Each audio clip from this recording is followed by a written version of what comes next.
Sky, everybody. Can I get an audio check from the homies? Audio checking.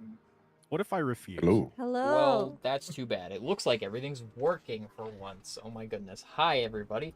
We are here. We made it. I'm called 018. I'm a figment of fractal space-time, and I'm here to help you navigate this undulous cosmos you call a galaxy. Welcome to Hunt for the Starry Sky, episode 95. My goodness, we are here. We're 5 episodes away from Big 100. We should do something special for Big 100. I don't have anything in mind yet, but I'll think of something. We'll do something special. Hope everybody's doing well. Crow, Nescott, hope you're doing well. Appreciate you coming out, saying hello. Hope you guys are doing well.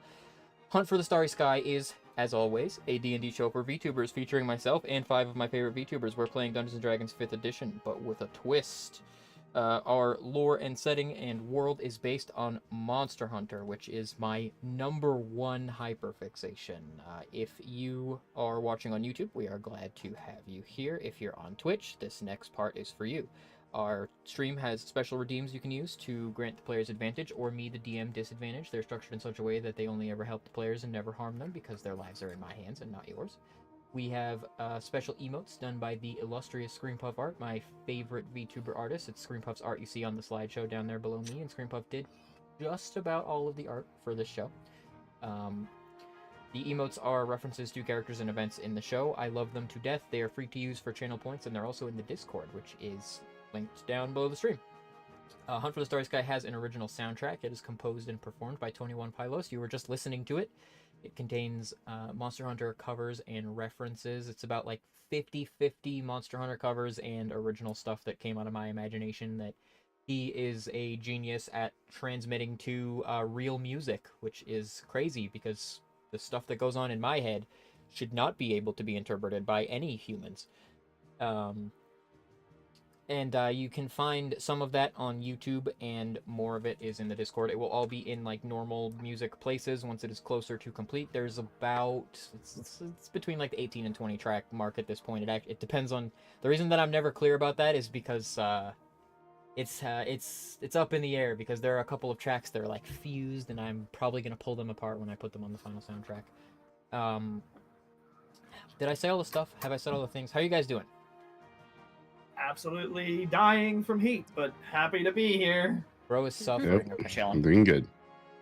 It's been a long week. I'll say that much. And Hunt for the Starry Sky is what gets me through it. So I am ready to go. We're ready to address a certain situation that's unfolding in the world of Hunt for the Starry Sky. Are you guys ready to do that?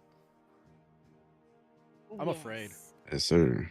Don't be afraid. I'm saying yes because this is Genzai's problem right now. Is it Genzai's problem? I think I'm gonna make it everyone's problem. I'm gonna be honest with you. I'm gonna make it everyone's problem, like very fast, like I don't like that. in record time. What do you mean it's Kenzai's problem? Are we not a team? Are we not dealing with this together? You summon Hydrangea. You have this beef with him. Oh, Hey, that's listen, what it's she like- means. Okay, listen, it's less of a beef. It's more like a mutual warrior respect thing going on here. All right, Yeah, listen. that's gonna end in like you dying. So like. It's you can have fun with fine. that. And listen, going for double digits. We've already hit 7. We're gonna hit it. Don't worry, Hydrangea is definitely the most dangerous thing you're gonna see today. With Oh, that yeah, being said, last time on Hunt for the Starry Sky, we what did we do? We hunted a Tigrex. We looked for a Tigrex in the Rotten Vale, where we choked on the bacterial oxygen there for a while. We found the Tigrex. It was a super special Tigrex that was, what we've determined about these monsters that we've been encountering in the New World is that they seem to be manufactured or man-made in some way. The Tigrex was searching for the Dragon Vein in the Rotten Vale. However, the concentration of effluvium, which is formed from the bioenergy of decay in the Rotten Vale, made it very difficult for the Tigrex to navigate there. So we found it, but it was very confused and moving and wandering in random patterns. And we determined we couldn't very well follow it where it was going because Tigrex is like a spider boy who can climb on everything, and he was like running around in the tunnels overhead and stuff. So what we decided was to set a trap for it, sort of, by tracking down the king of the Rotten Vale, the Valhazak that lived at the bottom of the Rotten Vale, and provoking it to battle. At which point the Valhazak gathered a whole lot of energy, and it was assessed by Sia and Genzai together that Valhazak absorbing that much energy was very strange, and it seemed that Valhazak was enraged and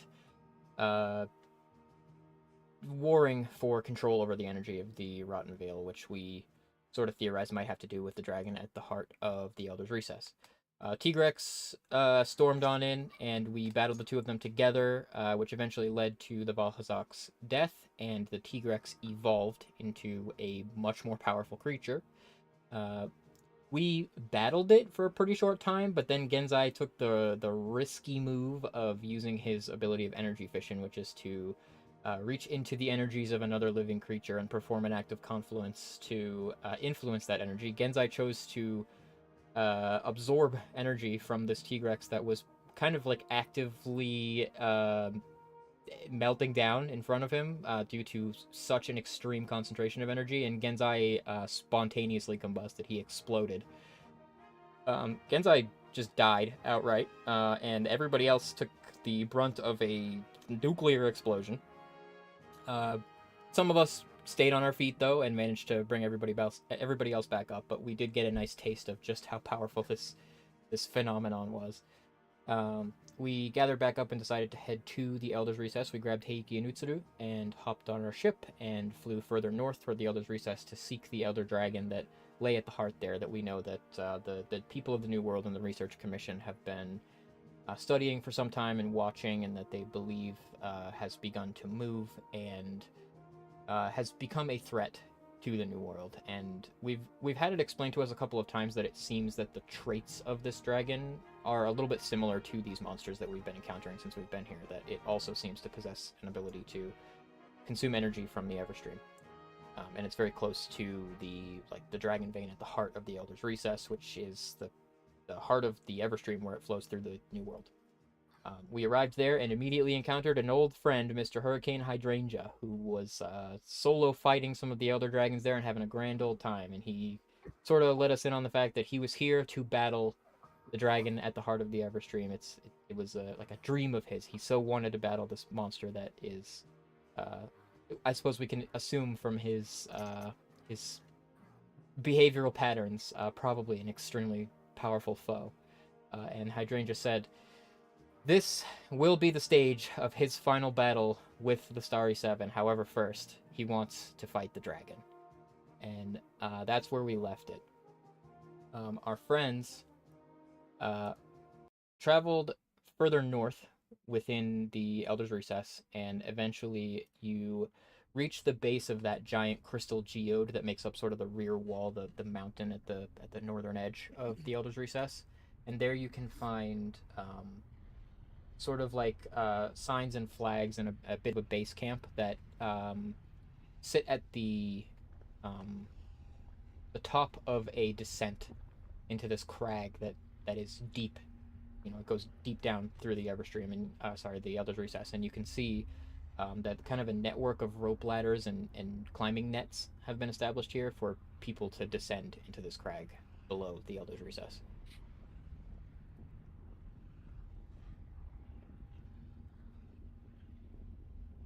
So we're at camp.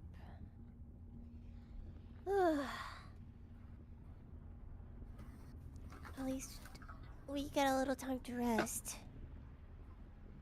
Yeah, some of us need it. It's not exactly a camp at the top of it, so they've got a flag. They've got like Astera's flag, the Research Commission's flag, the Hunters Guild's flag. They're all sort of set up here that would indicate to you that they've been here. But it's there as their sort of their entry into it. It's to signify like people are here. Gan is going to take a look over at Hydrangea. So, do you know anything about this creature, or are you just going swinging in blind like always? The dragon that lays here was an infant, though that may have been weeks or months ago. Dionia said that it was feeding, growing, evolving, perhaps. Yeah, that seems to be the run of it. Lines up with the energy I've been feeling ever since I got to the New World, so yeah. Don't suppose you have any idea what this thing's capable of? I hope a whole lot. You would say that. I was thinking the same thing. A creature would that say that- resides so close to the heart of the Everstream and the flow of whole energy in the world. Well, who knows what that thing is capable of when it matures? Ken is just leaning back and like pinching the bridge of his nose. It's probably gonna blow us up or something. That's how every monster we fought has been going. Just lots of explosions. Yes. But don't worry. If you withstand, then you know you are the greater combatant. It's true. You're still here Ken now. Ken thinking back to a couple of hours ago when he exploded. Uh-huh. And you're still here. Yeah. Barely. Okay. Sia's with us, right? Yeah, Sia, Utsuru, and Heiki.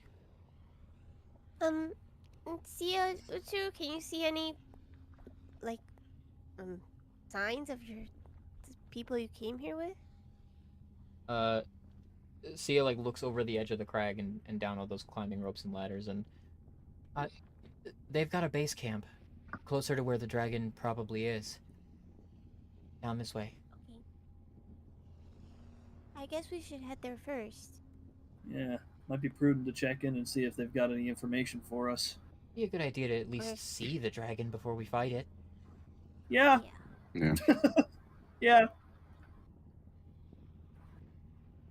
So you can descend into the crag.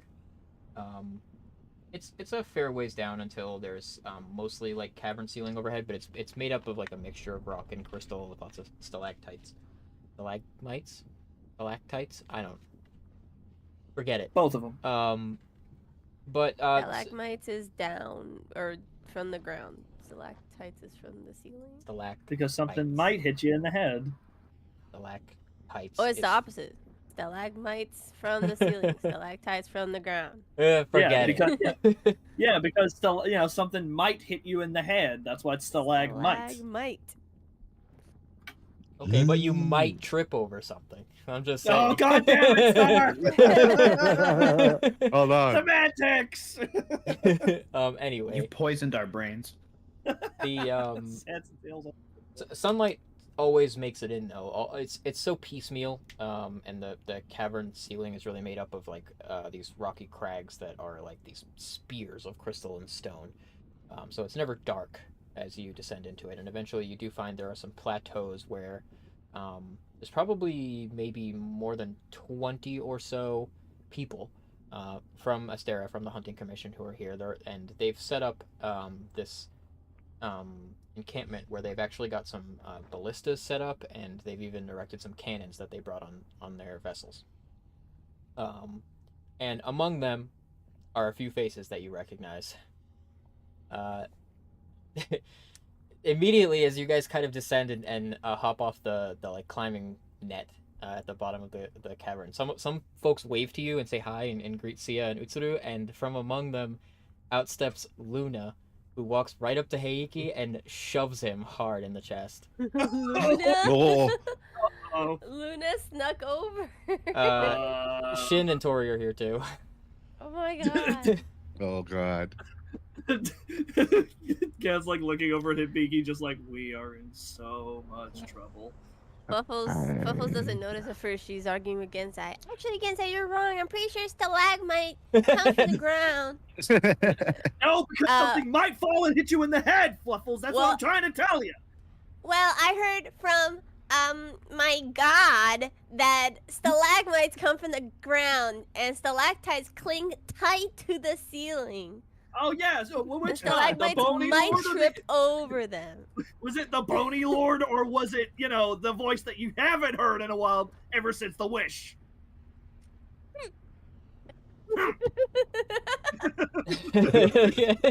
Genzai makes that sound, and like Luna makes that sound at the same time in front of Heiki. And he looks like a dog, like a guilty dog, that knows that it should the carpet. Oh, Luna! Oh. Your letter made it home. Trouble. Uh-oh.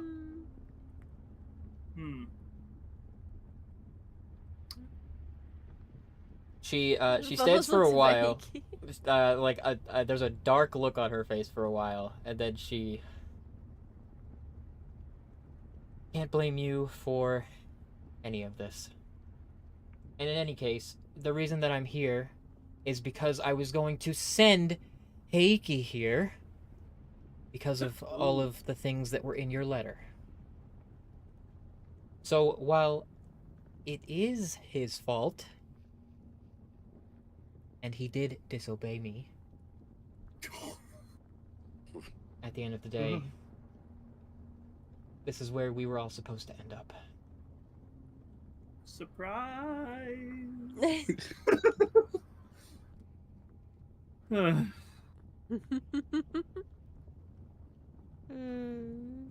It's nice to see you. Spoken like a child, definitely in trouble. Oh. Well, as always, reunions like these are always under trying circumstances. There's something you all came here to see. That's right. Where is this giant, possibly gonna kill us all dragon hiding? Shin points like over Luna's head, and if you trace where he's pointing to, he's pointing up pretty high, and you can see that among the rocks, a little higher up from the plateau that you're on, you can see the head of a dragon lying on its side. And it appears that it's peering down at you, but upon closer look, you can see that it is the head of a dragon, but at first it looks like bones. And as you look a little bit closer to it, you can see that there's bits and pieces of it, like large bits and pieces of it, that are flagging in the breeze. And you can see that it's actually a shed skin. And it is gigantic. Oh! Huh. That's terrifying. Sia looks up at it and takes out her journal and starts writing notes. And how many of these are there? And one of the heads of the research commission says, more than we've been able to count. Dozens. The creature only began moving weeks ago, and it's shed its skin countless times. It's growing fast. That's not good. The fact that it is shedding so much and so quickly, that would imply that it's evolving at a rate. Oh. Gen's got that pensive look on his face. He's got the finger, the hand to the chin. He's his eyes are darting around as he's trying to make calculations. From what we first observed when it emerged, it was already quite large. It hasn't increased in size very dramatically, but it has changed shape a lot.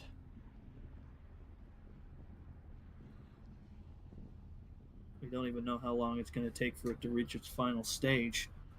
If there even is a final stage. It's just going to constantly evolve? We don't know for certain. It could. It could just keep evolving and continuously evolve over time. Or it could hit a plateau and turn into something extremely deadly. Claw's pin glows and Altura emerges out of it and slithers up his head and then seats itself on his head with its paws folded over his forehead. I'm not sure how long it will evolve for, but it may not need to continue to evolve past a certain point.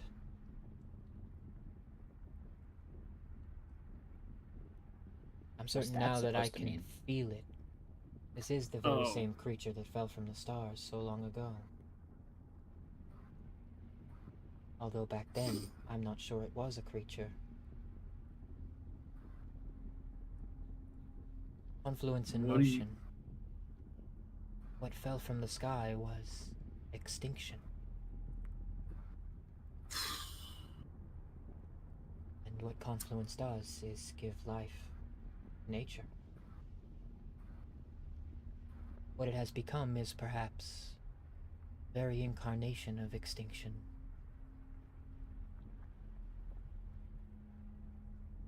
There's a frown that appears on Gan's face, and as Ultura continues to talk, the frown deepens and deepens and deepens.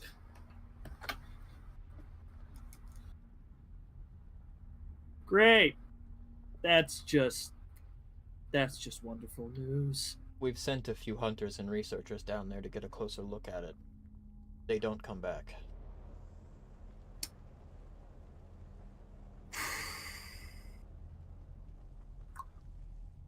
Right. So we're dealing with an extinction level threat. People have already died. And we don't know if it's reached that particular point that Ultura's talking about yet. Rather like it seats itself close to the Everstream and consumes energy if it perhaps possesses enough capacity, similar to myself. Well, you saw what I could do with that much energy. Ugh.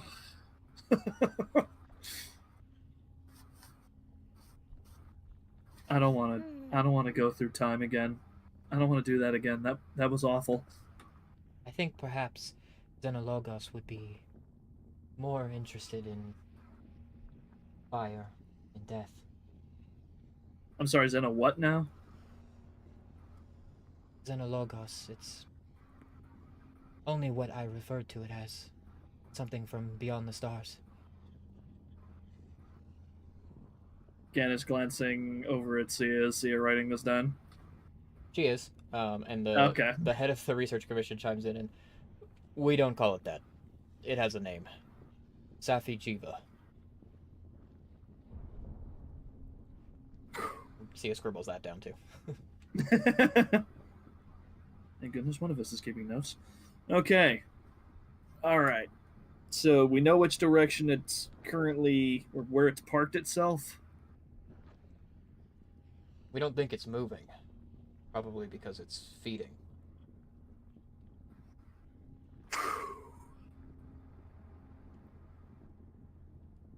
All right. Well, if we're gonna go find this thing, we better make sure that we're prepared first. Yeah. Have you guys seen a guy with like a sword, a white hair, horns and a tail come around here? Luna hears that, and she turns around and looks upward, and he's up there. He's in like the crags of the rocks above you, like just seated there watching you. What are you doing here? Oh, This guy again. come on! Back. Technically, I was sent here to kill the thing. Here we are. Are you actually gonna follow through? Oh my god, if I was gonna turn around to Heiki, hide! At least try. Now that we're face to face, Fluffles, I'm not really sure what good that would do. If he wants a piece, he can come get it. And he just kind of, don't worry, I'm working on it. Oh. And like Luna looks between them, and we're here to deal with the dragon and not incite political tensions. Why don't we worry about that another time? Luna, he killed like a bajillion people on his own because all he wanted to do was get Heiki's blood. He's a bad guy. That may be true, Fluffles, but I can't very well arrest him. We're not on Shradian soil. If I do, then they can go to war. Take him back. I told the research base that he's a wanted criminal. Well, the research base aren't exactly in the business of enforcing the laws of either nation, so at this moment in time, it's probably best to look the other way.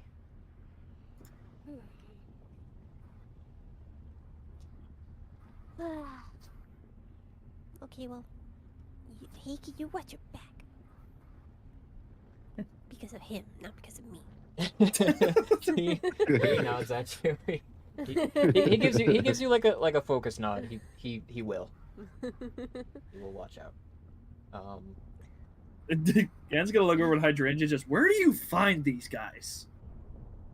I didn't find anyone.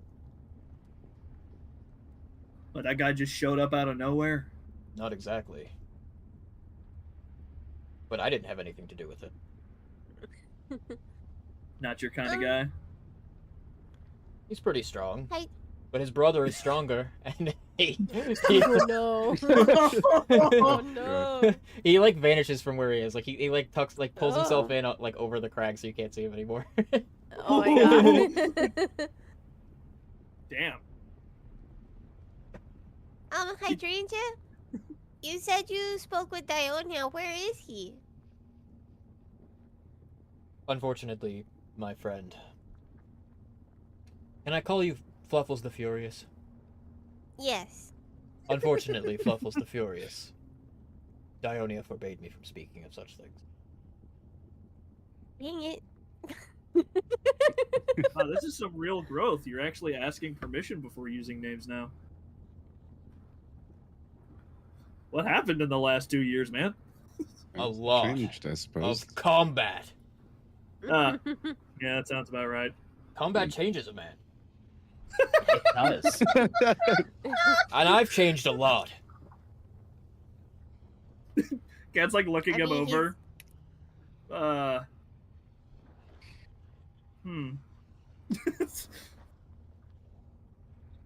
I mean, to be fair, it feels like it was like a week ago when I last saw you, so I guess. Yeah, he's a changed man. Can't you tell? I mean, he actually followed Dionia's order not to speak about where he is. And he asked permission before giving a nickname. Yeah. Yeah. I'm proud of you. It seems like you've really gotten better at this whole social thing. It means nothing coming from Hideyoshi the Herald.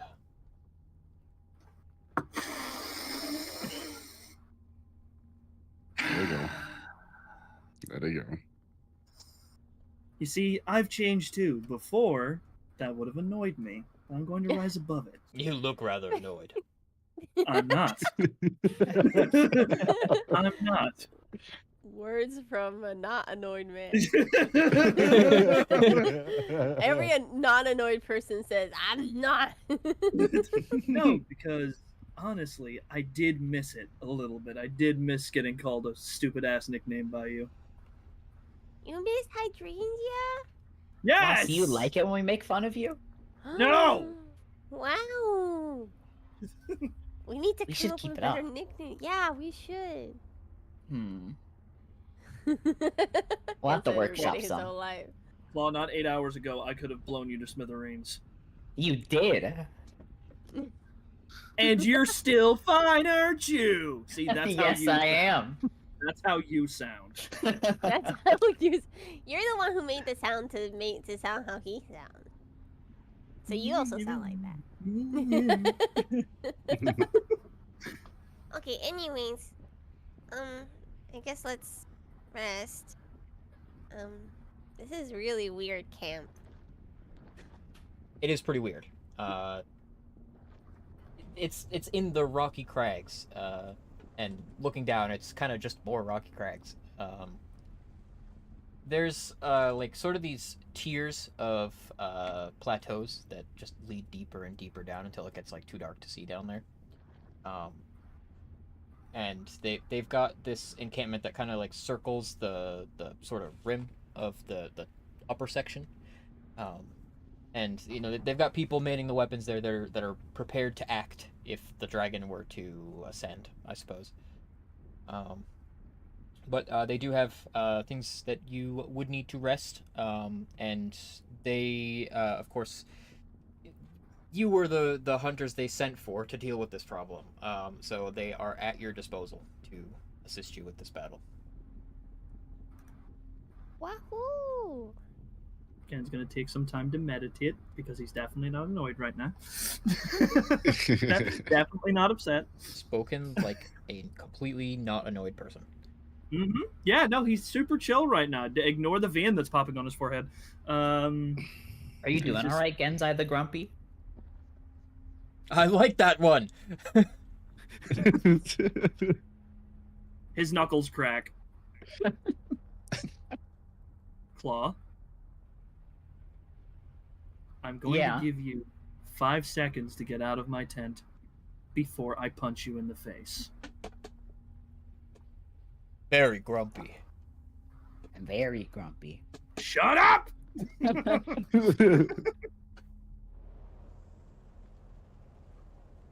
Okay, it's fine. Just another half hour of meditation. It's fine. Okay. Genzai the Grumbling. Hydrate just like 10 feet away from you now, but he. If there's a nearby rock, he's just going to wing it right at the back of Claw's head.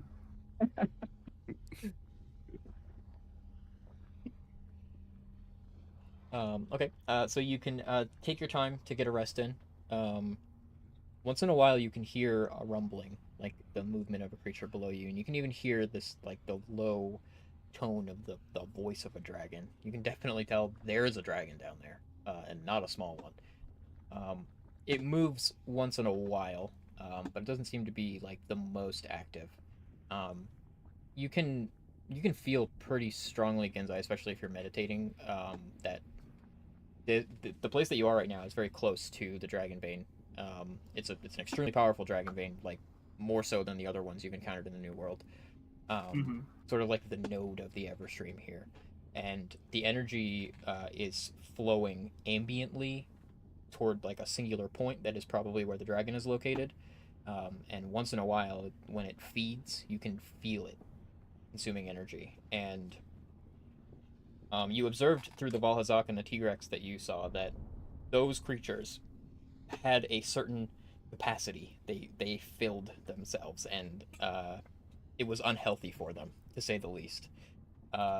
This creature is like passively absorbing multitudes more energy than either of those creatures did, ambiently, like by the minute, and no sign of any similar sort of like overflowing. You get the sense by like detecting it with your key that the dragon down there is a bottomless well and the Everstream is the water. Not worrying at all at any point, shape, form, or time. No, definitely not worried about that. But he'll tell everybody whenever they're all awake.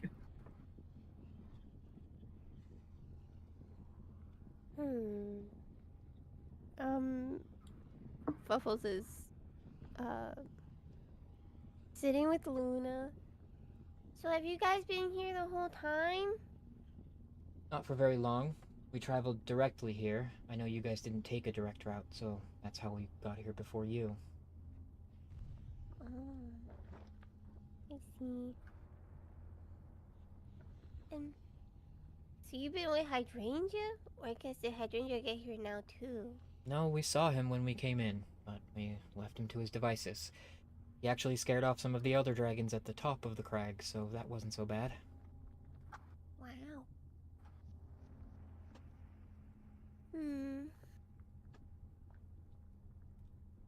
I'm really worried about Sia. Why Sia in particular? Cause I feel like that guy's willing to do whatever it takes to steal Heiki's blood. Well,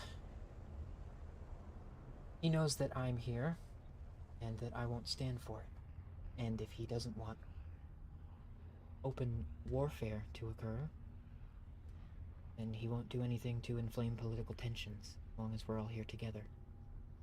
I don't think he really cares. He's not even from anywhere. He's from his own village, and he has his own family drama. His family works for Anywhere. They weren't able to have the whole of Yukumo annexed by Anywhere. They're actually far too far apart for something like that. But the Mikoto are as close to a ruling class as Yukumo has, and they allied with Anywhere. I don't know anything about the family drama, but I do know that he has family who probably in Anywhere now.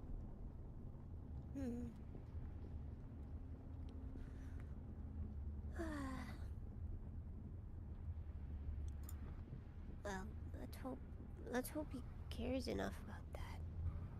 I don't know. I don't really understand it yet, but he seems like a wild card. Just the same, pretty much every single person that I would assign to deal with the situation is surrounding me right now. Yeah, that's true. If he does do anything we don't want him to do, then we'll just stop him from leaving. Okay.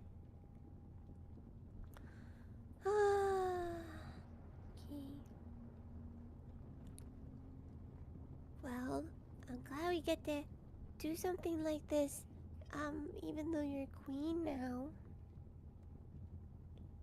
Yeah, well, if anything happened to you or the rest of my friends, and I was just seated on my throne all the way back in Shrade, I would never forgive myself. We'll, give her a hug. I don't know. Tori has like a pop-up workshop going on here. She has like almost like a whole forge going on. She's got like an anvil she's working at, and she's got like a furnace set up and a little tent. And she is working like crazy. She's got a table, and on that table is the stone head of the Rathalos that you guys defeated. And every so often she heads over to it and she retrieves a like a vial of like this artifice alchemical fluid, and she like lets a drop fall to it, and a piece of the stone head turns back to flesh and scale and stone. And she very carefully removes scales and bits and pieces of it, and then returns to working the material. She does that for like the entire time you guys are resting, until she's like stripped it bare, and all that's left are bones. Puffles will just watch with Luna. How'd she get that thing? No one can lift that thing up. Jin did. Oh, I gotta tell Heibiki about that. About what exactly? That Shin can lift as much as he can. Heiki and Shin are probably in the same strength class, I suppose. Heibiki and Shin? Shin's so tiny. Hibiki is probably stronger than both of them. Maybe Utsuru would compare better. I see. Well, Hibiki was the only one that could really lift that thing amongst us. After so many hours, it starts to come together what Tori is building out of the materials she's harvesting from the that crazy like white and blue Rathalos head. She builds a switch axe out of it.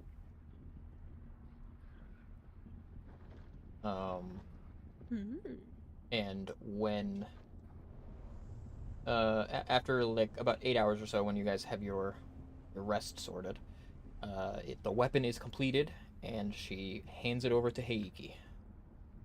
New weapon in hand, and he kind of like morphs it over to sword form, and then back to axe form, swings it around a little bit, and he gives her like a fist bump and a knock on the shoulder. And all right, now we're ready. Ooh. Wow, you did this on the fly? Well, what kind of support hunter would I be if I couldn't? Tori's traveling workshop. I told you guys to keep an Oh. eye out for materials I could use for that. Now, you kind of turned it to stone, but thankfully, I've got some stuff for that. Well, we didn't turn it to stone, it just turned into stone. Right. Well, maybe next time you see something, ultra valuable, like a monster whose parts are supernatural and would definitely be very, very useful in the creation of weapons or other equipment, at least think about how not to let it turn to stone. It turned to stone the moment we cut off his head. Right. So just think about it. All the best ideas start with a thought. At least it didn't turn to sand that time. Or the head didn't. You just told me that you saw another one that turned to sand, huh? There's like 2 more that turn into sand. Oh, I can't- Actually, the third one blew up, Captain. He would have turned into sand if he didn't blow up. can't turn sand back into a monster. So maybe Or- okay, better idea. This one is Kino. When you see a monster like that, make sure it turns into stone, because that's salvageable.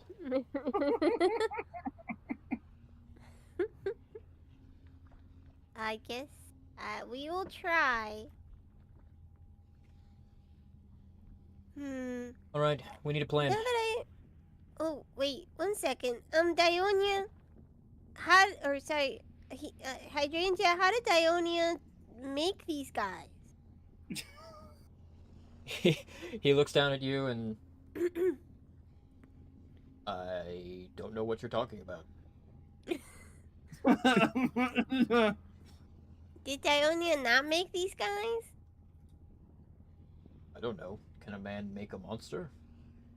Yes. I sure would like to see it. Bubbles wants to see if he's lying. He's lying. Of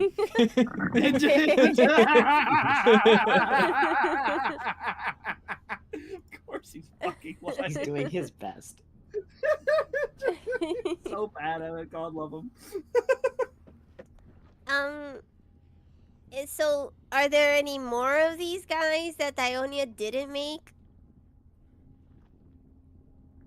No. Where else would they come from? I mean,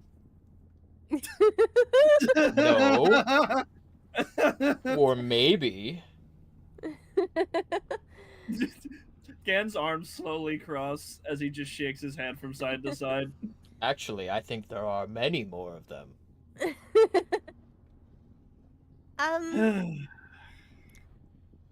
Did Aodine help not make these?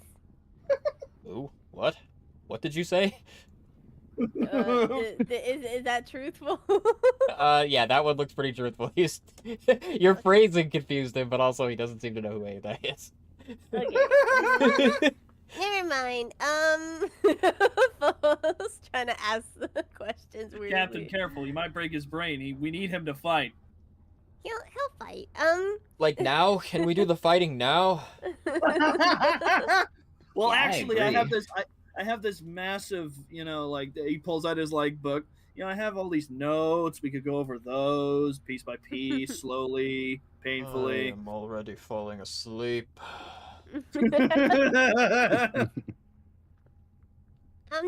one last question.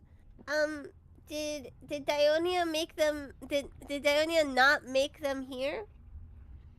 In the new world, or did they come from anywhere, or did they not come from anywhere? They came from anywhere.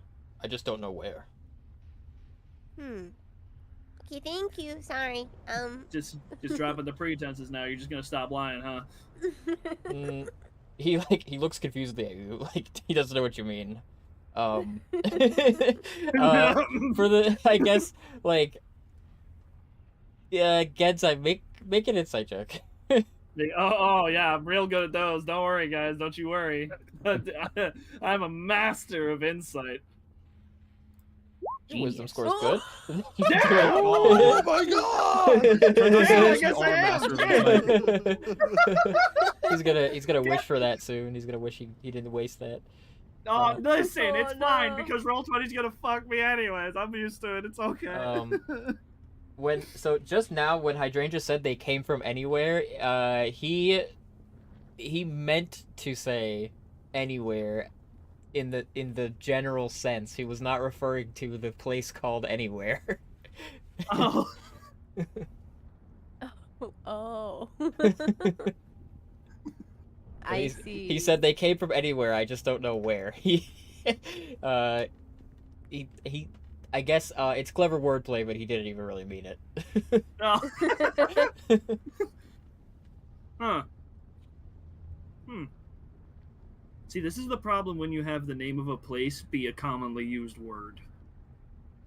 Yeah, who would name a place like that? I don't know, Claw. Oh, I see. It's because your name is the name of a common thing. There we go. Whose name?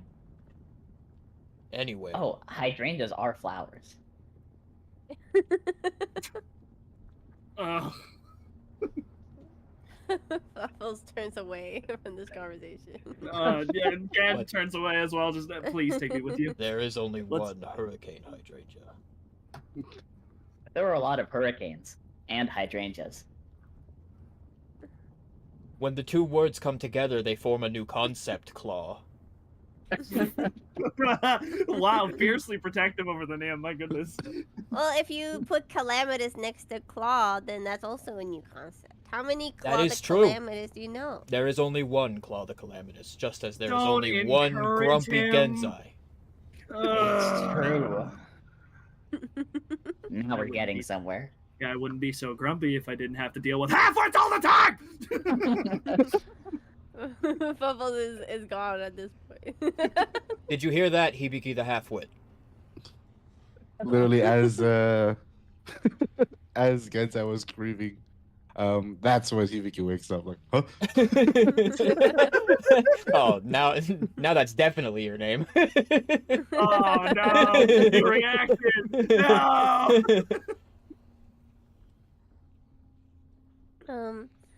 Anyway, what's the plan? Okay, keep right. What's the plan? We need to talk about a plan instead of whatever is going on over there. Ugh, Isn't it If- just a big dragon? We should observe it first and foremost. We need to know what we're going into before we start swinging wildly. That's what happened with the last 3 monsters we fought, and look how that turned out. They We're did all say that alive. observing it didn't end very well for people. See, like, she's spent her time writing notes and trying to think of what to do about this thing.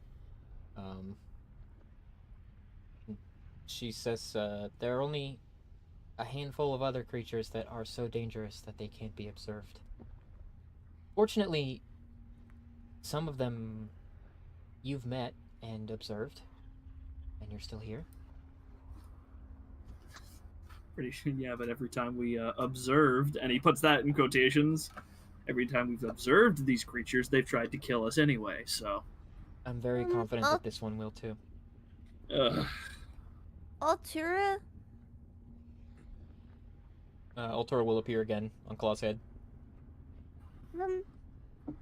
If when you were an egg here, what would have been what was your weak spot? Like, how would you have prevented people from accessing it too? The answer to that is very simple.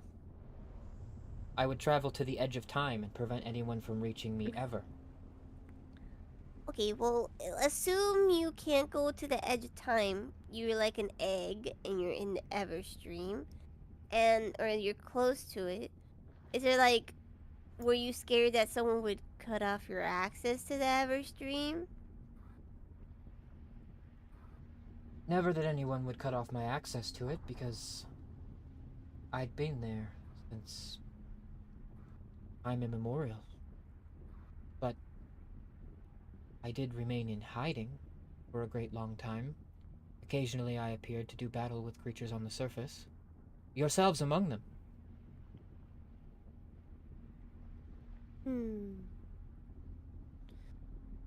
I'm just wondering if if there is any way to like redirect the energy away from it.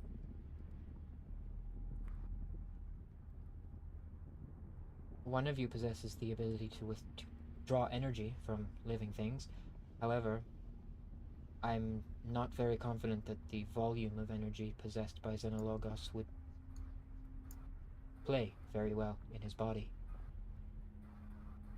Inside, how do we increase your capacity?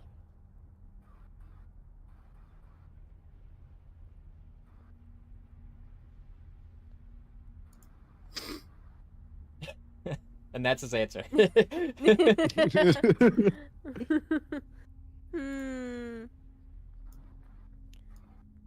You probably don't. Altura could. What if Gensai could redirect it somewhere else? Like instead of absorbing the energy, he's like a pipe, and he puts it somewhere else. Well, if Oh. I can chime in on that. Yeah, please inject yourself in this conversation entirely Sorry. unwilled and not prompted whatsoever. I'm sorry. Listen, I have been awake from very early today. I apologize. I was zoned out a little bit there. He thinks for a minute. Just while we were resting, I could feel how much energy that thing was pulling from the dragon vein. It was not a small amount, Captain. And it's still doing that. Currently. What if you were like you touch the dragon vein and you don't absorb it, you let it pass through you and somewhere else? That would require that A, I'm able to get a hand on this thing. B, I get a hand on this thing while somewhere I can reach the dragon vein. And C, I'm able to do this without it murdering me. Well, the last part you have us. What if we But- can lure If it to the dragon vein? things, I suppose if things kind of go south with Genzai's attempt, I can try. I've done it before, with the help of Genzai, but Maybe we How can will lure you it to the dragon vein. Yeah, how? Sia like looks between all of you, and it's consuming energy here, but if it works like the other monsters that we fought, there's only so much energy it can consume before it needs to move, right? They couldn't do it all in one place. Yeah. Yeah. They consumed Yeah. energy once they were dealt enough damage and were pressed in a fight, and so if we fight it and force it to consume energy until it exhausts whatever it can, it should move closer to the dragon vein. Well, if we can get it closer to the dragon vein, then I guess it's a possibility that I could maybe try to redirect the energy with the Beaky's help, but it's a lot. We're talking about a lot here. I'll do what I can. You know me, I can push these things left and right, center. So Maybe do I what I can help can. too. If all the energy of Diaval was able to fit inside me, then surely I have a capacity too. all right, This could I'll work. keep an eye out. Yeah. If we're gonna do this, then I'm gonna need both your guys' help. We're basically gonna be feeding it back into the Everstream through me, then you guys, and back where it belongs. It's gonna be risky though. When has it not been risky? Yeah, I mean, this is a fair point, but it's just, I'm a little, considering my last attempt at trying to divert some energy didn't exactly end very well for me, and this is a lot more than what I was originally bargaining for. It's just having help is probably going to make this a little better. DM. Mhm. I have a question about Magic Circle. It takes 1 minute to cast. Is there any way I could prepare it and like prepare it on like an item and give it to Genzai and friends? It can't really be on an item because it's a 10-foot radius circle. Like a piece of parchment and I draw all my runes on it and infuse it for like 10 minutes here at camp and then give it to them. Be centered on a point on the ground that you can see within range. Glowing runes appear as cylinder intersects with the floor and other surfaces. Creature can't willingly enter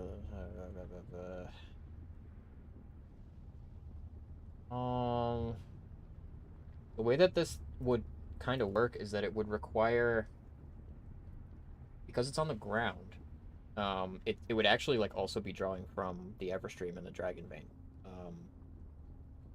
On the ground is a pretty particular need for it. I'd have to err on the no side on this one. And also, it doesn't take a minute to cast. It takes an hour to cast. Oh, an hour. Oh no, it lasts an hour. No, duration. Yeah, duration's an hour. Casting time 1 minute. Yeah, takes a minute to cast. Yeah, Because Luna's here, and she's super good at this stuff. So this is a spell you can technically prepare. It's just not something you can move. Like you can't draw it on paper. You can prepare it somewhere, but you have to use it in that location. Okay. Gotta be on the ground. Okay. Where's the dragon beam? Tori will actually. Go ahead, Fergus. Yeah, I was just gonna say, I guess clarification on how Magastaff works. Is it possible for her to store it onto Magastaff? What's Like the my wording? Magastaff? What's the wording? It says the staff stores spells cast onto it, holding them until the tune wearer uses them. The spell can cast a spell of first through X level onto the staff by touching the staff as the spell is cast. The spell has no effect other than to be stored in the staff. If the staff can't hold the spell is expended without effect. While wielding the staff, you can cast any spell stored in it. So I guess by that wording, I would still have the casting time, right? Yeah. So it's based on Ring of Spell Storing, which I pulled up because it's definitely just gonna use the same wording as that. Is it okay? Yeah. I think that the wording on yours might be a little different just because it was written by somebody that homebrewed stuff, but Yeah. it's the same function as a Ring of Spell Storing, which it would still uses, have the casting time of an hour if I were to use it. 1 minute. Right. Or one minute. Yeah. 1 minute, sorry. Yeah. So like what that would confer is like she could give you the ability to later cast Magic Circle, but it will still take you a minute to do it. Yeah. Okay. Okay. Yeah, what was Tori gonna say? She will bring you a map that she got of the local area, which was surveyed both geologically and mapping the energy currents of the area, and display to you the map that leads, or like the layout that leads from here down to where the Dragon Vein is. It's probably about half a mile from where you are, like on a downward diagonal slope, and there are plateaus between here and there. So like as the crow flies, it's kind of a straight shot from where you are, just like at a diagonal downward angle toward the center of the earth. Which you might remember, you've been there before. You first found, guess who there? Ultura. The first time you encountered Ultura, that's where you were. Yep. Only in a very different place on the planet, but you've been to the heart of the Everstream before. You've seen what it looks like down there. Hmm.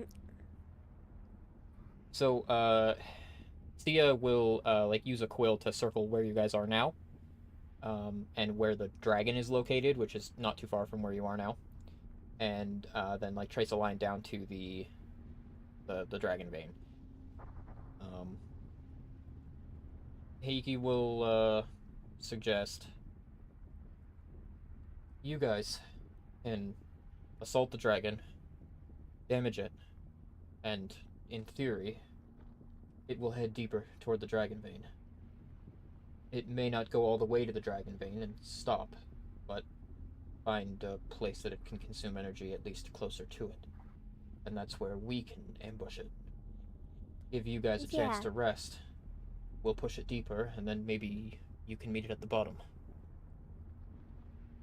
Yeah, I was also thinking we could prepare the area to give Genzai and Hibiki and Heiki I guess like a safer way to channel the energy. What sort of thing are you suggesting? Well, I have this thing I can do like it's like a really big sphere. It's not a sphere, but it's like a really big sphere that can protect you from almost anything. It saved our butt before. Luna and Tori like both raise their hands in unison, and I can do that, but it keeps things out. It would prevent the dragon from getting close to the Everstream. Well, if we position it right, it could be placed so that, for example, Genzai could interact with the dragon, but the dragon could still access the Everstream. That might be a bit difficult, Captain. We don't know what this thing's going to do whenever we get there. Not that I don't respect you trying to keep us safe. I do. Oh boy, do I. But I think this is going to be kind of touch and go. A method like that might be Alright. able to help us prevent it from actually touching the dragon vein. Thing is, I'm not really sure it needs to touch it. If it's like the other creatures we were dealing with, it can just absorb it from the ambient area. Also, it probably bears mentioning across this whole plan that if the dragon gets closer to the dragon vein, and especially gets very close to it, it's going to get more powerful. Yeah. So we're gonna have the hardest fight. Whatever you're gonna do all the way down there, you're gonna be contending with the dragon at its best.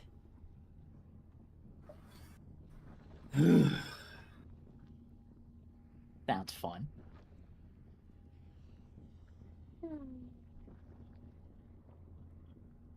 Yeah. Okay. Well, no time like the present.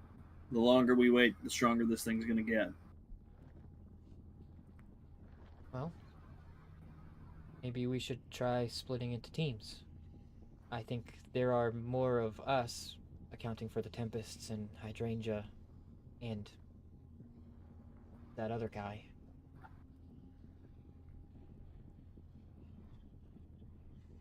That's your cue, players of Hunt for the Starry Sky. You can have one. You can have one person. You can have Heiki, Utsuru, Tori, Luna, Shin, Sia, Hydrangea, or Tsukuyomi. Holy molar. Damn, Character who do we? select. Damn, who do we want? We can have Hydrangea. It was going to be assist B. Fuck. Oh, Yo, give me hydrangea. Of course you would want Hydrangea. But- of course. But that if was the we 100. consider this, if we don't keep tabs on either Tsukuyomi or Heiki, Tsukuyomi's gonna go to Heiki no matter what. Mm. Is my opinion. I think he can use the battle. Heiki's opinion is he'll beat up Tsukuyomi if he needs to. Heiki's opinion God- is he's not worried. He is God's favorite son, after all. Okay, my only qualm about bringing hydrangea is no heals. That's true. Yeah. There's one healer on that list. There is True. one healer on that list. You guys don't want to hang out with Luna? Luna's the healer You on the guys list. have to Luna's the Yeah, healer. exactly. That's what I'm saying. You guys don't want to hang out with Luna? Listen, Dragon I'm more than happy to have Luna come with us, all right? But I'm also happy to have Hydrangea join us. I'm just saying, are we trying to go for glass cannon build, or are we trying to survive? That's my main question here. I mean, we Well, don't I even want know to what's die. gonna happen. Yeah, we don't even know what's gonna happen once we really get down there. So having Luna with us would be helpful. She can also fly us out. I don't think we're flying out of this situation, Chief. You never know. You never know until she does fly us out, and then we're like, "Yay, we have dragon!" Utility or damage. I'm gonna be real. I'm a big utility fan. The Because we utility already picks- have the chainsaw. The utility picks are Luna and Sia.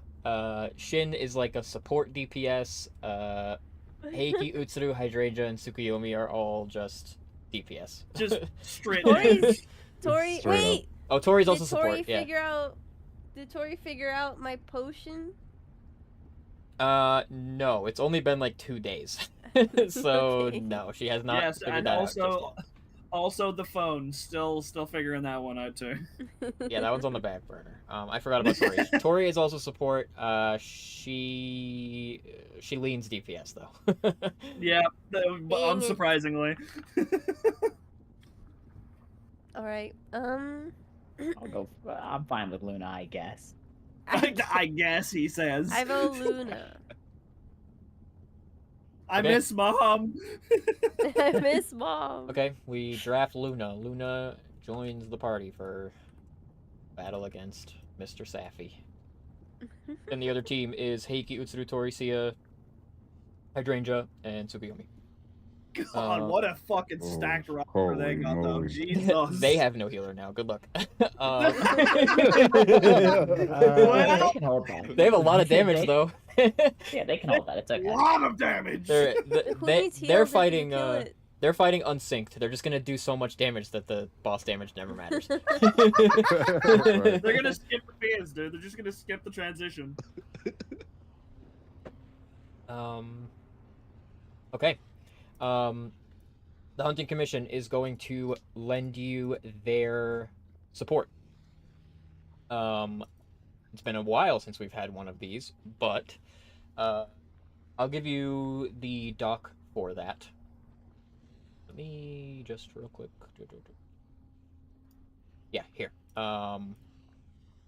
Everybody should have the doc. Should ring a little familiar to you.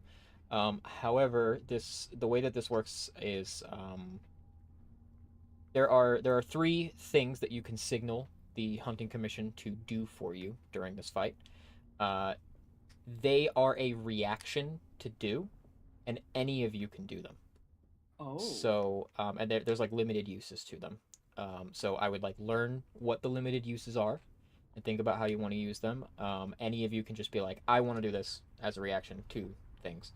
I wrote in the doc because it says, while Safi Jiva remains in striking distance of the commission, you can do these things. I wrote in there, don't hold these forever because they are limited, and your intention, of course, is to push Safi toward the Dragon Vein, and eventually that they will not be able to hit it anymore.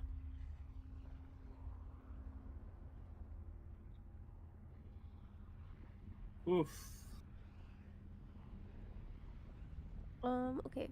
And then DM, can you tell us if he starts moving away from the Dragon Vein direction? You'll know when it won't work anymore. It's in phases. Okay. Well, Well, no, you're gonna I be chasing it.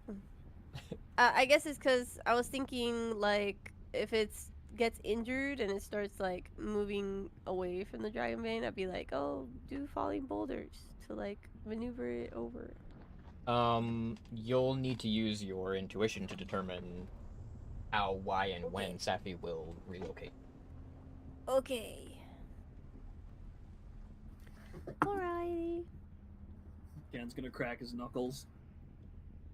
Let's do this. All right, It's time. All right, let's go. we're gearing up for the assault on Sappy G, but we're gonna take our 5-minute break. All right. Ooh, okay. We're doing an early one because we're about to be in combat for the rest of the session, lads. Oh shit. Yeah. 3-hour combat fight night! session. Fight night! All right, we'll be back momentarily, guys.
do it.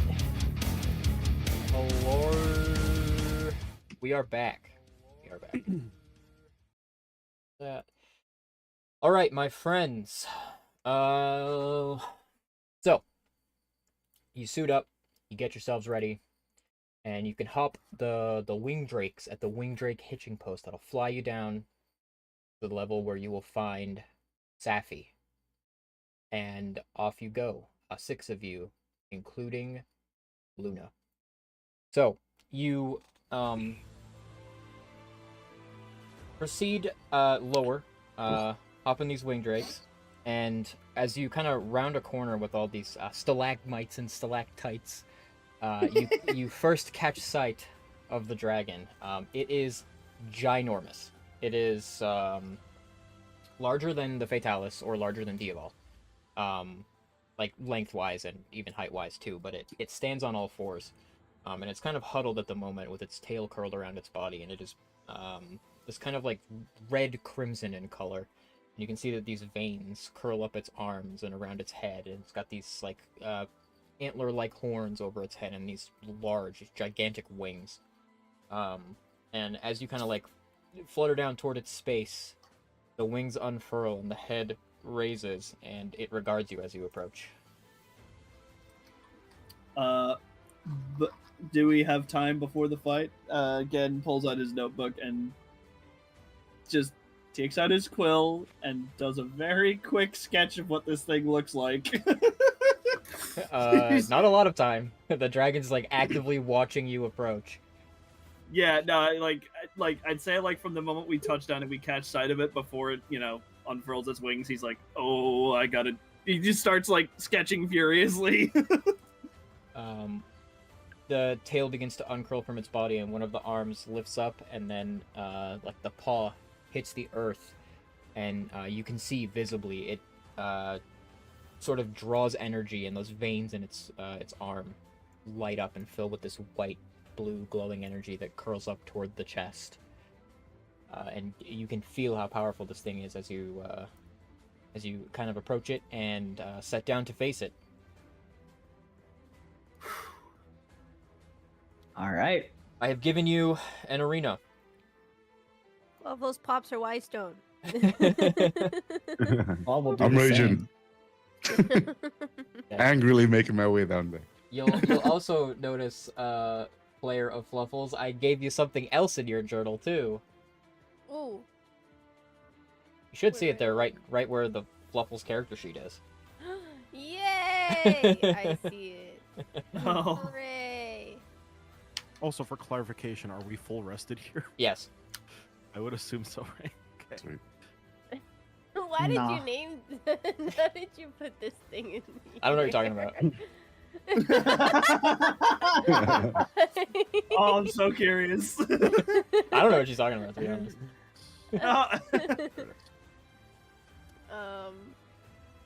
But if you are receiving any messages from it, I encourage you to take them to heart.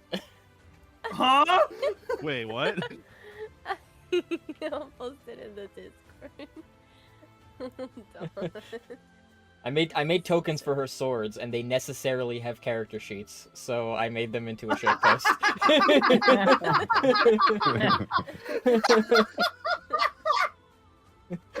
My twin blade is called Play Relink, with the subtitle Play Relink. Armor class is 0, Play Relink. Hit point 0, Play Relink. Speed, Play Relink. And it only has one action. I think you should. Action kills me. What's the description of the action? The description. Melee weapon attack 0, reach, play relink. Play relink. Hit 0, 0, play relink, damage plus. 0, 0, play relink, damage, play relink. Oh shit. I'm feeling an urge to play a certain game. Yeah, it's like, Well, I think you should. I've been Yeah, you're right. Grand Blue been- versus, obviously. I have been get shaking. it. I've been shaking Heenan violently for months, begging her to play that fucking game. think you I should love that play you can with post it music. in chat. That's great. About to get views. About to get views. It's formatted so perfectly too. Oh my Beautiful. god. But it doesn't give you any of your bonuses to hit. It's all 0, and that's how you know that I just wasted a really good roll because it's 19. Oh, Oh, damn it. shit. What a start. Oh, Jesus fucking Christ. Okay. Oh, damn it. Oh wait, we have to play Oh, the that's game. not I good. can't just read play. Alright, we have Probably Yeah, gonna we have can't to. play Oh, relay. fuck. Oh, We have to play damn. D&D. We can't just play Oh. reeling, huh? Oh my god. Natural 1 to initiative. That's Oh. cool. Wow. It's okay. It's okay. I use up my natural 1 now, so I don't have to use it later, right? Yeah, Sounds me I like and, can me use my and, not natural fair. 20 later. yeah, me and Daiji are sitting in the camp of burning our natural 20s already, dude. Oh. Fuck. Oh. All right. Yes, I used Fire Emblem music because Safi's theme is kind of lame and boring. Anyway. What? Yeah, you are so wrong. It Really? hurts. Really? You like it that much? Safi Jiva theme is good.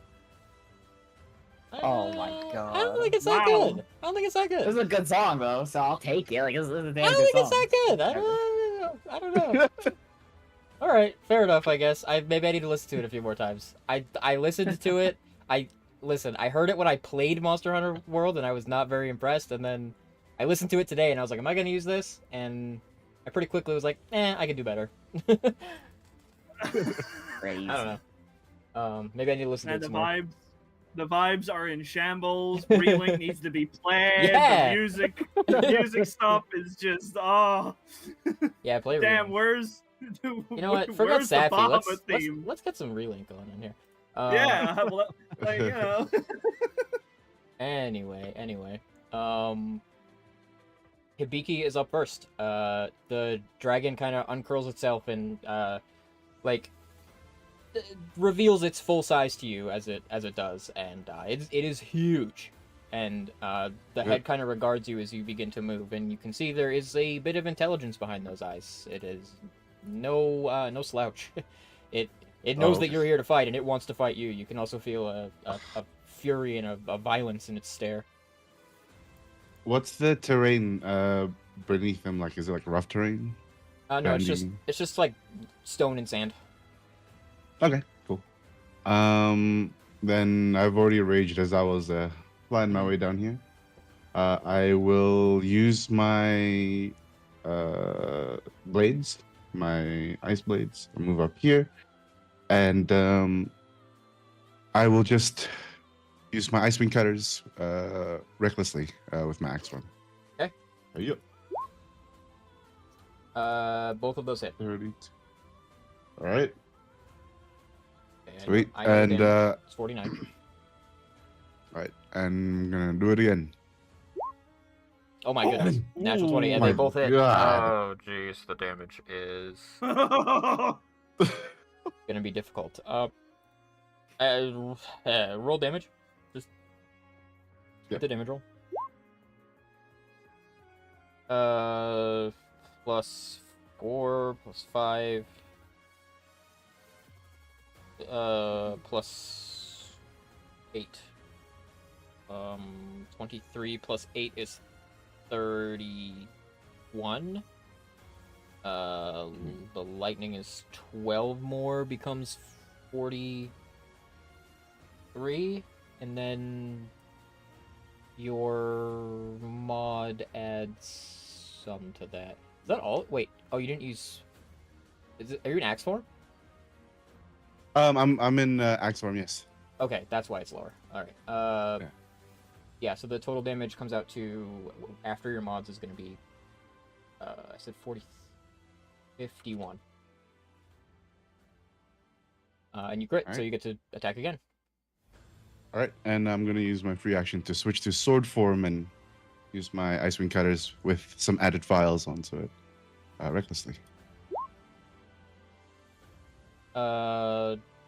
Those both hit again. This time it's going to be 39. Plus the power files. Yeah, and then the power files is another 18. All right. Jesus, that's Yeah. a lot So of I'm damage just right chuck- away. Just chucking out these fucking nuclear ice bombs. Yeah, you launch the 3 of those, and they all hit it, and like pierce into the hide. You can see that the ice, like the ice boomerangs, they actually like pierce the creature's body, and then they begin to melt very quickly from the creature's body heat. Oh. And then after it recoils from the damage, its head lowers and fixes on you. Oh god. Okay. May I use my free action to switch my ice blades to hammer? Switching your frozen blades, you have to rage to do that. It's a bonus action. Gotcha. I've already used it, so good. All right, that'll be me. All right. At the end of your turn, the dragon's mouth opens, and you can see this blue flame well up in its throat, and it unleashes a beam of flames God. at you. Make a Constitution saving. Oh throw. god. 19. You take the damage here is 14 points of force damage as it hits you. Okay. Yeah. And it just continues to breathe this flame at you. It does not stop. Oh. It's Oh, it's yeah. condensed and focused on you. Okay. Claw, you're up. At the start of Claw's turn, Hibiki, make a Constitution saving throw. Uh-oh. Oh, damn. Oh god. It's another 14 points of force damage. Holy. Okay. I'm gonna draw. I'm just you. holding my sword. I'm like, someone help me! Oh, God. He is being laser beamed. Okay. This is how this is working, huh? I will. Let's see. That doesn't That's look fun. That's not How the right far is blue. that? This better. That's better. Claw will run up all the way over here. And then let's see.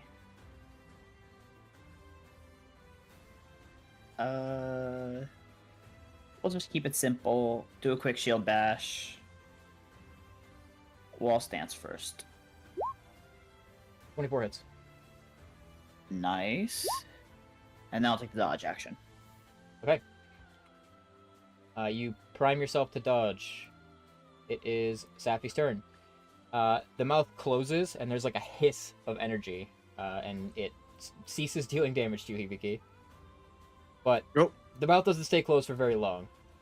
It immediately opens its mouth again and begins to charge an even brighter flame in its throat, and it unleashes Oh a my beam God. toward you.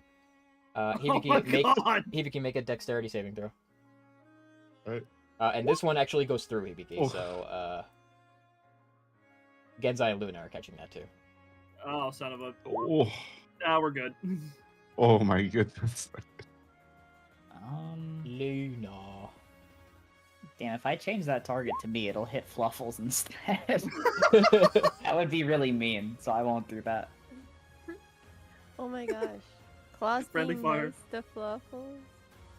Genzai succeeds it. Hibiki and Luna fail it. The damage is 71 points of force damage. Oh, Oh. I will use my reaction to reduce damage done to Luna by 1d10 plus my proficiency bonus. Okay. 110. And my proficiency bonus, I believe. What is that at this point? It should be Six. 6. 6, right? Yeah. 6. 7. Oh wow. Okay. 1 on that too. Not nothing. It's something. After it finishes breathing this this beam attack, it still looks directly at you, Hibiki, and the jaw opens and it comes down to snap at you with a bite attack. Oh shit. Okay. Natural 20 to hit you.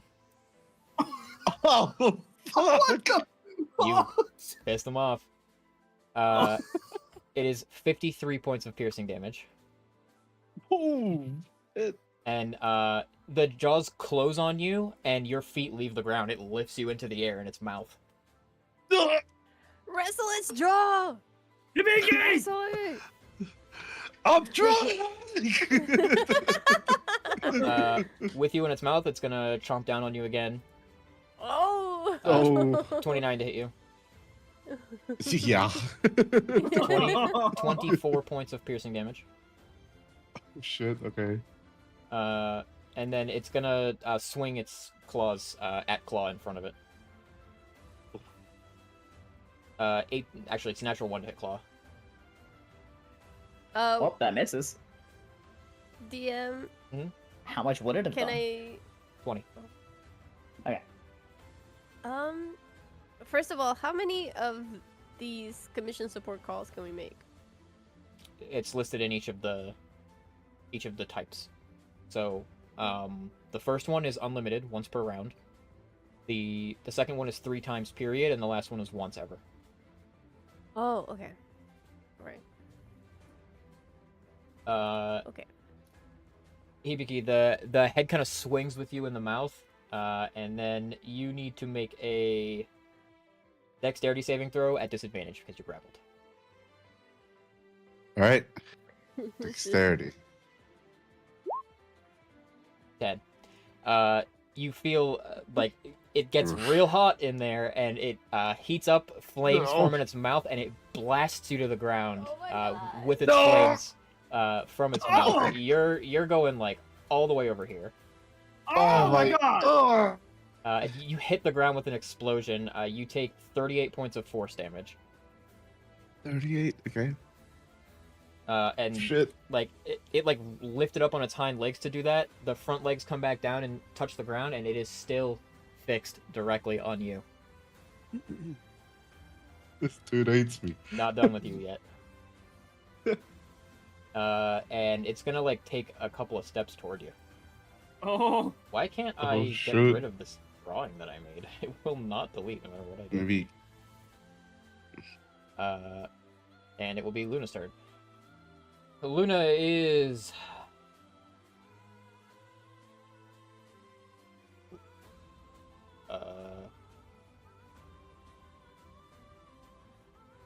Does she beast shape? Should she beast shape? I think that is always the best call for Luna's character sheet that I used to pilot a lot and haven't in a while, actually. We're going to move Luna over here because I still need her token. She is going to transform, form a Pink Rathian. And her flying speed is pretty fast. It's 80. I'm gonna try to fly over here and support Hibiki. She's gonna stay like 20 feet in the air, but get closer to Hibiki to try to assist him because the dragon is very interested in taking his life. What's the range on this? 60 feet. She's gonna cast Heal on you, Hibiki. You just regain 70 hit points flat. Oh, damn. You haven't had a healer in your Thank party you, in a Luna. while. The Rathian's head gives you like a quick nod, and then she like half spins her body back toward everybody else, and then over to Claw. She's got a bonus action left. What can Luna do as a bonus action? Oh no, she'd be shaped. That will be Luna's turn. At the end of Luna's turn, the dragon's mouth opens again, Hibiki. Flames build Oh my up. god. Make a Constitution saving throw. What did I do? Oh my god. You know what What you did I did. do? You know what you did. Alright. 15. You take 14 points of force damage as it once again focuses its breath attack on you. Oh my god. 14? 14. Alright. Fluffles, you're up. Once again, just cross arm guard. It's like slowly Alright. advancing toward Hibiki, like step after step, closing the distance, and the space between them is filled up by laser beam that Hibiki is just like tanking. Alright, I can summon my blades. They don't have to be like next to me, right? 30 feet is the range. 30 feet. So if I move here, and then I can summon them right next to the dragon. Okay. Here. I'm gonna move Waffles here. And first, I will.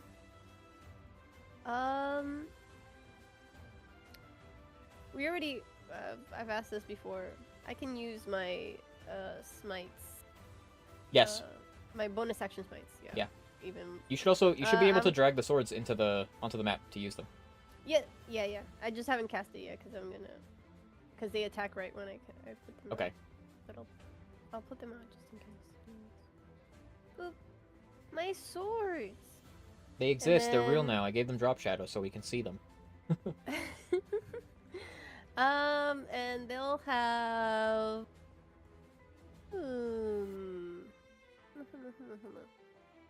They shall have. It was weak to lightning, right? I don't know where you got that from. I thought it was. I thought the Hibiki's lightning stuff did more damage earlier. No. Hibiki rolled a crit. Oh, Hmm, okay. just a Sorry. crit.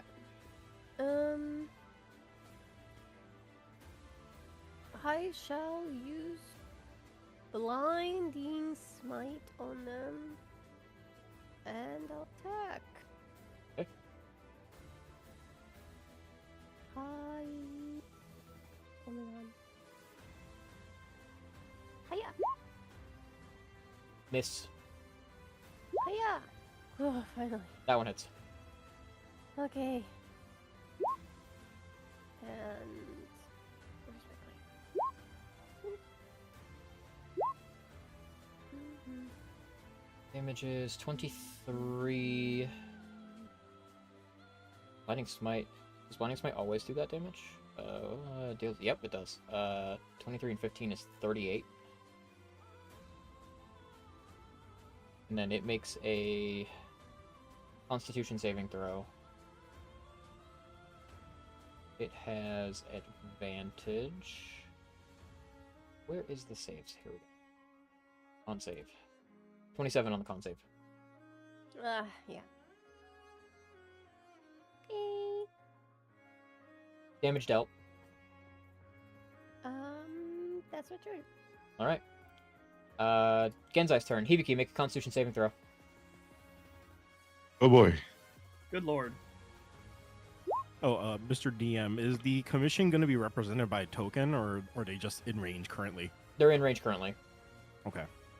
Hibiki, you take 34 points of force damage. Oh!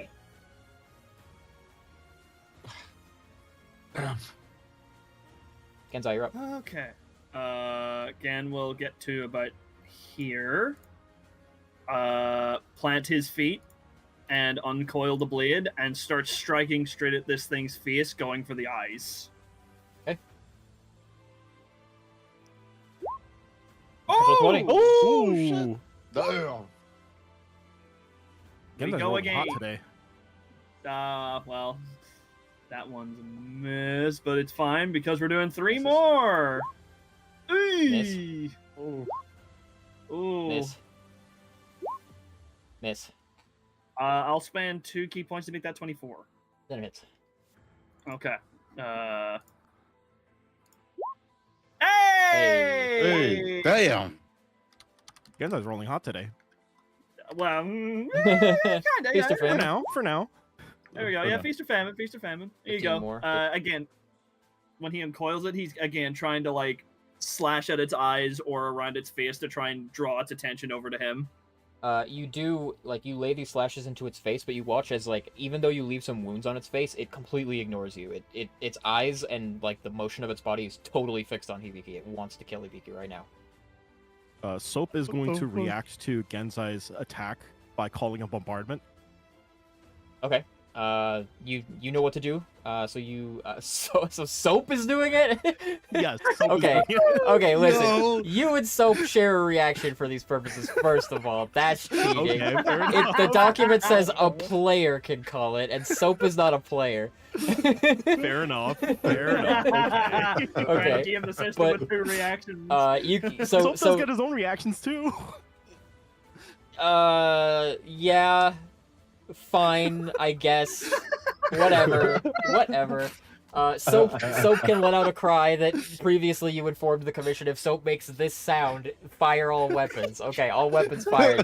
You know what to do. So from the rim of the cavern, cannon fire and ballista shots ring out, and it says in there what to do. Yep. Roll 1d20 plus 13. Hey, Soap That is hits. an equal member of this team. He Uh, also gets the call. roll 4d10. She says Right, when it yeah. fucks up the action economy. 20, okay, 23 points of damage as like a cannon shot hits the one of the wings.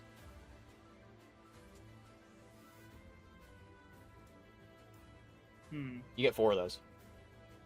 Oh, there's 4 of them? I think it says there's 4. Yeah, is it 4? As a action, fire a salvo. Oh, you may 4 you may attack make rolls. 4 I attack see. rolls. Yeah. Oh, wow, okay. Roll 1d20 plus 13. That hits. 2, 3, and 4. Those 2 miss. Okay, so that's going to be another roll 4d10. 22 points. Ooh. Yeah, the dragon takes 2 hits. Like a ballista bolt gets impaled onto its side, and then one of the cannonballs explodes against its body. It still like the smoke clears from the explosion from the cannon, and it is still creeping toward Hibiki, incinerating him. Is it cool if I use my reaction to do falling boulders to try and save Hibiki from this fucking laser? I guess, sure. I didn't make any rules about when you can do it. I mean, yeah, it's a reaction, and that's pretty much Yeah. So another cannon shot rings out. Only this one, the cannonball is sent toward the ceiling and hits one of the a loose bunch of boulders that fall down on top of Safijiva. It is going to make a strength saving throw against that. It gets a 16. Oh, 10d10, baby! I love getting to roll dice. Oh! 74 points. And it's knocked prone. It is knocked prone, which causes that laser to end. The mouth, the laser, go. as it falls over, the laser leaves Hibiki and it scans up the wall and rips all the stone and stone and crystal away from the wall as it rises up toward the ceiling. And some hunters on the rim of the cavern have to dive away from it as it passes by them. But then the mouth closes and it falls over. Yeah, once it hits the ground, Gen's gonna look at everybody. Just jump him now! On it! Berixis, you're up. Let's see. I will start by using my action to. I'll designate Hibiki as the companion and then cast a. What's your HP at right now? Currently at 146 Out of? out of 267. Okay. You will go for a Soul Leech. 17 to hit. Miss. That's a ranged spell attack, right? Yes. Yeah, it misses. Alright. Soap is gonna run up and just go for a round of swings then. I'll use my bonus action. Since Hibiki is my companion right now, I guess I will just bonus action to stack his dice for next turn. We're gonna Edict for a strike and a toughen up to give you 10 pin points. Roll 5d6, so you get 24 10 pit points, and then you get Alright. another 5d6 on your next attack roll. for damage. 5d6. And then so Thank so you. for 2 swings, 22. Miss. One more time. Natural 1, amazing. You have advantage. He's prone. 25. Oh, he's prone. Right. Okay, 25. It hits. 25 hits? Okay. So that's 12, and then I get my charger, so roll 2d10. 7 extra damage. And he's already prone, so I guess he doesn't have to roll. All right. Yeah. Soap runs up and lands a couple of swings on him as like he bashes into him, and it seems effective. We will go. Ferxus will go over here, I guess. Let's stay within Fluffles's aura range. Sure. Smart man. Hibiki, you're up. All right. Hibiki is going to run up right to the head of the creature and switch to hammer. And I will swing with my sword form. Reckless with my power files. Okay. Hope to bonk this dude. It hits. The 20 does not, though. Plus the 3d6 and the 5d6. 5d6, yeah. Thank you. Joof! Oh. 35 plus 23 is 50. 58 plus 2. He resists lightning. 60. Right. And for my next attack, I'm just gonna go for like Oh, plus your mod. a vertical. It's 70. Okay. Go on. 70. I'm gonna go for like an uppercut with the hammer beneath his chin. Okay. Recklessly. Damn! Oh my god! Holy fuck! Oh! If only you hit that on the first roll. Right. Shit. What did I calculate it to last time? It was 40. It was like 43. Plus your mods makes that. It was 51. Plus the 18 from the files, dear God. Yeah, that was still files. Yeah, so another 18. Yeah. files. Yeah, and I mean you crit him again, so you get to attack again. Dude, one more time, another bunk. God. The 23 misses, so it's just. Oh! Oh. There's the damage and the 3d6. Do I still get that extra dice from Ferxus in this hit? Oh, no, it's just on the first hit. Yeah. Gotcha. All right. Yeah. Sappy Jiva's eyes fix on a target. Anyway. You got anything else? That's it, right? Right, that's it. All right, Claw, you're up. All right. Let's see. Is it still prone? Yes. Okay. Let me think. How far can I move? I'll run all the way over here.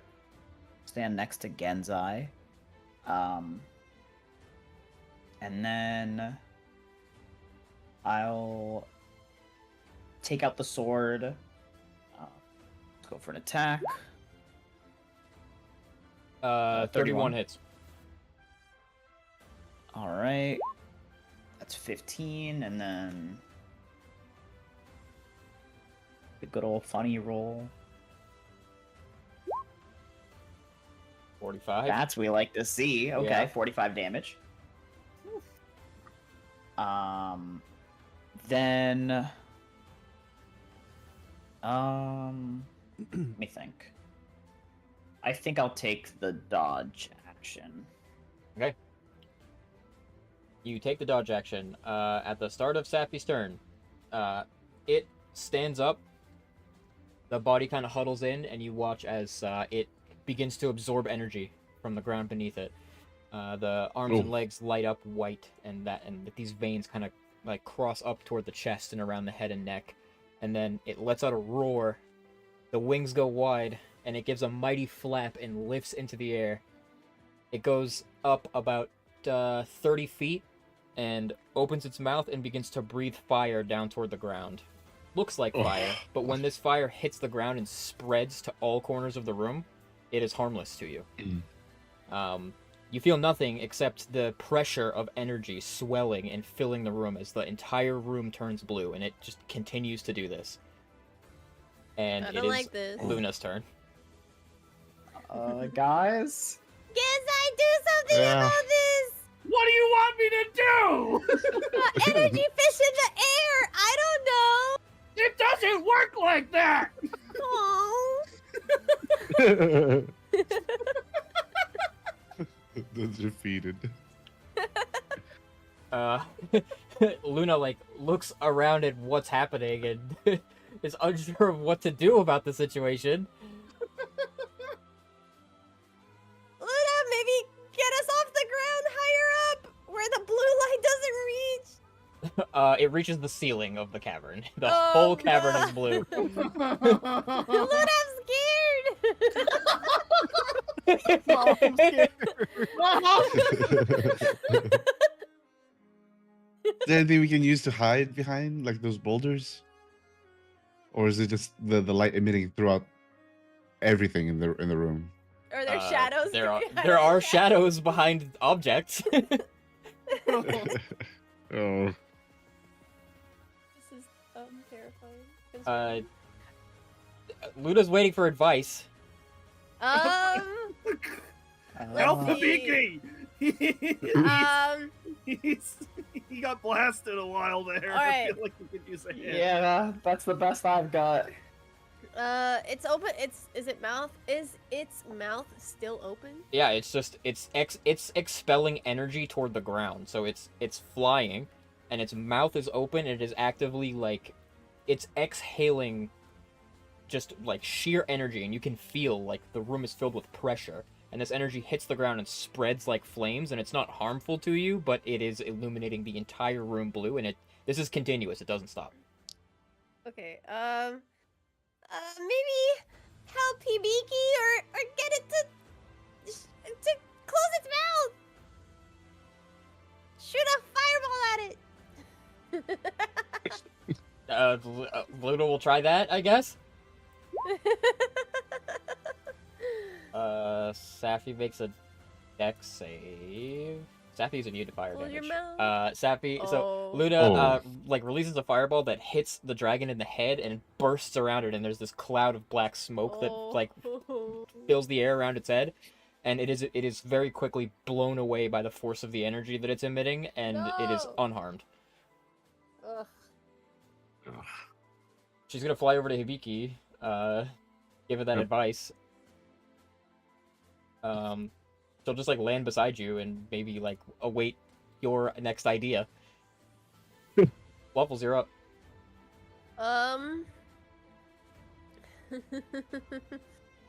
How high up is it? Up 30 feet.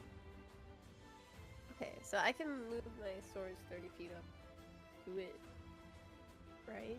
Yeah. Okay, and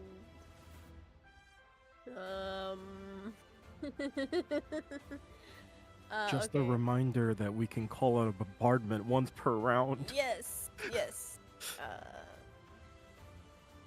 I do want to call the bombard. I'll say you think to do that and look up at the rim of the room, and everybody there has ducked for cover.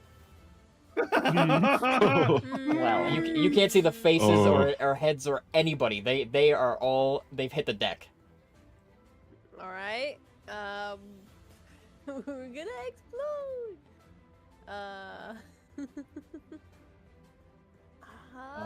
General vibe you get from this is like tactical nuke incoming. This is bad. Something bad's about to Oh. happen. Cover. Okay. One second. Wish I could tint the map blue. Oh no. Okay. Should've I should've Guys, made the that. echo's telling me that some shit's about to go down. Echo headache in the middle of this. Ah! Dang it. Let's see. Everything tastes blue So- right now. Can we still call the commission support? Looks like if you tried right now, they might not respond. Dang it!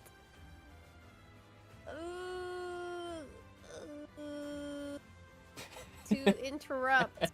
I want to interrupt its action. Have you tried asking it to stop? Stop it. Hey, you. It has eyes only. Okay. It's thinking about Hibiki right now. Unfortunately, it's got doesn't care about you very Ollie? Oh much. God. Yeah, I think he's a little busy. I can wait. Wait. No, but I would have to touch the creature. Wait, or magical effect. Can I use dispel magic? Because it says our magical effect within range. So if my surrounding area is blue, could I make a bastion of safety around me? The blue. spell magic's options are it stops the magic thing entirely or it does nothing. So it's up to you to try.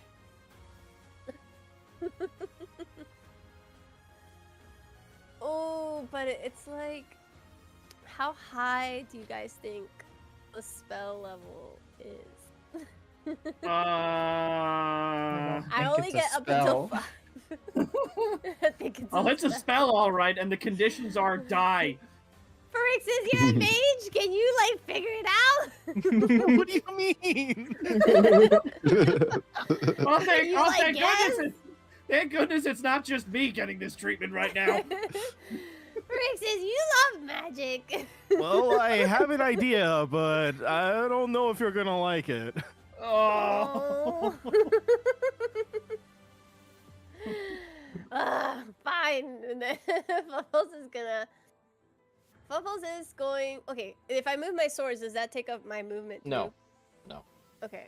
So first, I will summon Twin Petals 2, and I will take the.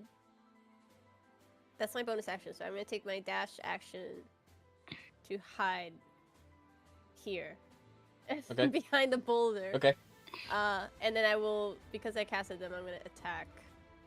Okay. Okay. And Fluffles is trying to shove the swords in its mouth. His mouth. Okay. Well, okay. She's going to either try to shove it in his mouth or try to skewer his mouth closed, or both. She's aiming for his mouth. Okay. All right. Let's see. 1. Miss. A 2. Miss.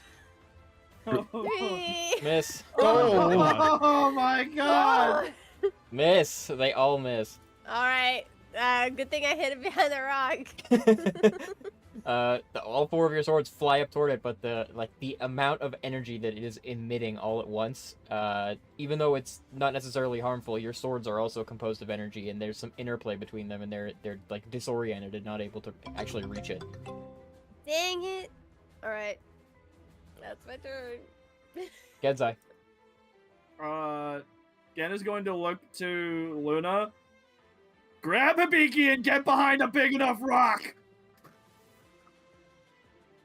There's one just nearby. It's all good. But that's not gonna do anything. The entire room is lighting up in blue. I don't have a better idea than this, Phyrexius! He's going to grab Claw, and step of the wind behind the rock that Fluffles is behind. Hey, wait. No buts! But wait. I'm gonna fight the blue light myself. No buts, Claw! Do you Yeah, want to I get have plans. vaporized? I had a plan. What's your plan? You'll find out. I don't like that. Why can't you just tell me what your plan is? You'll find out. His plan is Louis Sua's plan. From the... He's gonna look up and smile as he gets fucking vaporized. He's gonna look over to the rocker Fluffles and is like, do I drag his stupid ass over there, or do I just leave him to his own devices? Drag him You know, here! you already dragged me. I'm here. Oh, okay, cool. Whoop! You're over here now with us. And you know what? Well, no, I can't because I already used Step of the Wind. I'll use this action to take the dodge action, though, just in case. You never know. Okay. Phyrexius, How high up in the air is Staffy right now? 30 feet. 30 feet. I'm gonna yell at Hibiki. Hmm? Do you trust me? Of course, brother. All right. Well, I'm going to cast haste on myself, copying it onto Hibiki. So we're both hasted now. I'm going to use my hasted action to dash. I'm going to dash up to Hibiki, grab him, and then fly up towards Safi, and basically bring Hibiki up to Safi's snout. You know what? That's exactly him. what I was You know what to do, brother. Kill him, That's exactly what I was thinking. All right.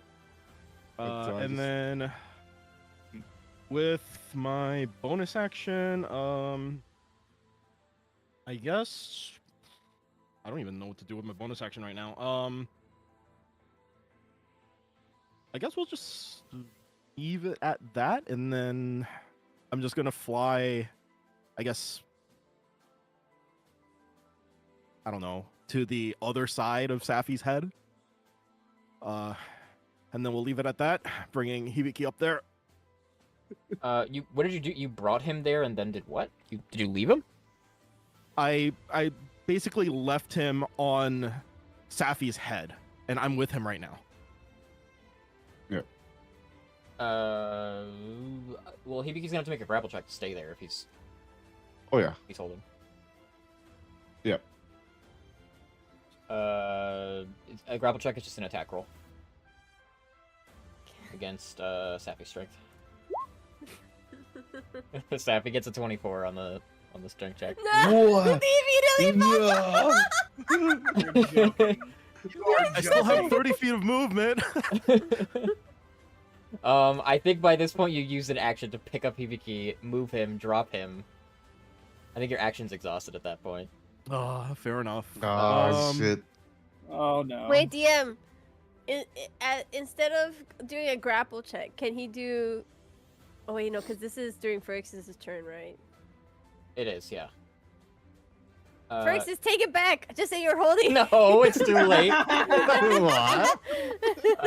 Hibiki, you Reload. like Phyrexius drops you. You go to grab Safi, and it's exhaling these flames. And as you go to reach out toward it, you can see that the eyes fix on you, and there's still a great deal of fury in those eyes toward you. And you like reach out to grab it, and it swings its head and bats you aside, and you just hit the dirt.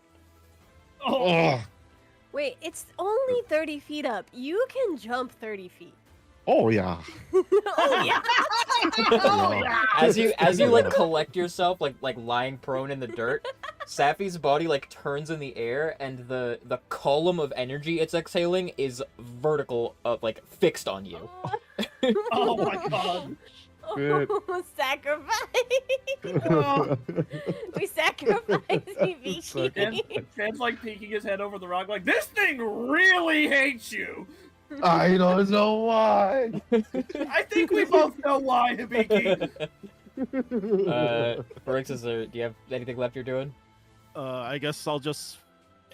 I don't know. I guess I'll just fly. 30. I still have 30 feet of movement, so I'll just go like here, I guess. And Soap will come along for the ride. Just like stop right over here. Yeah, are you still airborne? I am still airborne, yes. Okay. Are you above or below the rock? I'm above the rock. Noted. Hibiki. Yes. Uh, I am on the ground, but I You guys are mean. Kaku's never played Monster Hunter. He should know we all hid behind the rock. We're literally all behind a rock. You should have metagamed a little bit. I'm sorry about what's about to happen to you, Kaku. It's fine. No. oh shit. Where is Oh, Kaku's up in the air? Yeah. I'm up in the air. Yeah, he's in Oh. the air. You're on the Shit. ground and you're like lying. Like all you see is blue because you're staring directly up, and it's like a garden hose is fixed directly on your face, Listen, I reap what I sow. and it's heavy. I reap what I sow. It doesn't hurt, but it's like you can feel the weight of this energy bearing down on you. Yep. Shit. I will. Fuck. I'm gonna look to Luna and instruct her to move behind the boulder, and I will also move behind the boulder. You're also. Are you still hasted from? I am is, still yeah. hasted. Okay. You better move yourself. Yeah, I'm gonna move right behind you. If I don't use my haste, do I get to keep it until my next turn, or do I have to use it now? Haste has a duration. Haste has a duration. Yeah. Yeah, it's just 1 minute. permanent you're just until hasted, it it's about- either runs out or my Ah. concentration breaks. Oh, okay. Don't gotcha. worry, it's gonna be Which a real is, simple question in a second. Oh no. Fuck. You know what? I got my trusty hammer. My hammer will Wait, protect you me. could drag Pharixus. Wait. You could drag Pharixus under the rock. You like jump I guess and Luna can tackle drag him. me down there. Yeah. Goes after Yeah. Sappy.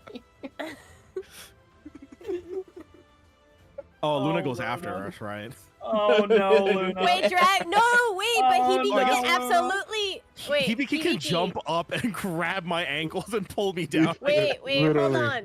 hold on. Can Hibiki ride Luna, like mount Luna's back and ride her Luna through can't the move boulder? right now.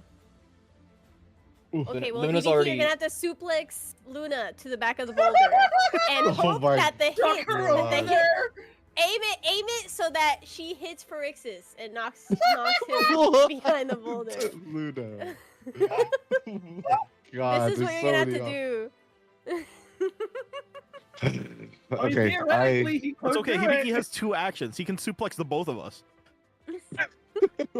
fuck. I will help move Luna to behind the boulder. I don't know about hitting Pharixus though. Shit. Well, you have two Um, actions. You have two actions. Like Yeah. Pharixus. I guess, yeah, We're just gonna gloss over. I'll- I'm gonna help move Luna, the full size huge Rathian. You're gonna help. How are you gonna help her move? Hibiki, You gonna carry her? Hibiki has. Ooh, Dragged by the tail, oh. unfortunately. He has suplex. I mean, he Larger RKO'd monsters. an Elder Dragon before, right? Yeah. A con saving throw to get Yeah. poisoned by the tail. If you want to like try to like push or throw Luna, you're gonna have to make an athletics check. Okay, I will. Roll for athletics. Please. Please. Hey, Ooh, okay. that's pretty good. A 30 is pretty Okay. good. I'll say that you like Hey. you grab Luna and like twist your body all the way around and just throw her. And like Oh, the yeah. Rathian body just goes like stumbling on over here and like falls over prone behind the boulder. Shit. And now you get to tackle Pharixus. Yeah. Shit, okay. That's your I'm going action, by to- the way. He has 2 Alright. actions. He's hasted. Yeah, he's hasted. And It's I will a tackle. use that action. It's a tackle, so it's an Yeah, Jumping tackle.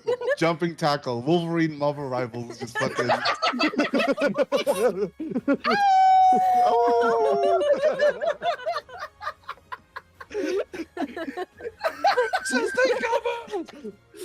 This is like Wolverine tackling Iron Man out of the air. Yeah. Okay, you're gonna have to. Boy, you have to. How high up were you, Phyrexius? You're like what, like? I'm like 30 feet. I'm basically the height of Safi. I think Hibiki, while raging, has a 30-foot vertical leap. And he's hasted, so he has more movement. Phyrexius, though, is very fast and also not exactly receptive to this because Phyrexius chose to be where he is and he flew around the You room don't really know. True. fast. No, You no, can no. ask him. No, listen. That is true. We have to take into account what Phyrexius' actions were. He zoomed around the room really fast, and Hibiki's moving as Phyrexius is, like, stopping where he is. So Phyrexius is in motion very fast and doesn't intend to descend. So Hibiki, you have to make an attack roll against Phyrexius. Oh, Like, Oh my god. in conjunction with your 30-foot vertical leap, it's at disadvantage. Fuck. Oh, no! Why did you say that? Why disadvantage? It's a disadvantage because he has to jump 30 feet into the air and hit a moving target. Hasted. But he's hasted, so he has 60 feet of movement. Hasted makes him 'Cause he's faster, not double. stronger. Crazy. It's a vertical leap. I think you should be neutral. I disagree. Phyrexius is a moving target, and Phyrexius is the fastest person among you. He's a missile. You think he's trying to stop a But bullet? But Phyrexius would be willing. He would be willing He's to not. be tackled. Phyrexius, are you by- willing to be tackled by Hibiki right now? I trust him, but you know, I do believe your argument is sound. When Hibiki leaves the ground, Phyrexius, you're like in the middle of like coming to a Yeah. quick stop. You turn and you see Hibiki leaping from the ground at you fairly. How do you feel about that? Are you Five dodging? Nights at Freddy jump scare. Are ass you fucking dodging or are fuck. you just catching a full Hibiki missile to the face? Listen, he trusted me, I trust him. Shit, brothers, bro. Okay, you collide in the air. You hit Phyrexius, and the two of you go through the air like 15 feet, and both of you hit the dirt. I will take the demerit that my haste will drop at that point. It doesn't need to. Okay. You don't take any damage. It doesn't have to? Okay. Sure. You're Yo. the two of you are hitting the dirt. Get out of my way, Luna. Like over here. So And you're both prone. Should I at least roll con for that? For my concentration? No, I mean you don't take any damage. Okay. Play by the rules on that one. Because if you both get stunned for that would be so stupid. Anyway, all right. Hey, listen, I reap what I sow. Claw, you're up. Well, those two are just out in the middle of nowhere. Oh no, they're behind a rock. Kinda. Yeah, okay. Kinda. Kinda Kinda. behind a rock, I guess, if you really think about it. Think hard. The claw can't do anything about that. Good luck to those guys. Oh god. Yeah, there's like no ability in my tool set that can really assist there. You're not fast enough anymore. Nope. Claw's not very speedy anymore. Yeah,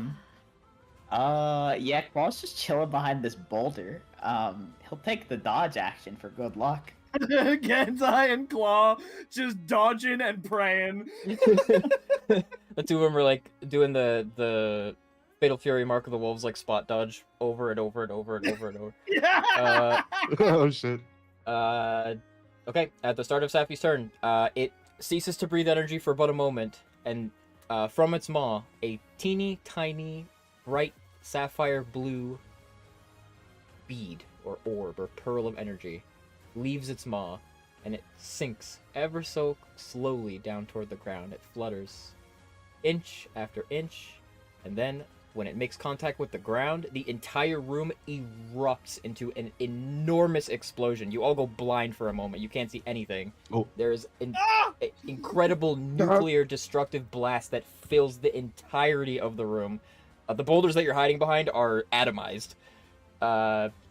But when the blast clears, Safi is touching down on the ground again, and you are unscathed. And that is Safi's turn. You're right for exits. It is Luna's turn. Boulders destroyed. Looks like that would have done You're right. somewhere in the realm of 250 damage if you got hit by it. That's all my health. Yeah. You fucking fool. Luna's turn. Luna's gonna cast. What spell should Luna cast? How are we feeling?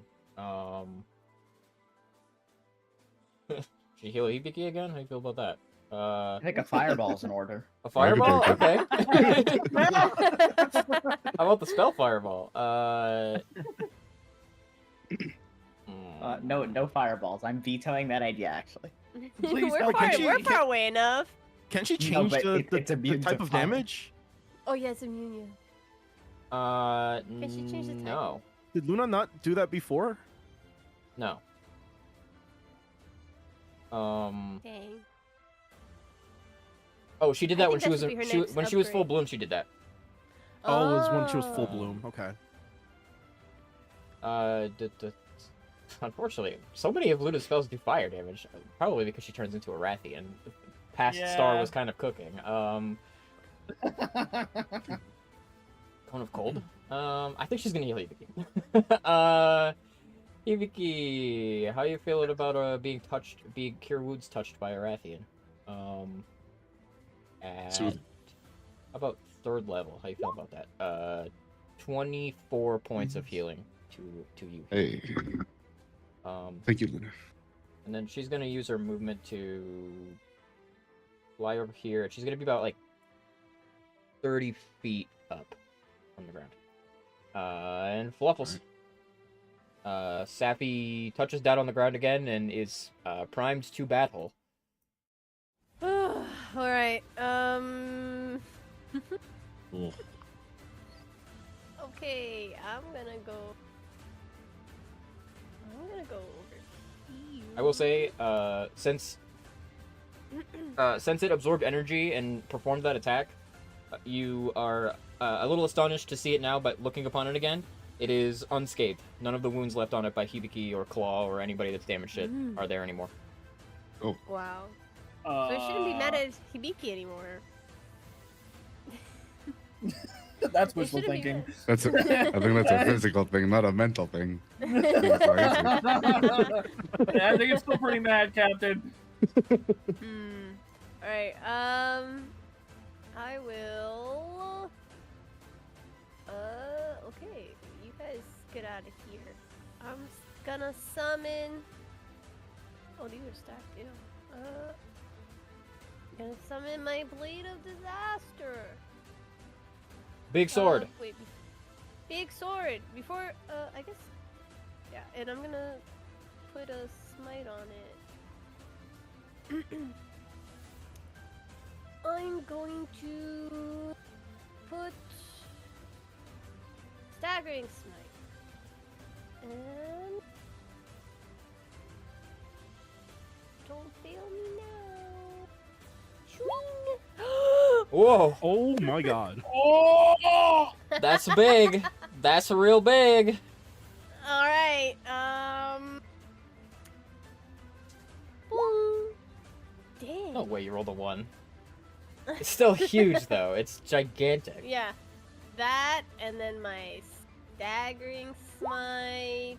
That's also double, by the way. Oh yeah. Ignore the 14 plus. I need my calculator. Holy. So that's another, what, 46 from the staggering smite? Plus Yes, that's the 13. 13. Yeah, 46. And must make a wisdom saving throw. You roll another 46 first. Okay.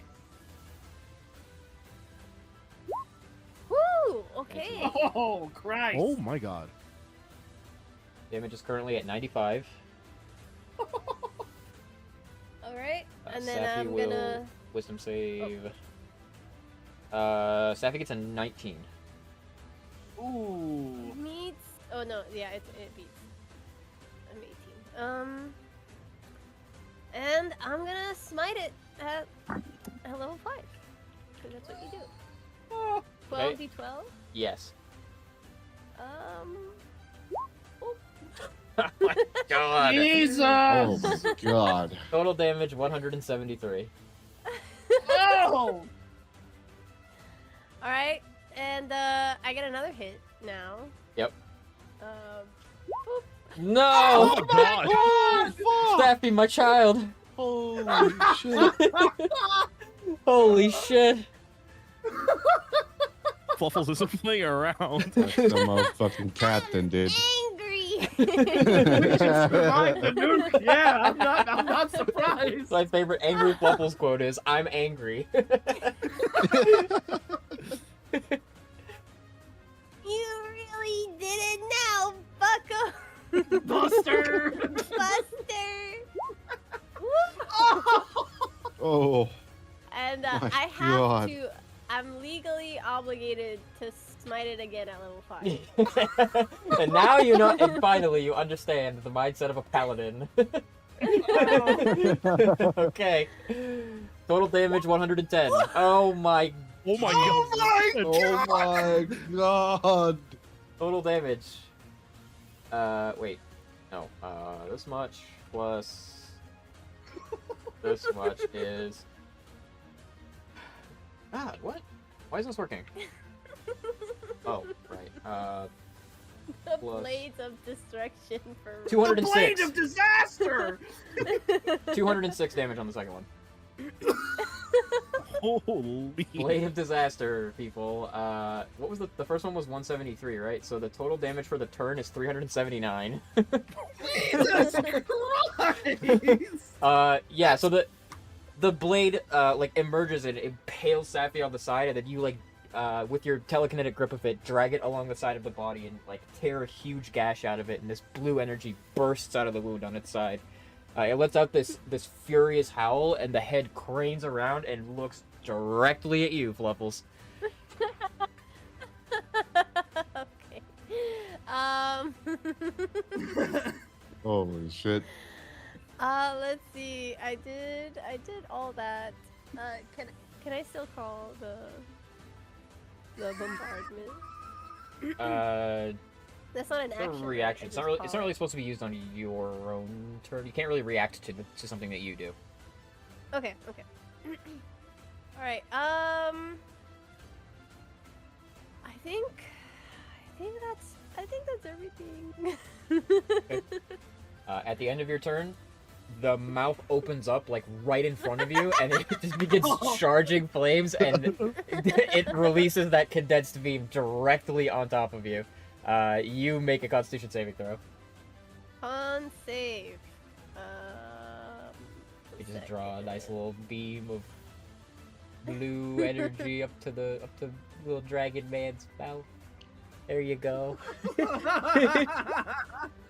Oh my god. And it's 27. 27. You take 7 points of force damage. Alright. You like raise your shield and the you don't have a shield anymore. Yeah. I guess with your feline constitution, the beam hits you and you like raise your arms up to shield yourself, and you guys watch as Fluffles' tiny body vanishes in a column of blue flames. Oh. Alright, 7. That makes it Genzai's turn. Well, it's time. Oh. I'm calling Super Flash. Okay. Please. Yes! Oh. 27 hits. Let's go. All right. Okay. It needs to make a dex saving throw. Dexterity saving throw. Safi Jiva. 28. Okay, well, yeah, it makes it. So it's going to take half damage. It'll be bludgeoning damage. I'm just gonna pump it into it.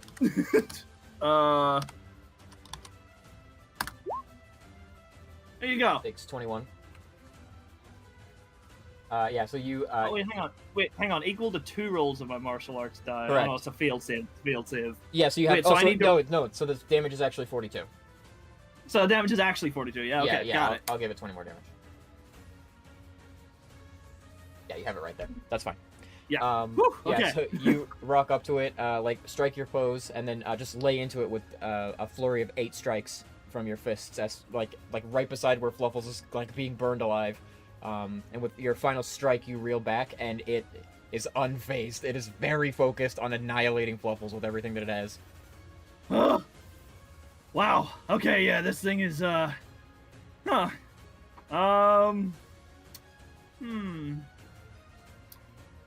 I will make an unarmed attack as my bonus action. Or sorry, I'll use my sword as a bonus action because I can always do that. Miss. If I spend 3 key points though, it turns into a hit. 3. Yes, 3 would turn it into a hit. Yep. No, of course not. However, this is a first. I haven't done it in a while. I'm calling Stunning Strike. Stunning strike. Okay. Never works, but hey, maybe this is the day. That's a con save. Safi, con save. Natural 20. Of course. Safi's got to get some of those too, since you guys get so many. Yeah, you know what? I tried, Gibbers. Can I call a bombardment to strike where Fluffles did damage? Sure. Yeah. You can make your 4 attacks with that. Roll. I still have it copied, right? Yeah. Okay. 1, 2, 3, 4. No hits. They Wow. all miss. Oh my god. Unfortunate. Come on, guys. They actually hit the body of the creature, but it is so like furiously focused on attacking Fluffles and so full of like this blazing energy that it absorbed that it is unfazed by the attacks. Francis, it's your turn. Fluffles, make a Constitution saving throw. It's alright, guys. We're cool. No, it's 14? 18. 18. You take 14 points of force damage. Falls against the beam. The head is like slowly getting closer to her and like focusing it in closer to her to just like literally try to disintegrate her where she stands. Captain, are you okay? I'm fine. Fine. Varixis, what are you doing? I guess we can go for an Atmo Salvo while I'm still hypersonic. Distracted. Yeah, let's see. I will go for Atmo Salvo at level. Let's go for level 4. Yeah, let's make it level 4. So that should be, I believe, 10, right? My math is right. My math is not Your mathing. math is, I think it's 8, right? Because it's Is it 3. 8? It's 3 at 4. It becomes 4, and then times It's 2 because 3 you're... at 2. Oh, at 2. Yeah. No, you're right. Yeah, It's it's 10. 3 at 2. 10. So Yeah, it's right. 10, right? Yeah, okay. So, I keep forgetting to put this on my character sheet, so we'll just go with this. We'll just do this, and I And think... misses. I still get plus... I really need to put this on my character sheet, but, we'll do this, and I get plus 6 on each of these as well, so, 1... Wait, before you do that, don't Yeah. finish because it's actually super easy to fix this. And we can do it right now. Let's see. We'll go to your spell list and oh my god, what? Okay. Spells. Wait, what's wrong with your fucking character sheet? Here we go. Yeah, it's really messed up. The formatting, like, I don't know what Roll20 did, but the formatting is, like, super messed up. Something is pretty broken. There's a global.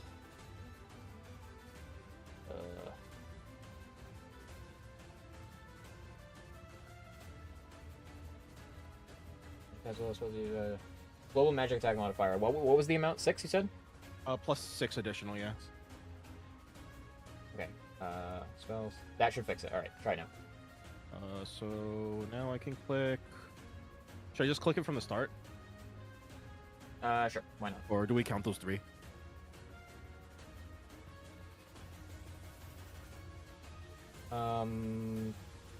We can just count those 3, I guess. 2 of them Right.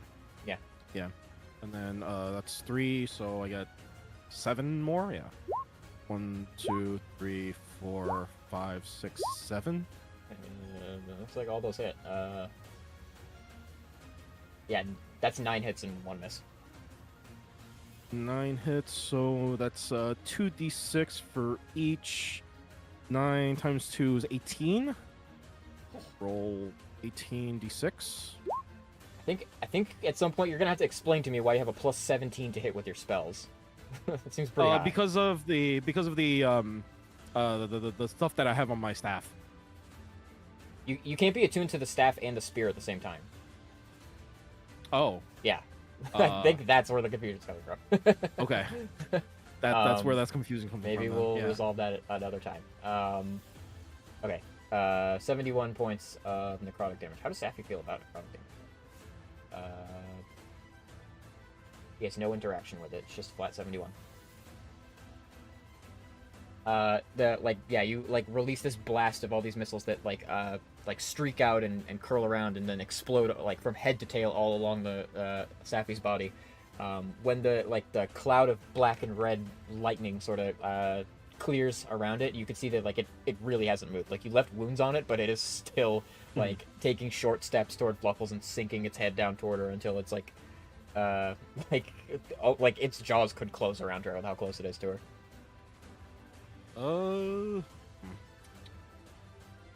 I'll use my let's see here. I'll use my hasted action to try to cast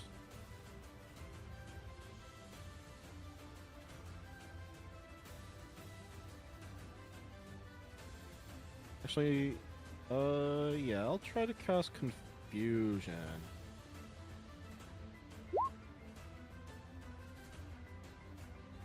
Or actually, no, that drops my concentration on haste, so I can't do that. Yeah, I'll just use my hasted action to imbue strike on Hibiki. And then Soap will go run up and try to go for a round of swings. Okay. That's 1 and 2. Miss. Both miss.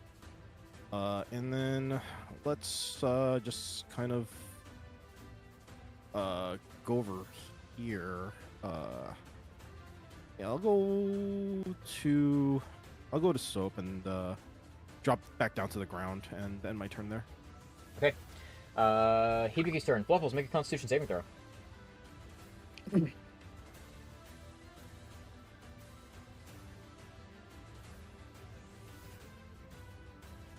Oh, she I think is you're okay. Hibiki, take your turn. I'm gonna move 30 feet up here. Am I able to jump onto its shoulders? You can From try. here? All right. I will attempt. Is that athletics? No, you can jump that high. You need to make a grapple check, so it's an attack roll. Okay. Yeah. So I'm just trying to jump onto its shoulders and kind of, with both of my arms, like pull its neck backwards and focus that laser somewhere else. Okay. Okay. Yeah. 36. You're trying to like grab its neck and like twist its head so that it's not laser beaming Fluffles anymore. Right. Right. It's gonna make an athletics check. You're never gonna believe this. Oh God, no! Please don't. I'm gonna let you see it in the chat. It gets a natural my 20 God. on the athletics Oh my God! check.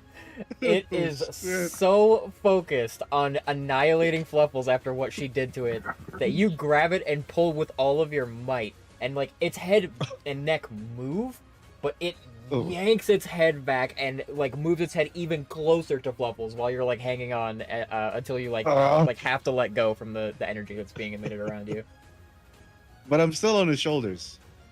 And You you're still fa- you- hasted. You failed the grapple check, so you end up back on the ground. Back on the ground. Okay. Then I guess I would be. You're still Just- hasted, so you still Alright. get an attack if you want. Yeah. With that, I am just going to attempt a jumping uppercut towards the bottom of the chin, recklessly. Okay. Yep. 28 hits. 22 does not. 28. All right. You gain 4d6 on this also. All right. 22 points. Six and a 46. Another 18. No, 16. And then you plus your mod is another 10. Okay. Yeah, you definitely you strike it with that uppercut, but it continues to ignore you. Oh my god. I don't really have anything else, so that'll be it for me. Hang on, Fluffles. Okay. Fluffles, you have to make a con save for the start of Hibiki's turn. Okay. 1. That's 27. 27. So it's the same damage as last turn, which was what did I say? It was 14. Yeah. Yeah. 14. Claw's turn starts, and you have to make another con save. Con save. 27. It's another 14. It doesn't escalate if you succeed the save. Oh, let's go. Okay. Let's go. All right. It just wants me to get hasted. So. Trying to whittle you down bit by bit to I get think- you into range. Yeah. I think you've seen enough of Sappy now that I can stop hiding the rolls. Oh. All right. Let's see. Claw will run all the way up. within Let's 90 not stand in the big blue laser beam. Let's go over here.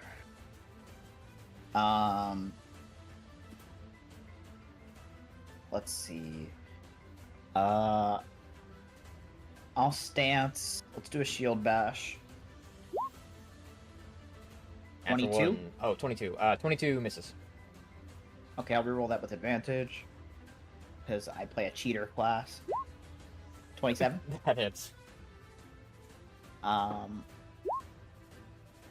Damn, no, I've never seen a roll that low on this weapon. Damn, I got a natural one. That's crazy. Okay. Damn, I'm taking the dodge action. Okay. You take the dodge action. On Yeah. Sappy's turn, the mouth snaps shut, and there's a hiss of energy. We're gonna clear the beam, and... Hello, Miss Fluffles. Oh no. Would you Hello. like a bite attack? 35 to hit. What? Oh Christ. 35. 1 second. Oh wait. Oh, by the way, DM. Apparently, I had. I gained the benefit of cover from range attacks or saving throws earlier, so I, just in case, but I didn't need it. Anyways, For what? For Yeah, when? For for, why? my For wi- where? my white stone.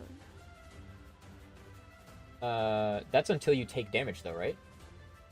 No, it's until if an attack hits me, which I never got hit. I guess right now is the first time an attack is hitting you. Yeah. Yeah.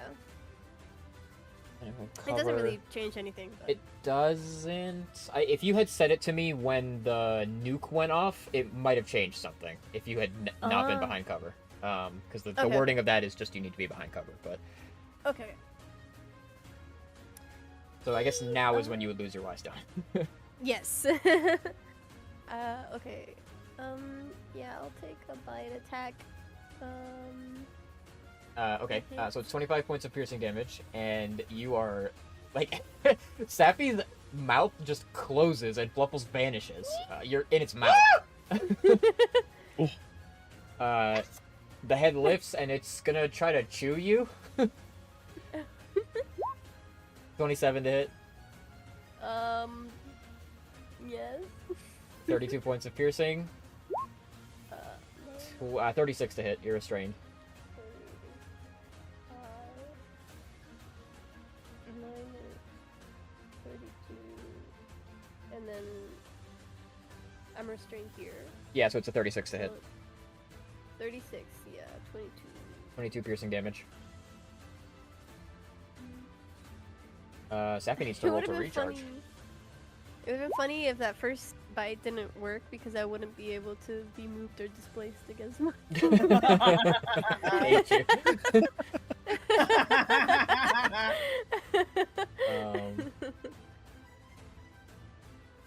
With Alright, I'm that, hasted. you're Yay! in its mouth. It is going to spin and face Hibiki. Oh. Hibiki, Yep. 26 to hit. Yes, sir. 17 slashing. Natural 20. How many boy. attacks does Yep. this thing get? 5. Oh! Oh. It is 24 points of slashing damage, Hibiki. Okay.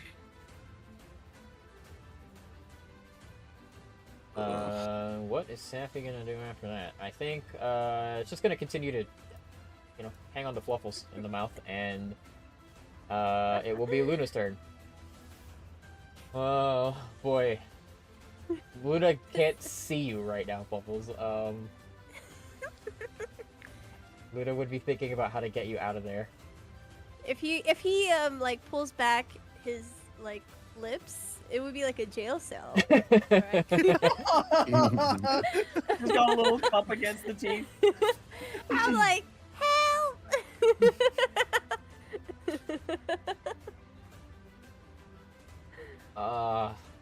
Man.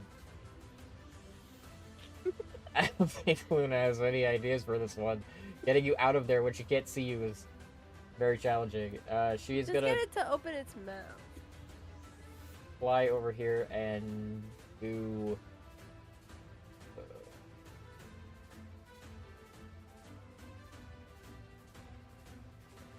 Druid spells are really underwhelming for things like this. I think probably her optimal play here is to fairy fire it, to be honest with you. Appy will make a dex save, right? Natural 1 on the dex save. Sappy is going to do one of these and not catch the fairy fire. And then Luna's probably gonna drop a Cure Wounds. No, Healing Word, rather. Bonus action. She unfortunately can't see Fluffles. But can I hear her? Can you hear her? She's a dragon. She can roar. That I can side this thing through. Yeah, to be honest with you, I would say if it was a person's voice, you'd struggle inside Sappy's Yeah. mouth. But the roar of a Rathian, I would say it might be able to penetrate. Yeah. Yeah. We're gonna call it a Healing Word at 5th level. Wahoo. 23 points of healing. Plus 23. Yay! And Hibiki's around here. Get it too, right? No, it's just Healing Word. It's not. Okay. Alright. Okay. End of Luna's turn is Fluffles' It's turn. me! Is it though? Because Sappy gets the legendary action. Oh. This cheating ass dragon. Miss Fluffles, can you do a dexterity saving throw at disadvantage for me, please?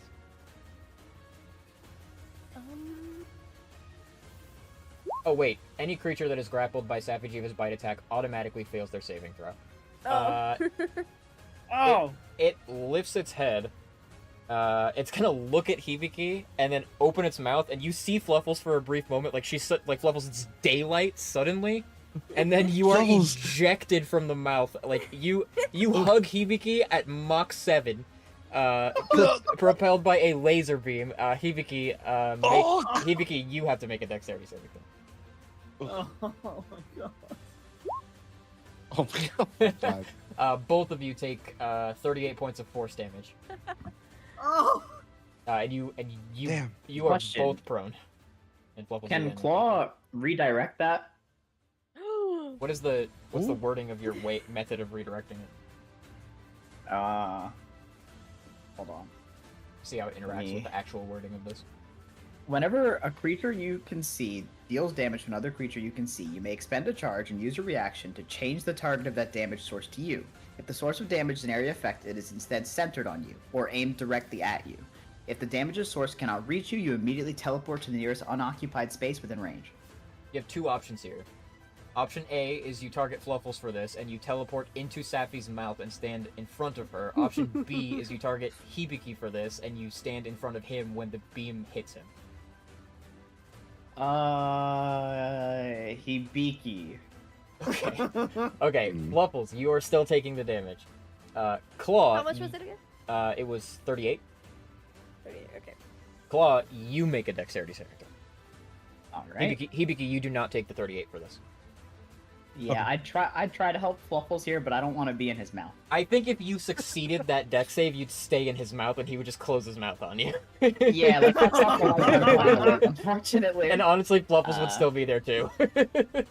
I would Okay. like to attack it within its mouth. It's too late. Do you guys see the You're not in its visual? mouth anymore.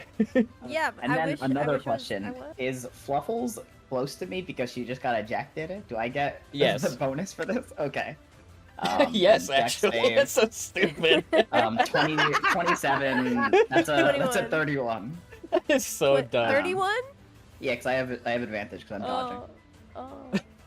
So, Claw, you teleport in front of Hibiki, and like Fluffles is blasted out of Sappy's mouth at you, and the blast comes because Fluffles' body and the laser hit Claw's shield. Bonk! I like to think like she ricochets off of my shield and then Hibiki catches her. Yeah, you like Yeah, roll. catch me so I won't be prone. You roll Yep, up I got over. you, Bubbles. You roll up over the shield like rolling over a hood of a car. Oh shit. Really silly in this fight, you guys. What a comedy. And then the laser beam is blocked by Claw's shield, so Hibiki doesn't take any damage. Flubbles, you land. You prone. big guy. You have to land prone from this. It's silly, but the teamwork is immaculate. And I get some temp hit points. Life is so good. Now it's Flubbles' turn. You're just laying prone on the ground after all that. Sorry, Captain. Ew, I'm all slimy. Nah, I'm sure Like- most of it got like burnt off, Burnt. evaporated. Ah. Can you stand, Captain? Yeah. All right. All right. That's just standing up is just all my movement, right? Half your movement. Okay, half. Okay. It's my turn. two people can play in this game. I don't know if your mouth's big enough. Chomps down. Dragon. Alright, Fluffles will I get 2 more twin petals. No. No? You still have Blade of Disaster. Oh, okay, sorry. I lied. I lied. One day we'll go a session without having that conversation. Yeah. It's just so cool. Can you imagine? Yeah, it's almost like at level 20 you can do that. Wait, if you separate your Blade of Disaster into 4 twin petals, that means you can create 4 fangs that look like teeth. That's at level 20. All right. How do I want to strike back? And by the way, DM, you have disadvantage from chat. Alright, I got legendary resistances. He's Elder Sealed for my attack. That's not even true anymore. You don't have that anymore. I don't. Oh, yeah. It's an item. It's an item. Yeah, and your sword that you're not using anymore. Dang it. Wait, hold on. Wait. Okay, so all the stuff I have on my sword is gone. Yes, you have a new weapon. Unless you switch back to the sword. I don't have the sword at all anymore. Oh right, you got- still- you your, still- your sword is. I have the. Wait, you didn't lose that sword at all, did? Yeah, you didn't lose it. You still have it, but you're not attuned to it. You'd have to use an action to switch Okay. That's attunements to where it. that's where the confusion was coming for me also earlier, Mm-hmm. where I got the +6 because that's all my Magus staff, but I guess I don't have it right now. The because I flower have no crown spirit. fills your weapon attunement slot. And can I? Okay, so I don't have any of these items. So actually, my crit range. Okay. Well, I've been Blade of cheating. Disaster has its own crit range. Okay. Blade of Disaster does that naturally. Okay. Guys, I've been cheating because I don't have my haste thing anymore. Oh, I that have was a to- weapon? That yeah, it's an item from F. my sword and shield. Cheat or Yeah. whatever, Okay. doesn't matter. All right, so I gotta ask Tori to move all these things to my to something on me. To your earrings. To my earrings. I already have one thing on my earring. Okay, I'll have to think about this later. Okay. Dang it. Taking damage is bad now. How could you do this? Now? It's bad now? I like getting hasted. I was like, yeah, the haste. Alright.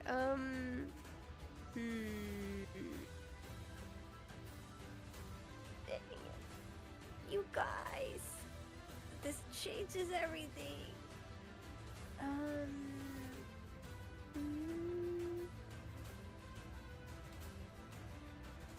Maybe we can stop it. Alright, I will.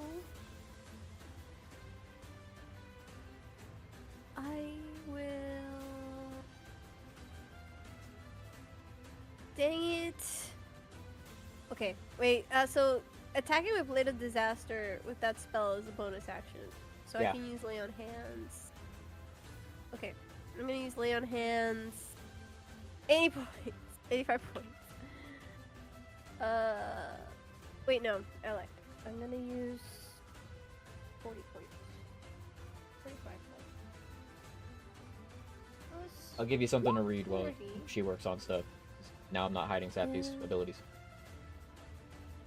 I just want to throw another reminder that anyone who has reactions open can call in a bombardment once every round. Because people Yeah. haven't been using it other than me. Yeah, yeah. Challenge. Provoke. I gained aggro. Sappy actually has that mechanic.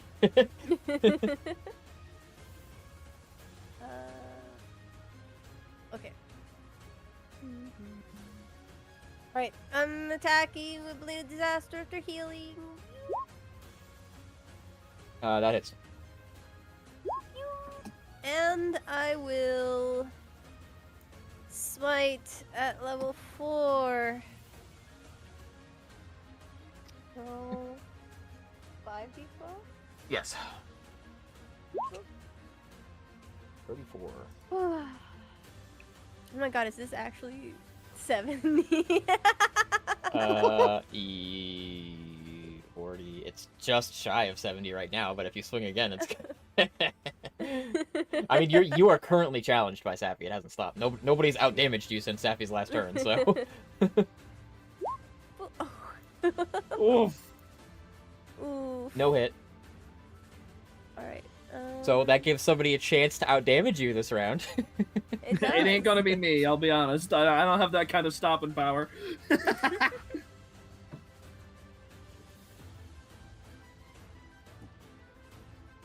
Sappy also just has disadvantage against being challenged, so you could be creative about that. Okay, you got anything else? No, that's it. Genza, you're up. I'm just gonna swing. I'm just gonna plant my feet, uncoil the sword, and swing. Okay. Oh, I'll spend a key point to make that 24. It hits.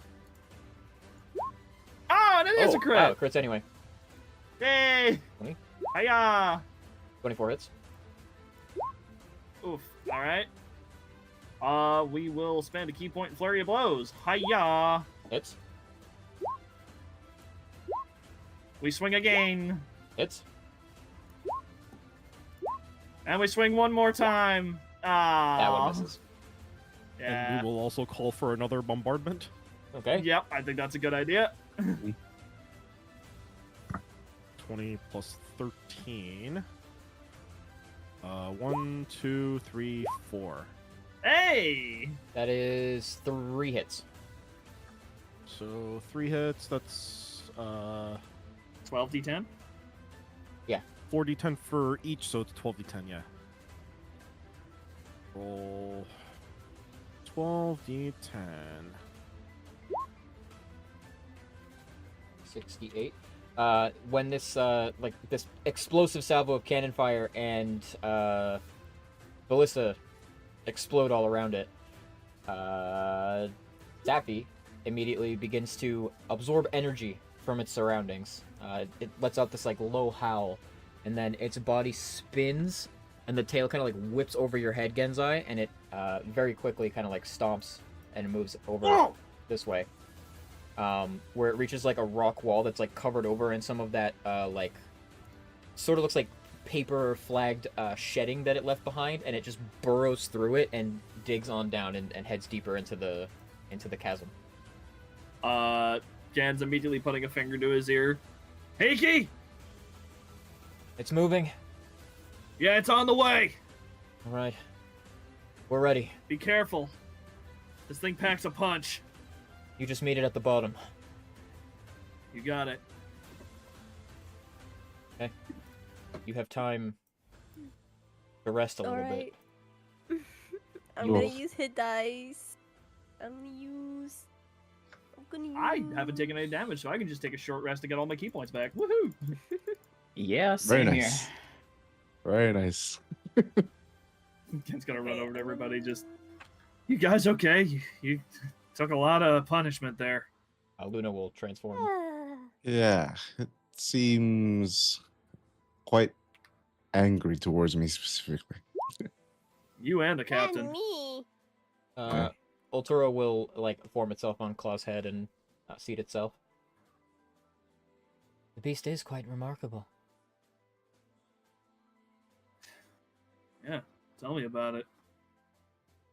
Just another case of something that we are totally out of our depth with, but impressive all the same. Or perhaps not. I think this may be exactly your depth. Ultura gets it.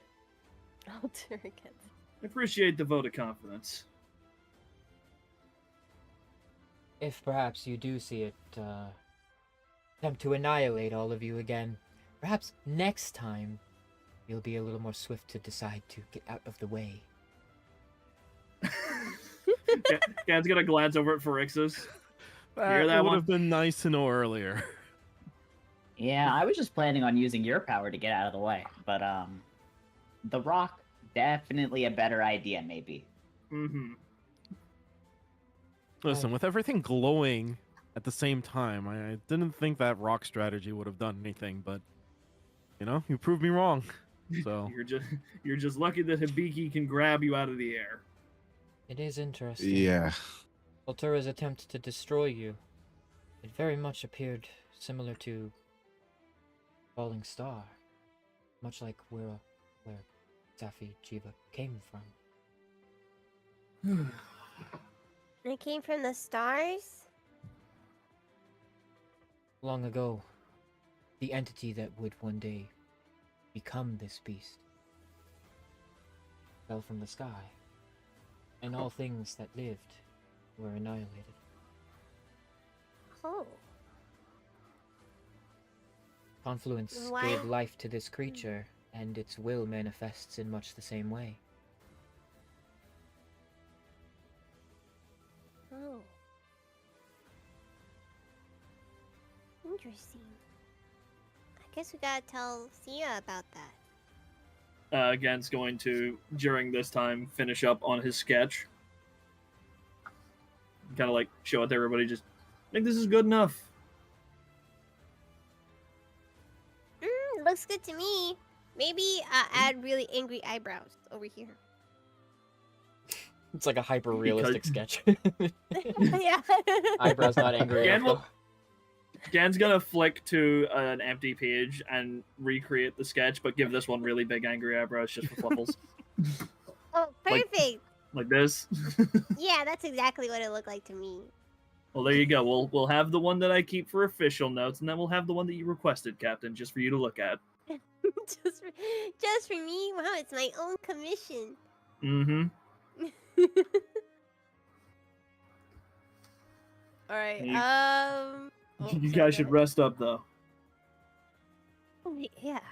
You guys Gonna aren't need talking it. for long before you hear, on a level below you, the Tempests are battling Safi Chifa down there.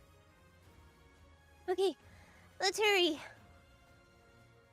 We gotta go to the Dragon Vein. Come on. We're running. Okay. You go running. You'll need to. Those of you that can't fly will need to call wing drakes from up above again to fly you down there. And you sort of pass right by the level that the Tempests are battling on, and you can see Hydrangea's having the time of his life. Battling Safi Jiva. The beam is like hard focused on him, and he's just catching it full chested, like singeing his chest hairs off, and he's walking like Safi's like doing that slow creep toward him to burn him, and Hydrangea's creeping right back. They're walking at each other.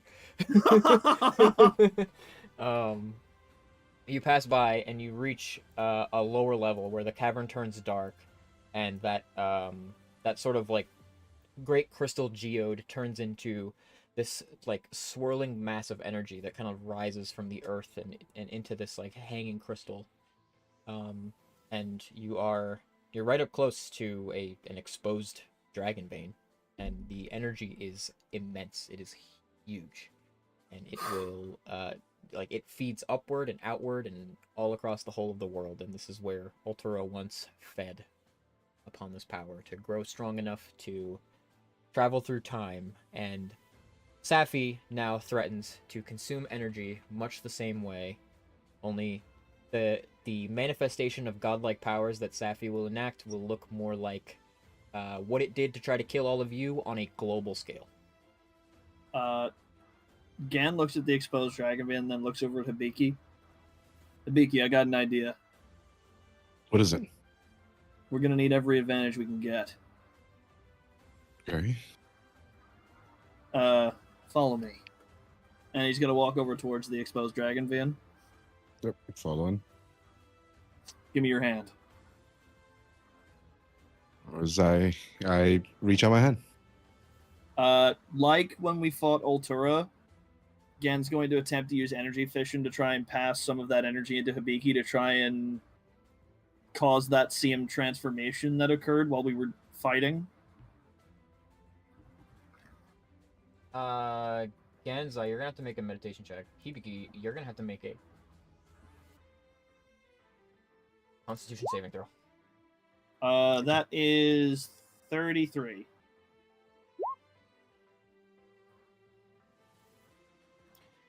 Genza, you reach out and touch the dragon vein, or at least you kind of like immerse your hand in the flow of this energy, and with a hand placed on Hibiki, Hibiki, if you are prepared, the unfiltered energies of the dragon vein are going to be passed through Genzai as a conduit for ki and natural energy, and they're going to touch your spirit. All right. Hibiki, you are immediately blasted with this like unspeakably enormous force of energy that strikes at you, and like you all watch as energy like emerges and blows straight out of like Hibiki's shoulders, his neck, his hair, his entire body is completely erupts in this huge force of this power that surges up all around him. Hibiki, you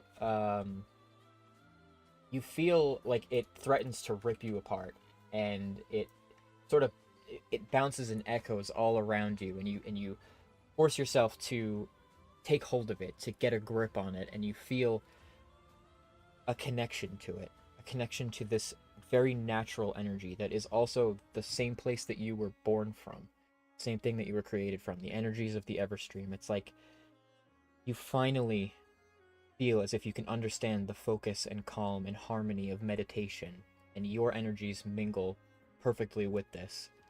And as you take command of it, Hibiki, this great aura bursts out around you, and all of you watch as the space around Hibiki is filled with this great avatar of energy that vaguely takes the shape of Hibiki. Ugh. You are finally getting the thing. I'm putting it in your journal. Oh shit! Finally. Oh god. Yep. Looks like I was right to do this. That's Uh, a bigger me like last time. it is in artifacts, Hibiki. Oh shoot. I still forgot to write the Okay. flavor text. Whoops. Well, you know the flavor text now. I just said all of it. Yeah. There's art for this too. I actually think I need to grab it because I didn't. I should have known this might have happened today.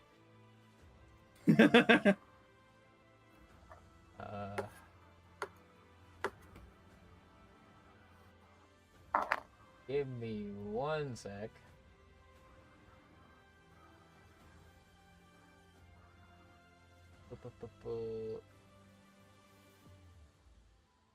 Where did he? Oh, Right here. you're still here. Here it is. Gotta stick it in roll 20. Give me 2 seconds. Should have known this. How does this always happen to me?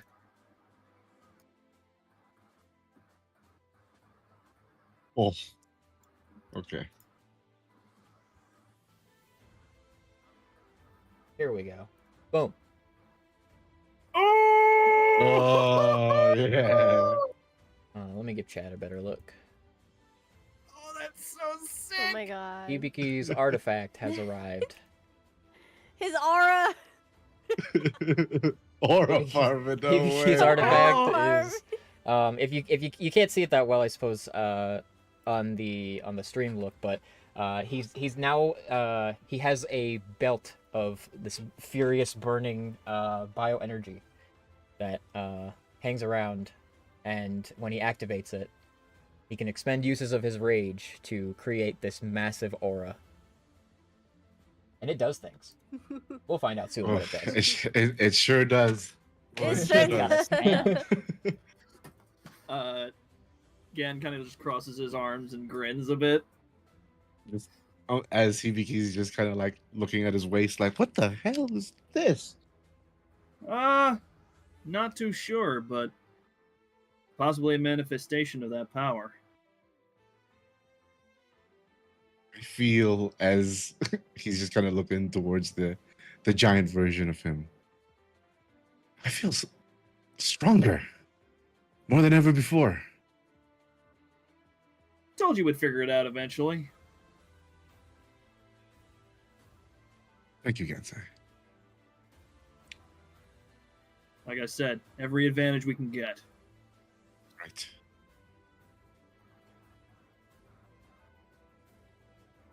Okay, Hibiki, you store your axe because you don't need it anymore. Yep. You served me well. As I just put it on my back. Okay, so remember that your attacks are a little different now.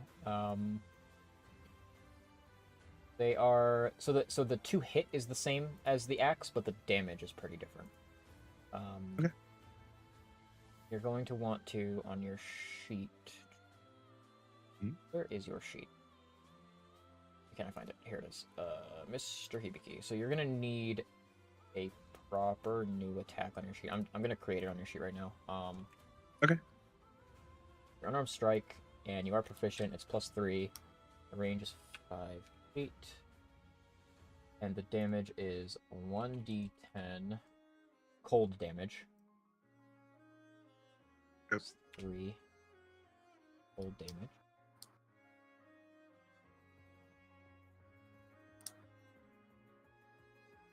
While raging, yeah. Okay, well, what's that? You got the unarmed strike there, and then this one is 1, same thing, +3. Range is this. Damage is 1d.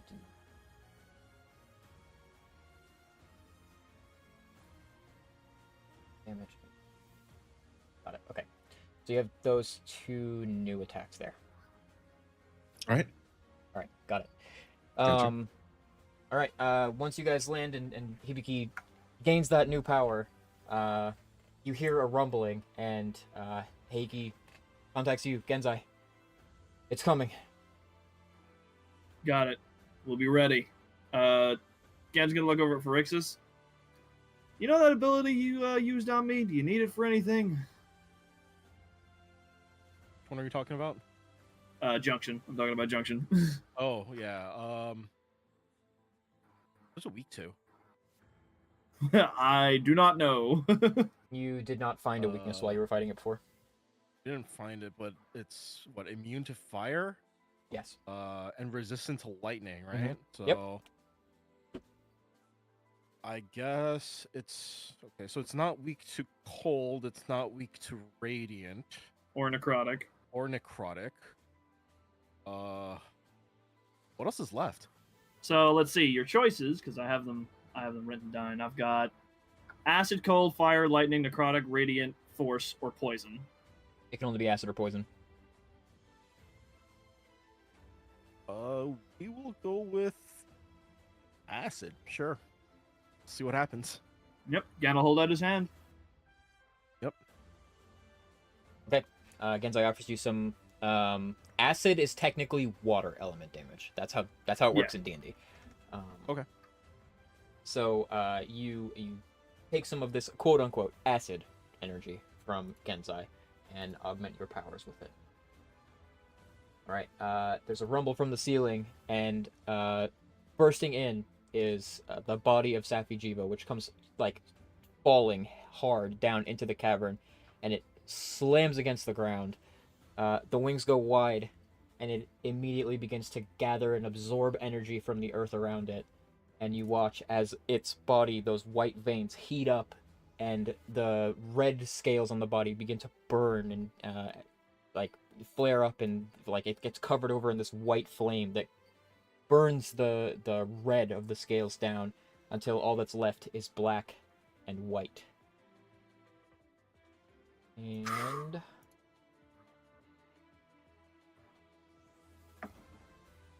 who's ready? Oh, Oh my god. Let me fix it for you, chat. That's not right. This map is vertical, which is always such a problem. oh wait. So where I am right now is up in the air. He hit the ground. Okay. So Whoa. all right. OBS, can you behave yourself, please? Here we go.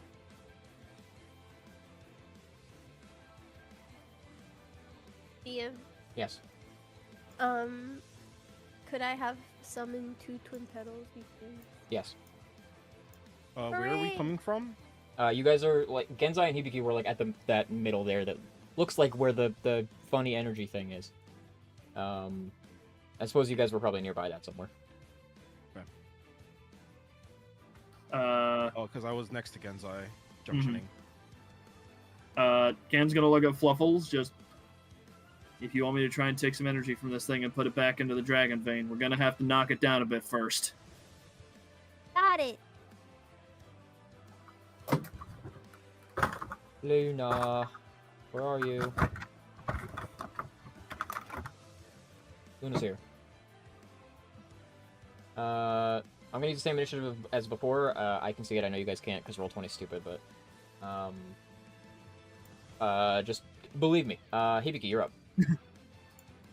I made sure to screenshot, so I'll post okay. them. All right. I am going to move up over here. With Am I still? Do I still have my giant spirit up? Yes. As a matter of fact, Right. I'll make a token for it next time. But what size is no it? worries. It is huge. I'd say. Yup. You are huge. Although Hibiki is still the same size. That aura of his that Yeah. takes the shape of him is huge. Right. So I guess just a question: how does this interact with what is it? If I make Hibiki very large? We'll have to find out. Well, I guess we'll find out. Oh shoot! All right. And first thing I'm gonna do is just run up and just do that weighty big right hand punch towards the chin. And yeah, I will go for unarmed strike. Okay. Ruthless. 27 hits. 27. All right. 22 points of cold damage. All right. And I think in there is the text says that your fists count as great weapons now, so your modifiers are applied. Okay. So it's 10 more. 10 more. Oh shit. Yeah, so okay. it did 33. All right. Let's see. If and I get my second attack and So you're huge for 1 minute. Mhm. You may declare any attack a brutal strike without having or foregoing advantage. oh shit. Okay, sweet. That's what the huge does. Then for my second attack, I will go for a another kick. Oh, sorry, another punch. But this time I will use Brutal Strike and I'll push him 15 feet specifically into this wall. And I will add on the... What is it? Staggering Blow. So disadvantage on the next saving throw. Okay. Yep. So I'm just pushing him southwest. Roll another attack. Yep. 28 hits. Alright. 15, and then you add 5 to that, so it's 22.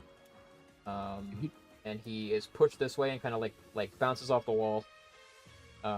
He has disadvantage on a saving throw, you said? Yes, disadvantage on saving throw. Okay. At the end of your turn, the head looks to focus you, and it opens its mouth and unleashes laser beam. You make a Constitution saving throw. Alright. 19. You take 14 points of force damage. Great. Laser beam is focused on you. Laser beam. Gotcha. No! Claw, you're up. All right. I'll run up next to Ibiki. Let's stance up. Oh, I gotta get rid of my 10 hit points. Which means I guess I'm just gonna shield bash.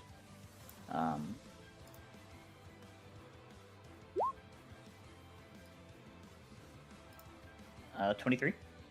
23 hits. All right. Not damn. I guess I'm dodging. That's it for me. 9 points in the dodge action. Got it. Sappy's turn. The laser beam stops. We get rid of laser beam. Oh. Sappy is going to... It's gonna... Well, one laser beam ends for another to begin. Laser beam like this. Hibiki, Phyrexius, Genzai, and Soap make dexterity saving throws. Dex saves. You got it. Damn. Yes, sure. Oh,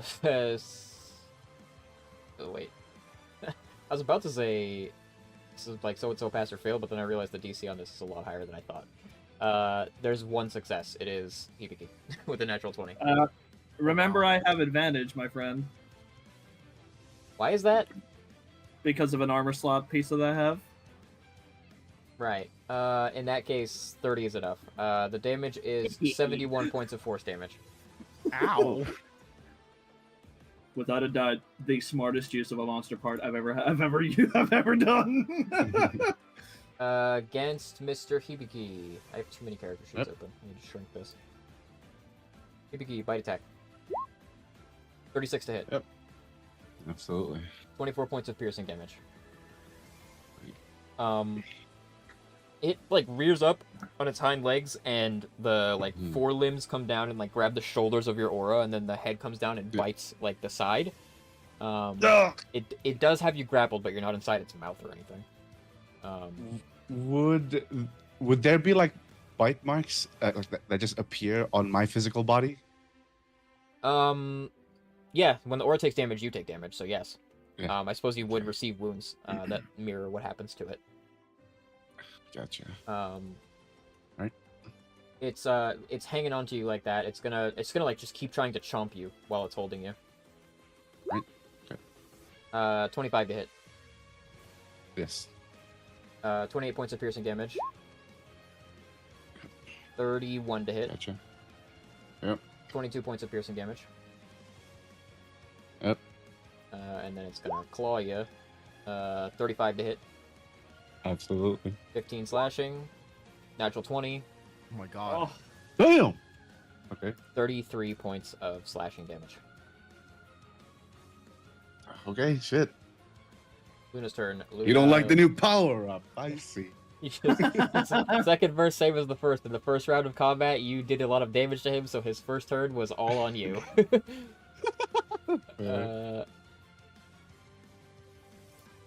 Luna transforms again. Luna is going to do probably just like in the first round of combat. She's gonna fly over here and cast heal on Ibiki.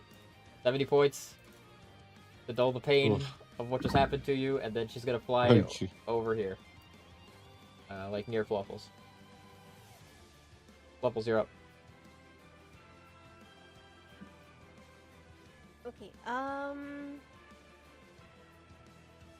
Let's see. I'm gonna move over here. Here comes Fluffles at Mach 5 to give Safi a new target. Here I come! Basically. Wait. Okay, there, it's closer, but so I can grab it. I'm going to summon 2 more twin petals. Yay! Oop. Let's see if any of these hit. Okay.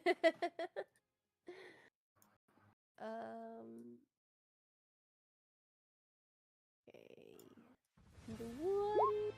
Woo! Hits.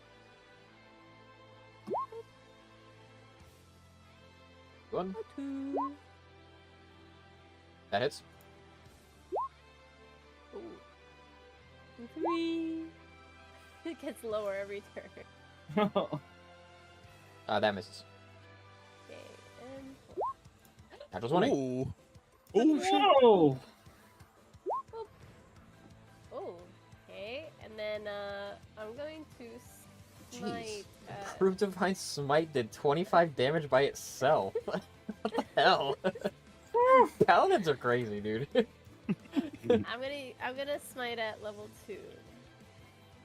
That makes it 4d12. Okay. Okay. We're gaming. How much damage did Hibiki do?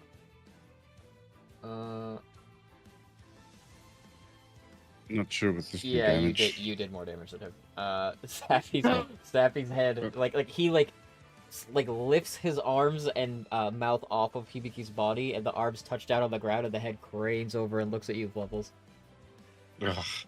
Miss me. Alright, that's my turn. Okay, Fluffles, make a Constitution saving throw. Womp womp. 1, 1 second before I make the con save.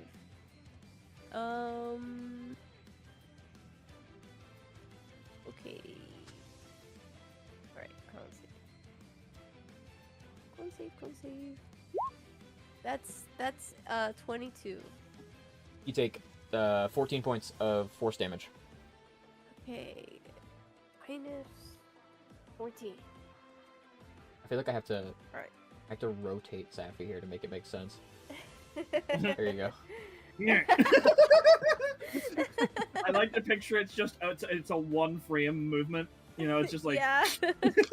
Let me. There we go. He's a funny little guy. Okay, he's trying to get you now. He's coming. Oh lord, he's coming. Genzai, you're up. I'm gonna spin on up over here, and I'm a super flash. Here we go. Nope. No way. Oh. No way that happened. Wow. A 1 and a 2. Yep. Yep. Okay. Well, I tried. Okay. Then I guess we're just gonna. Yeah, we'll just do the bonus action. Hiya. Okay. Not this time. Nope.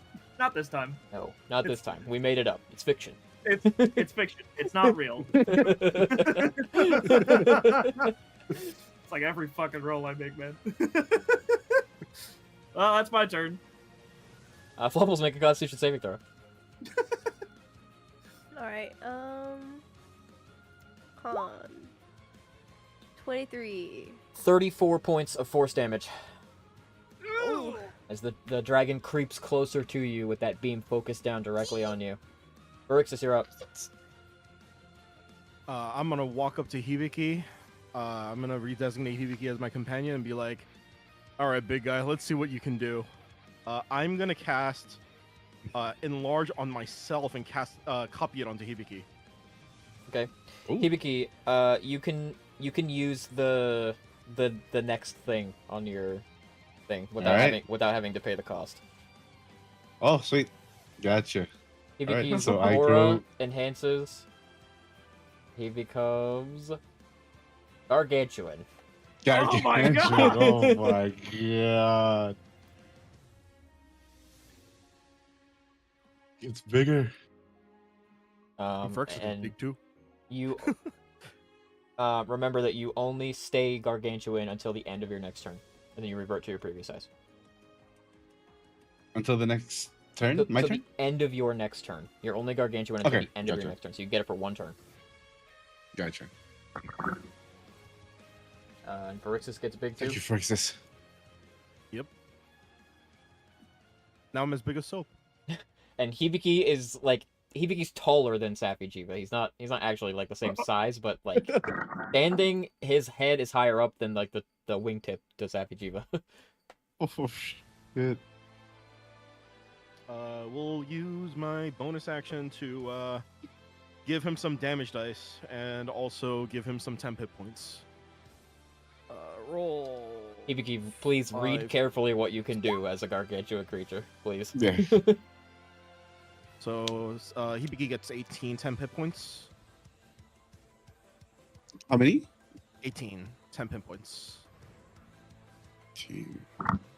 And then Soap will just run up and go for a round of swings. Let's go like here, I guess. Go here. A 1 and a 2. Wow. Double miss. Soap is tired from last session. He Oh, kinda popped off a little true. too far last He You're was right. popping off. You're He you're was so going right. crazy. Soap carried big time last time. All right.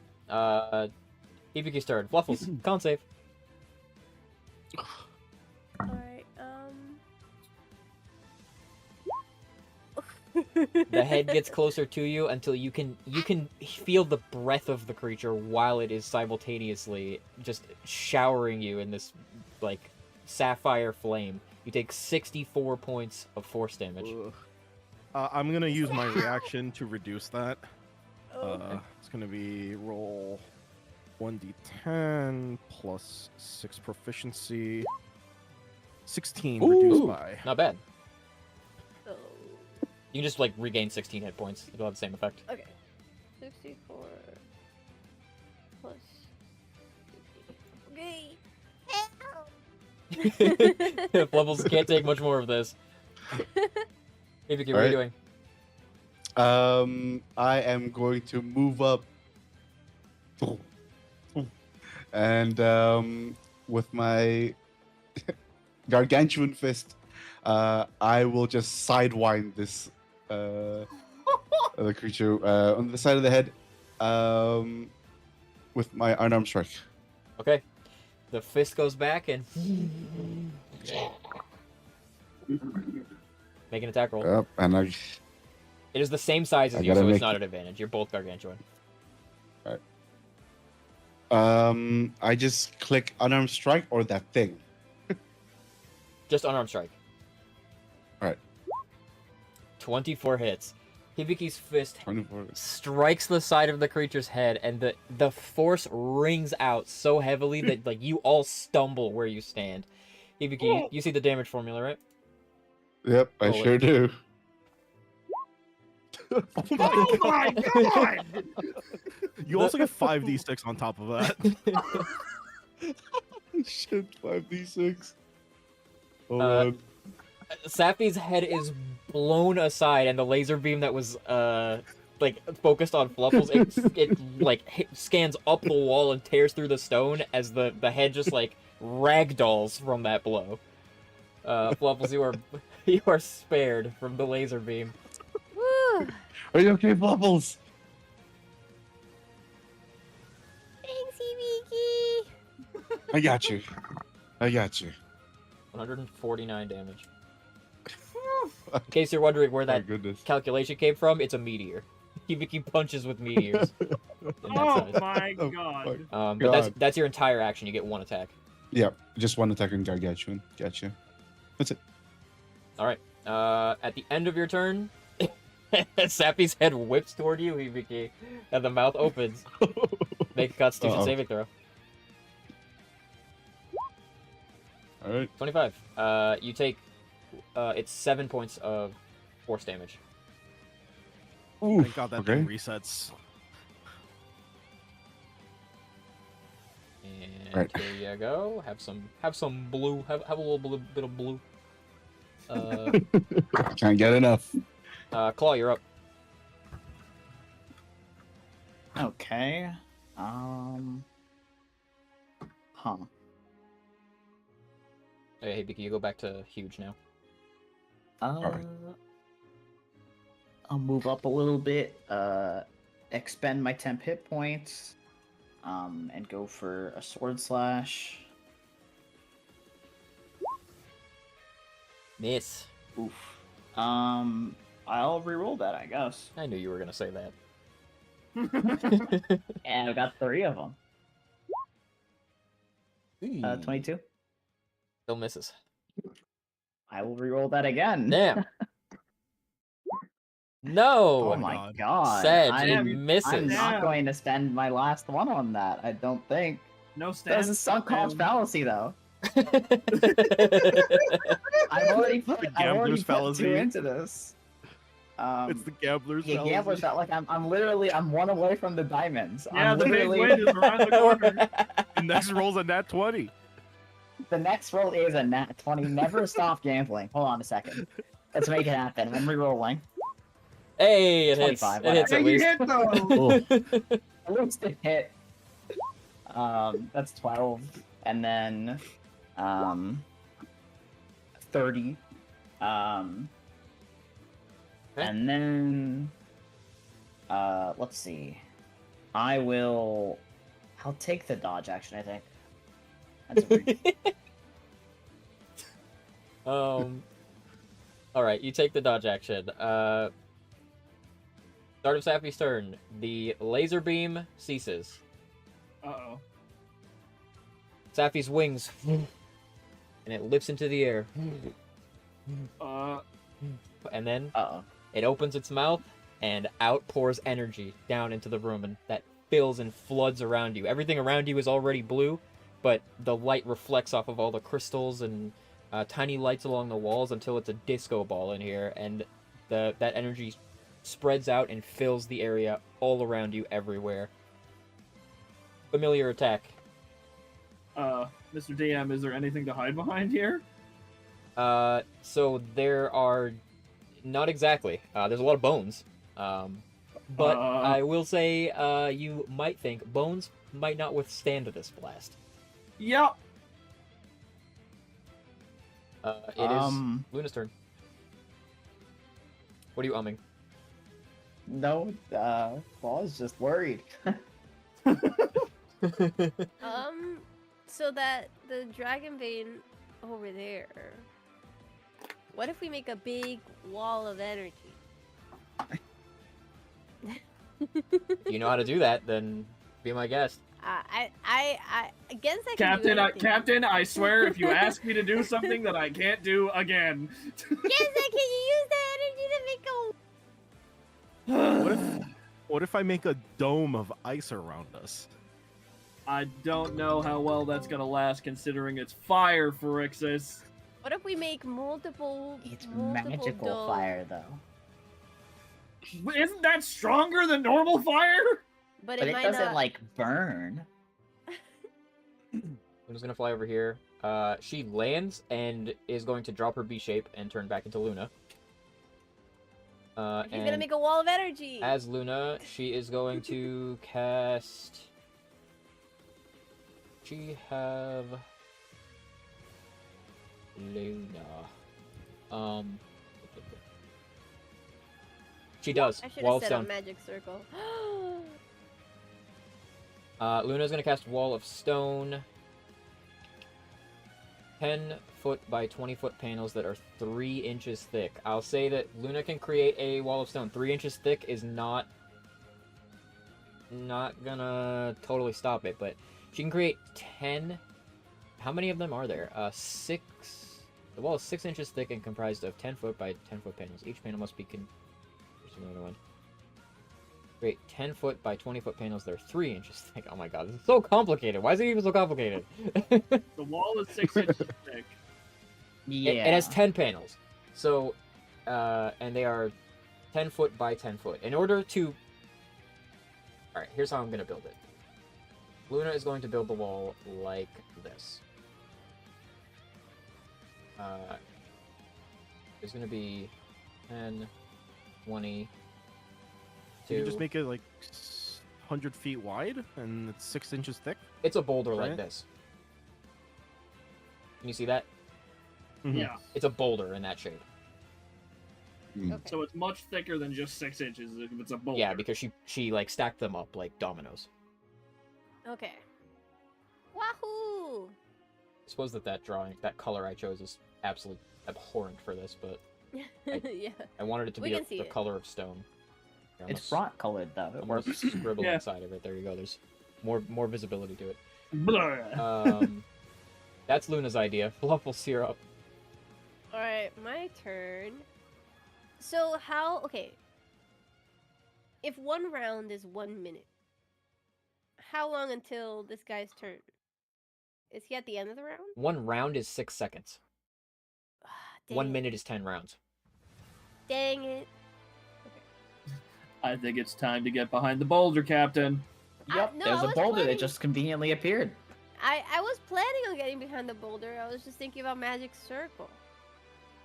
We do not have the time. Yeah. The one minute casting time is designed to be like, nope, can't do that in a fight. Alright, let's see. I mean, it doesn't matter, because I can dash. Let's go dash action. I'm gonna dash action. Wait, before that. Late a disaster time! Wahoo! Woohoo! The blade of I love- disaster. Your number of wahoos increased tremendously when I gave you this. It's a very wahoo skill. Especially when it Like, double crits and does Exactly. 250, no, 350 damage. All right. She's a wacky wahoo mushroom cat. Wait, DM, we have advantage. We have an advantage. God. Look, it's another fucking Blade of Disaster crit. Shocker. Let's go! Yeah. Oh! Let me get the calculator back out. Hold on. And then I'm smiting it at level 4. Roll what? What Put is your this? sunglasses on, folks. 8d12. It's 10. 10d12. 10d12. It got canceled out though. It got canceled out, but still. All right, and then next hit. I'm still adding up the first one. Oh No! my god! Oh shit! Oh You my love to see it. god! Safi is You love to see Safi. it. Boy. That's my captain, baby. Safi. I don't even know what you just said because your mic didn't pick it I told you you made me angry. up. Whoa, 53. whoa, whoa. Seventeen. Whoa. And then it is getting smited at level 3. That one's 60. At 3, Or it's 8. 8d12. 50. Total damage 316. I'm taking the dash action behind the boulder. The hug 'em and mug 'em, baby. The sword like actually just pierces Safi's chest, which like causes an explosion of energy from its body and causes it to like turn volatile and unstable, but it continues doing what it's doing. Oh my god. Holy Genzai, shit, Captain. It's really making me mad. Blade of Disaster. Night. Will roll 20 be nice to me and let me rotate? There you go. Bam! Blade of Disaster in the boy's chest. Embedded. But he is still getting ready to drop a nuke though. What's Genzai doing? Need me to get you that boulder claw? I should be able to make it, but I'll appreciate the help. Step of the wind. We are behind the boulder. Let's go. Although I will peek out and, just for funnies, I'll blast a laser beam of my own. Okay. He needs to make a dexterity saving throw. Safi Dexterity. Boom. 11. Yeah! I think he'll just take it. I don't think he's gonna legendary resist this one. Yeah. That's right. I can spend a key point that makes it 4 rolls of my martial arts die. So here's 4 d12s worth of acid damage. 37. Okay. He's not weak to anything, by the way. Oh. The best part is I can do that as many times as I can attack. So I'm gonna hit him with another one. He has to make another dex saving throw. Oh. Neat. Boom. 7. Wow. Have 4 more. Not a spell, so he doesn't have advantage. 19. Wait, why is this like the best way for you to hit him, actually? Actually Why kind have of you is. been doing this the whole time? Not kidding, he has +1 to his dex save. This is actually like the best way to damage Safi. Tee. And then now I will take a step behind the boulder. Alright, Phyrexius. How is it looking? Looks pretty weak to me. Oh my god. It is looking pretty beat up at this stage, but it's not a very distant memory that you saw that it instantly regenerates all of its wounds on call at will when it wants to. Fair enough. Alright, we are going to just get behind the rock, and just as insurance policy, I'm going to cast Wall of Ice to make the wall between us even bigger. Okay. You create a wall of ice that kind of like you form like a box around the boulder. I guess it's not like literally a box. Oh, you're doing it in front of the wall. Okay, so there's a wall of ice, then the boulder. So there's a just stack it. ice boulder Yeah, we're and just then gonna a stack rock it. boulder. Man, poor Safi. He's defeated by one boulder. Now you're giving him two boulders.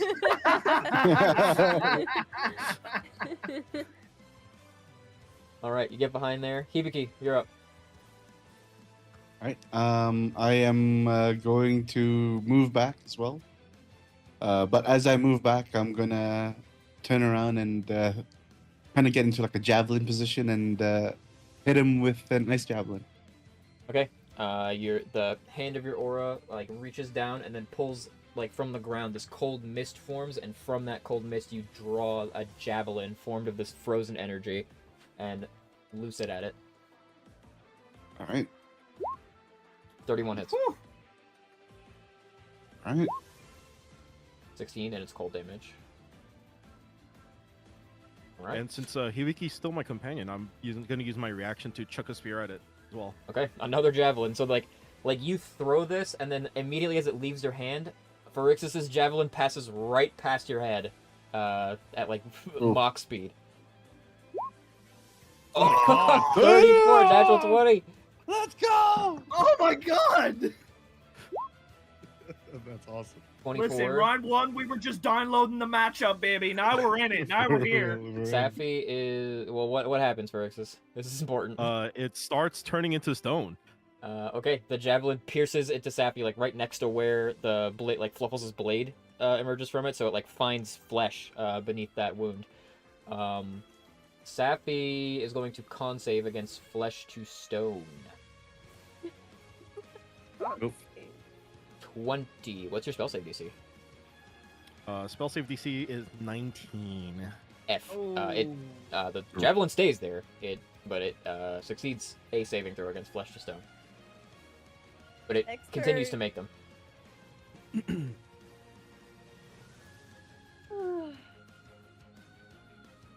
Under the old Yeah, rules, do you that you think would have just that- insta-killed him.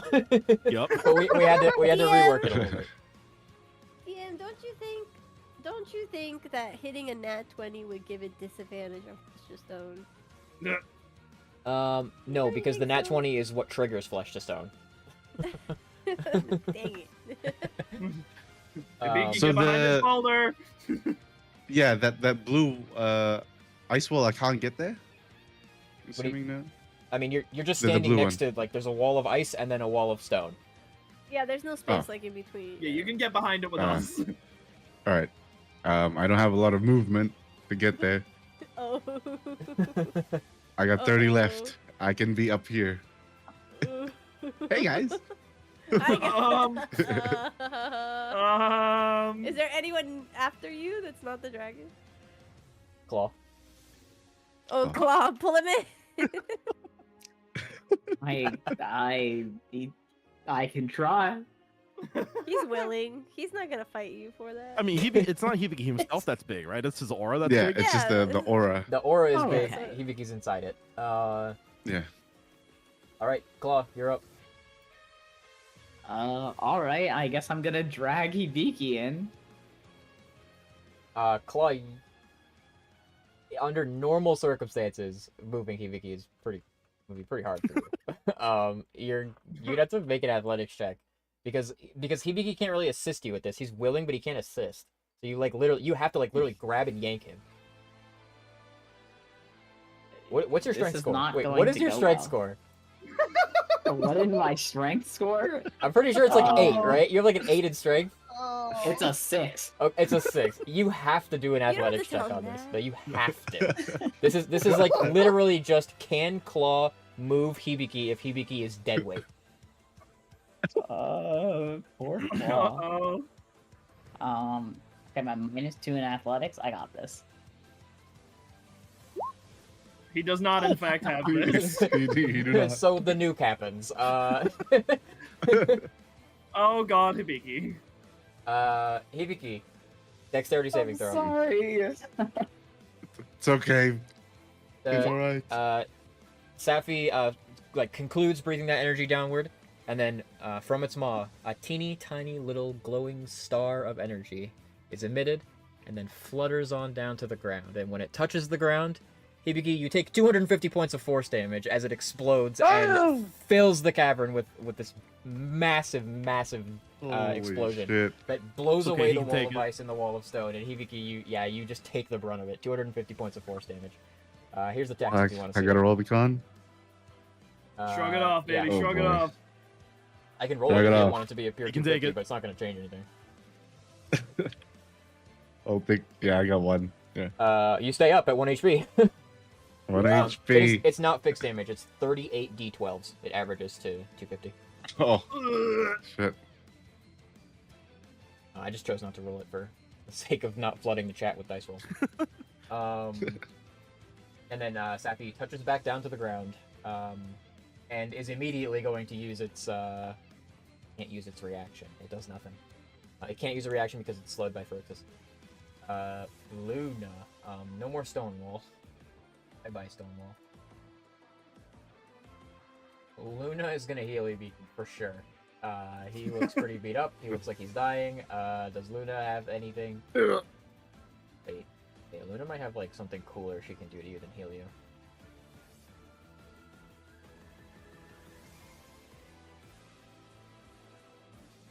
Is this better than healing you? No, she's gonna heal you. She's gonna cast Okay. heal on you, 70 hit points. That's good. And Thank then you. She will bonus action. Okay. Mass healing word at used 8. Hasn't used her 9th level spell. Why don't we do it at 9th level? Just for funsies. Nuclear heal. You're joking. A 9th level mass healing word heals for What? 21 points. That cannot be real. Isn't it at least double because of the patch notes? That's true. I want to take that back. I want to take that back. Luna's not going to use her 9th level spell on that. That is pathetic. That is actually like tragic. We'll do it at 5th level. It's going to be 15 points of healing instead. And that's to 9th everybody. level? Yes, everybody. 15 points. Okay. And that's Luna's action. Mass bonus healing action. ward is stingy as hell. What the heck? That was horrible. I can't believe how low that was. Okay, and then Luna she used action bonus action. She's gonna run back here to like be behind the larger people because she's not very tanky. And then it will be Fair. Fluffles' turn.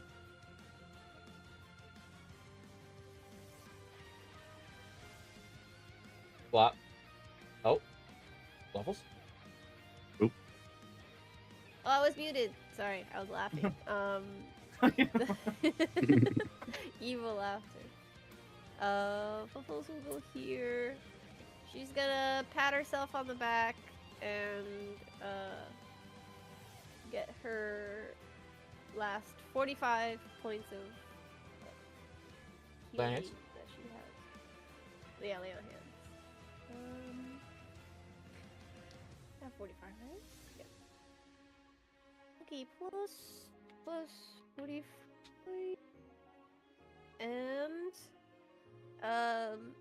with the sword still on him, Fluffles is gonna try and drag it with Okay. her mind. Okay, get ready. Here comes 400 damage. Time to break the record. Let's see what happens. Show me Blade of go. Disaster. Show me Blade of Come on. Disaster. Yeah! Chat, you know what to do. You know what. Kill! Kill!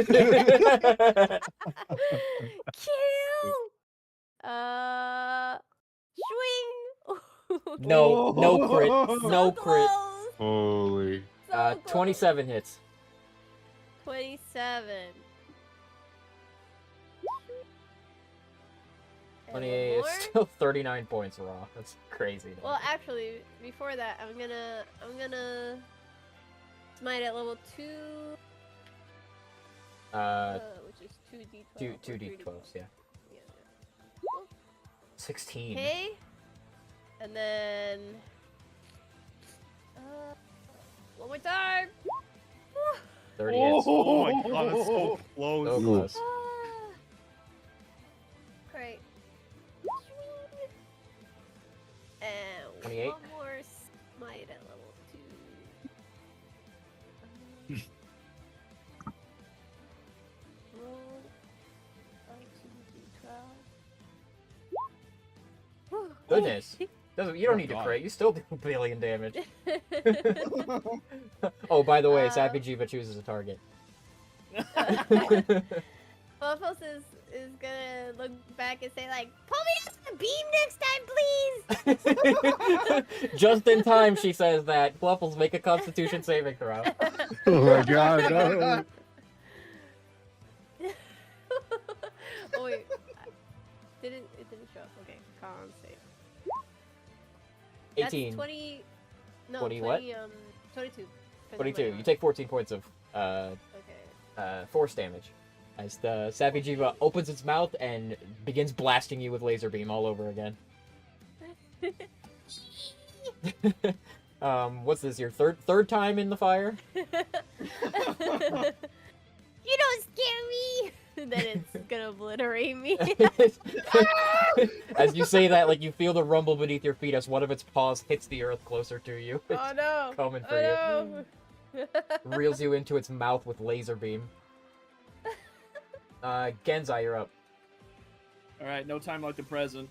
It's energy efficient time. This thing looks pretty beat up, right? It does. it's It, focused on it does me. look very beat up. Yeah. Yep. All right. Focus on me. And it's focused on Fluffle, so he's gonna reach up and place a palm on it and try to use energy efficient. Make a meditation check. Ooh, that's 22. You place your hand on it and begin to perform energy fission, and there's this pulse of energy from inside the creature that blasts you away from it, and you slide back like 15 feet. Ah! It is so immensely powerful that even your attempt to make contact with its energy was too strong for you. All right. He's gonna stand up and like roll his shoulder. I think we need to hit it some more. Someone help him! I'm on it.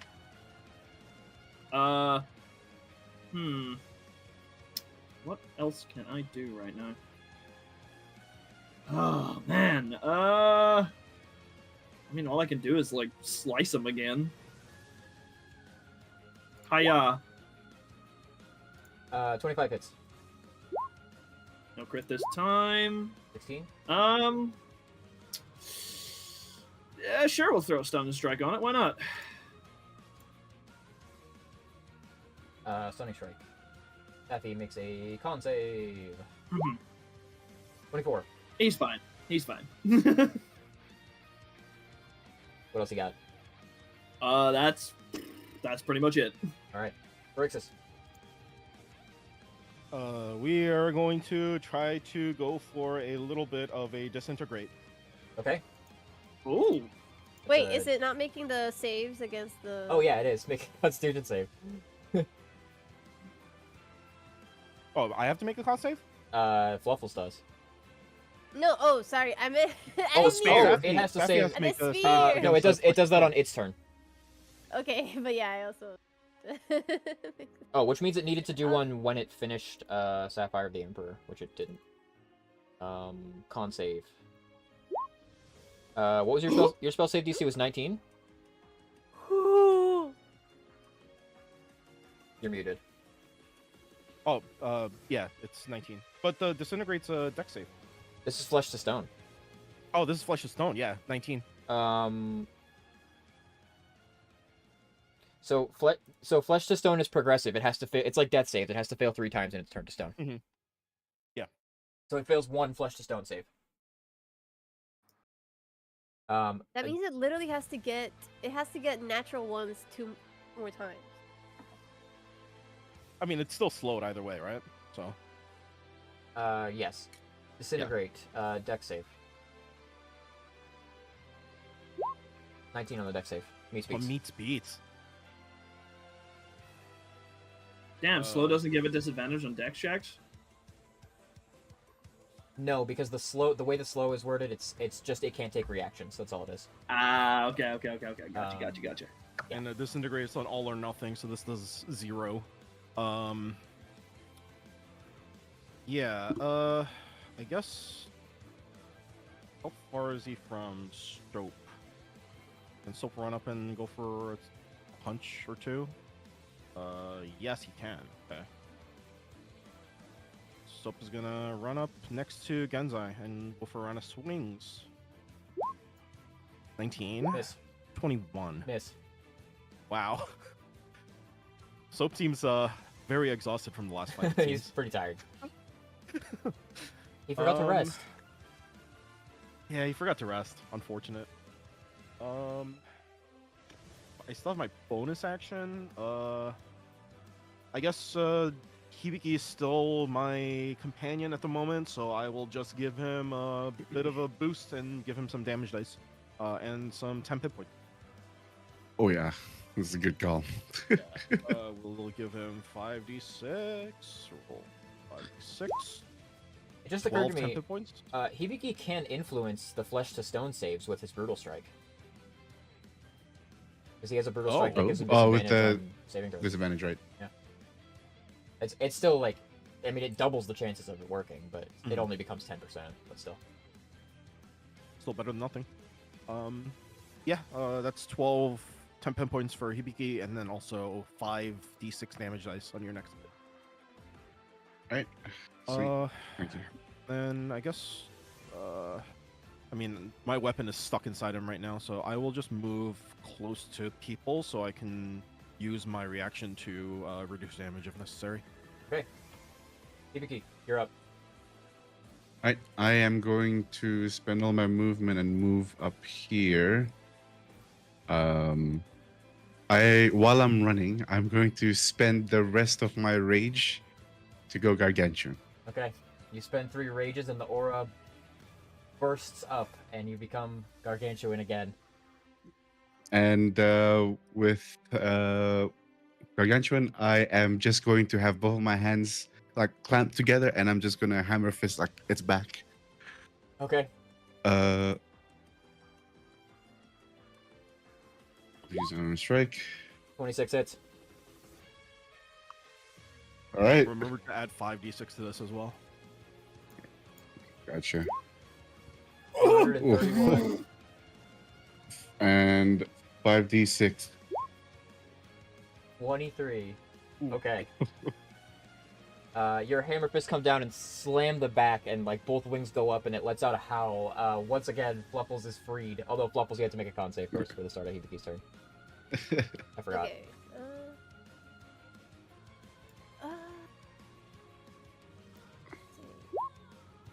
That's 23.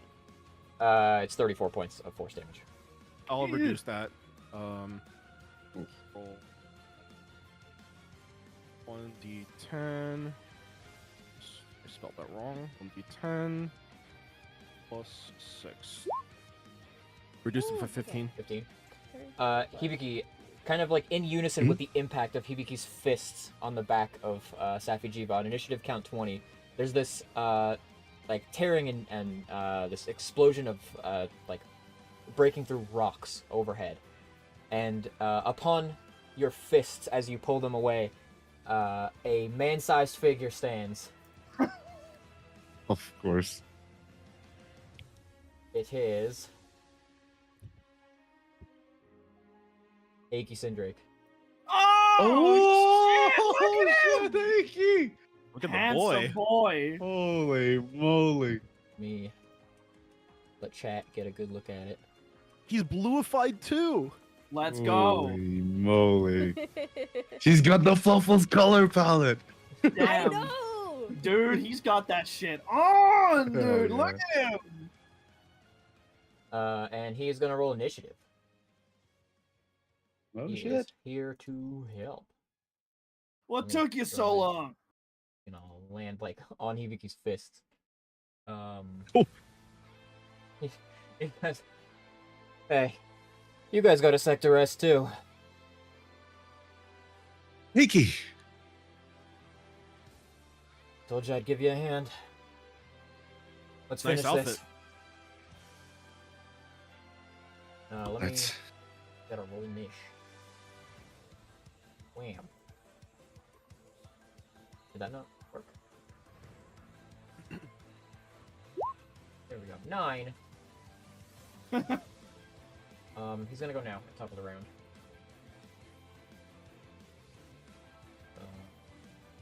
Does Hibiki shrink back down? Also? At the end of his turn, he does, yeah. So Hibiki, you shrink back to huge now, but Heiki's gonna like leap off of Right. you as you're shrinking to Gotcha. do some attacks. He's gonna like land here, and Heiki's doing a round of attacks in sword mode. Miss. Miss. That one hits. 19 slashing and 17 lightning. And then he's gonna hit the ground and he's gonna use action surge. Hits. Let's go. Hits. And one more. Hits. All right. Safi Jiva chooses a target. Well, wait. Does this outdamage Hibiki? I don't think so. I do not No. believe so. Plus 19 plus 12. 30. And the first one was 36. It outdamages Hibiki by 2. Wow. Oh, wow. By 2 Holy. points. Safi chooses the target. Claw, you're up. All right. Do I have to dash to get over there? Hold on. Y'all are far. No, I don't. All right. Claw will run all the way over here. That's the whole map. Let's see.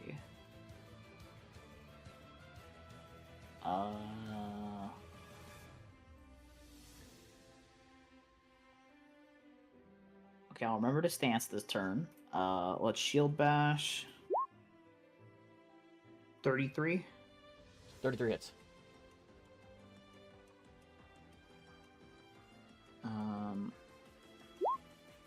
12. And then I'll take dodge action. That's it for me. Safi's turn. Well, first, actually, Heiki has to do a con save. Laser beam. 23. Heiki takes 14 points of force damage. Safi is going to cease that, though, and make a bite attack on Heiki Cinderig. Bite.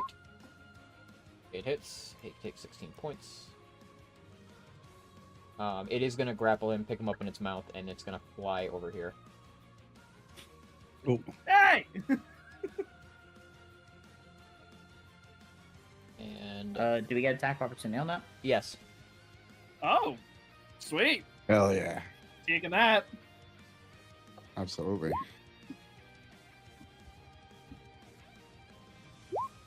Oh, and it is a crit, baby. 25. it tore 25 hits. Another 12. I don't think I went reckless for the opportunity attack, so I think I just got a 22. You only need to go reckless Oh, once unless- to be reckless for the whole turn. And Okay. also you can declare reckless whenever, as long as you haven't rolled the Oh. attack yet. So if you've already okay. declared it, then it's reckless. So I didn't, so it's a 22. 22. Yeah, 22 misses. Okay. 21, 12. Oh, Soap gets an opportunity attack here too, actually. We will. Maybe this hits? 23 does not hit. Oh, man. Upon Oh wait, I landing. hit 2, right? It's okay. So did some work last time. You can. Yeah, you can do an opportunity attack if you want. Okay, I will.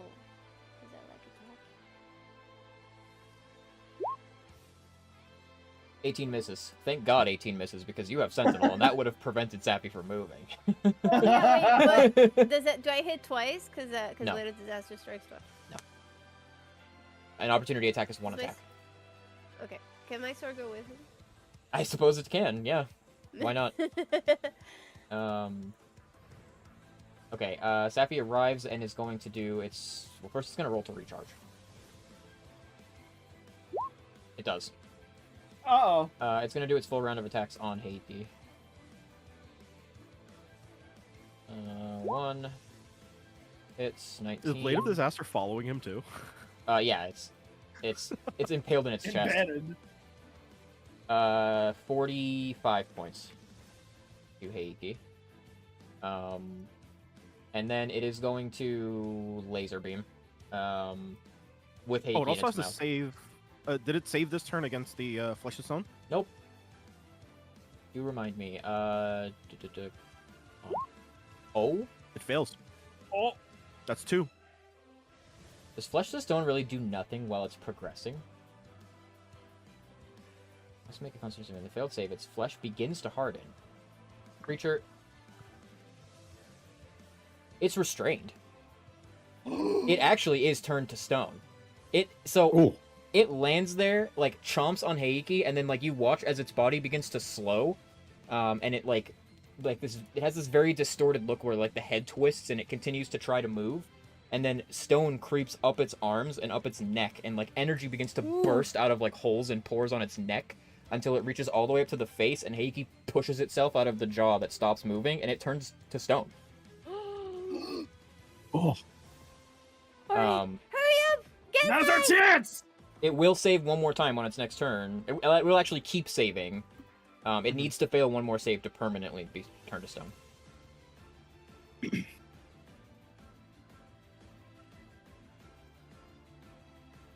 Alright. What's happening? Yeah, you Are we guys, still all in, are three we of still you. on initiative or no? Yes. Yeah, it's gonna keep saving. So Okay, well. like on Luna's turn, So Heiki also doesn't take those bites, right? just because I already did them, he's gonna take them. Okay. Doesn't matter Fair. that much. How it's Luna's turn. How can Luna assist with this? Luna knows your plan. She's going to. Genzai, she's gonna cast Foresight on you. Oh. It's her 9th level spell. For 8 hours. You have advantage on attack rolls, ability checks, and saving throws, and all other creatures have disadvantage on attack rolls against you for the duration. Ooh. You have advantage on basically everything. Whoa.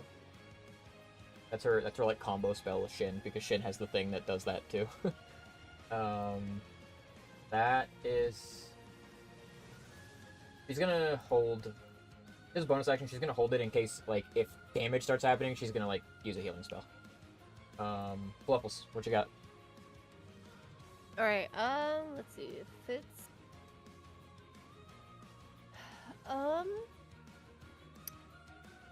So, question... It's turning to stone, like, all over, just, like, simply. It's not like So the it's stone is spreading from one point. so it is restrained. So, like, what I would say is that it is not a solid. It's not solidly stone. Like, you can still see the features of the creature and the glow of the energy in the creature. It's like its flesh is stone, but it has, you know, like muscles and sinew and so forth beneath it. So it's not a solid. It's not solid stone, but its actual flesh has turned to stone. Okay. So it still has like very limited movement. Like, you can see that it's still resisting it. It's not. It has not been petrified yet. Okay. So... Do we still get the benefit of all attacks having advantage against this? Because he's restrained? What are you talking about? Advantage? Restrained condition. It gives everyone advantage on attack rolls against the restrained target, right? Yes, but a stone creature resists all damage except bludgeoning damage. Okay. Okay. I'm gonna cast Silvery Bar. Rebarb. Distract the triggering creature The target creature must re-roll the d20 and use the lower roll. This is a Oh, it's a reaction. reaction. You have to Okay, use okay, this. Use this when it does an attack roll ability check or saving throw. So Okay, I'm if it- gonna. Yeah. So Go when it next saves against Flesh to Stone is when you would use this. Okay, because I wanted to. Is there any way that I could prepare for whenever Genzai uses energy fission? What is it you're going to use for And- that? My thought is if it beats the roll, then I'll cast Silvery Barb and. That's what this spell does. It's a reaction. Okay, You okay, don't have to okay. prepare anything. It just does that. Okay, Mhm. then. In that case. So basically, you can use this to use as a reaction to something happening instead of opportunity attacking, for example. Okay. Okay. Okay. But that doesn't use up anything on your turn. You can still take your turn. Yeah, yeah. Okay, I'll just attack, but Fluffles is gonna focus on. She's gonna focus on. First of all, but wait, no, I can't. I lied. I lied. She's gonna try and skewer its mouth shut with her blade of disaster. Retrieve the sword from the chest and then like bring it up and try to impale the face so that the mouth gets closed. Yes. Okay. So that I can't like use its beam. Okay. Make an attack roll against it. The AC is the same, but like I said, it resists all damage except bludgeoning damage. Okay. I I guess I can have another hit. I have two, so restrained. Yeah, it does miss. okay. Other. Oh, good. Oh my god. Yes, yes. I have DC20 never loves seen me. Okay. Roll20 that- loves me today. Like you The- can roll yeah. damage for fun if you want, but Sappy has 0 HP. It's just that it's gonna regenerate to full if you let it. All right, let's just see. It doesn't really need to take any more damage. Okay. That's what it looks like. Wow, it's a good roll too. Don't waste your smites or anything though, because you've already won the Yeah. fight if you successfully petrify or energy Yeah, fission yeah. it right now. If you don't, then it's gonna start fighting at full HP again. All right. Okay. Okay. All right. Okay. Gedzai, you're up. And I'll say that you do Yeah. skewer its mouth shut with the blade. Woohoo! He's going to call both Heiki and Hibiki. Okay. You guys ready? Heiki's close enough to just reach up and touch the face because he just like fell out of its mouth. Let's do it. All right. Energy fission time. Make a meditation check. So this is with advantage, right? Yes. Wait, and my sword is over there. Oh, does it still count? It's not a saving Oh, throw. I guess it's. So that would be. Hang on. 31. 31. Sappy is going to make a wisdom is his upper stat. Natural Oh 20. my god. Oh Can I, my. can I silvery barb this? Yes. Okay. It has to reroll this. Okay. I'm not going to use the disadvantage because the phrasing is re-roll it, so I'm going to roll it again. And use the lower roll. Yeah. 25. Okay, okay, okay, okay. You manage to reach in there with the assistance of Heiki and Hibiki. You can reach the enormous wellspring of energy that's in there. Like I said, Safi Jiva's constitution, its body, its spirit, is a bottomless well, and the Everstream, the flow of energy for the entire planet, is the water. You reach in there and you can feel that energy all around you. Normally you take hold of energy and grasp it, but in this case you're submerged in it. And then he's going to drop his hand to the ground. And he's literally just going to use himself, and obviously with the assistance of Heiki and Hibiki, use us all as conduits to force that energy back into the Everstream. It kind of gets divided up 3 ways between you, between Hibiki, between Heiki, and like you watch as these like Heiki's tail, the scales of Heiki's tail go from black to red. It's like this shining, like oily sort of red as energy flows through him. They turn like crimson again, like they were once before, as the power in his blood is like zapped, like tased. And Hibiki, you kind of like turn red, like up your arms and up your face as energy surges through you. You involuntarily, momentarily turn gargantuan. Your aura turns gargantuan. And together, you bring your wills together and force that energy back down into the dragon vein beneath Safi Jiva. Safi is going to save one more time against Flesh to Stone right now.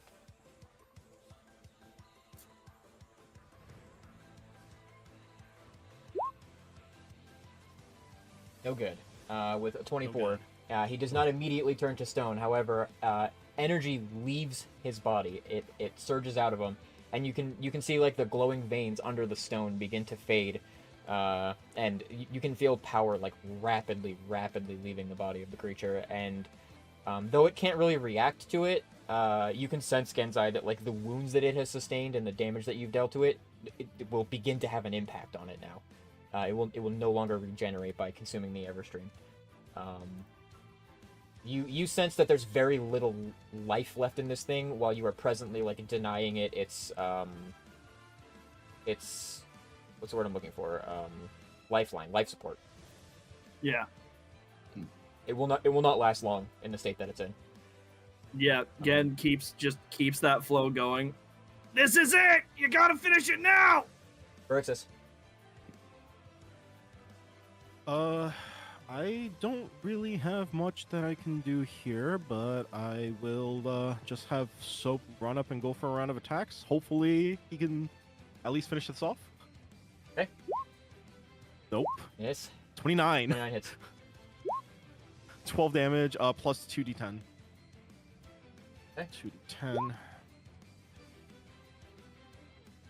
13. And then I guess I'll just use my action and my bonus action to stack damage dice on Hibiki. So that's going to be an Imbue Strike plus an additional Edict. You still have the 10 hit points from earlier, right? Right, yeah.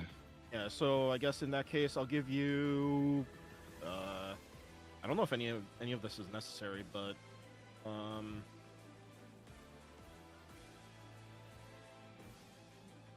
Oh, I guess,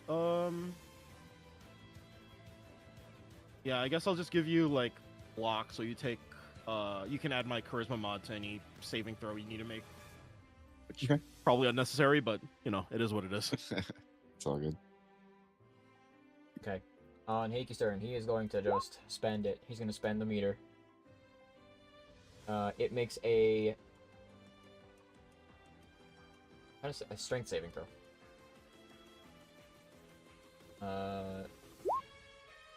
17. Damage is... I'm just gonna give it the median. It's 107 slashing damage. That is... I'm gonna say he already used his first action surge in the first phase that he fought in, so he doesn't have another one. Hibiki. Right. I am simply just gonna walk up to the creature and just fucking go for a big ass haymaker straight to the face. Okay. Yeah. 26 hits. It's 32 actually. Oh, It is restrained. You're gargantuan, buddy. Give it the gargantuan damage. oh, gargantuan still? I thought that was only one Eating thing. up his energy made burst you, of energy. made you gigantic. Oh, got you. You took got some of that energy from Sappy Jiva. You got huge. All right. Let him fucking have it, big boy. Oh yeah. 27. Throw another 9d6 onto that big boy. Oh shit. 5d6. 9. Oh, 9d6. 31. 31. Alright, that's your attack. Claw, what do you got? Okay. I will run up. Let's expend my 10 hit points. Stance up and sword slash. 26. 26 hits.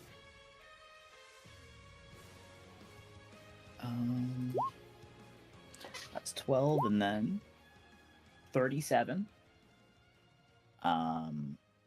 Then we'll just shield bash. 21. Miss. Yeah, damn. So, Okay. So 49 damage. That's Got great. it. All right. You like pierce the body with the sword, and you can feel that like you do hit flesh and muscle beneath the stone. On Safijiva's turn, it is going to make a Constitution saving throw. Yeah.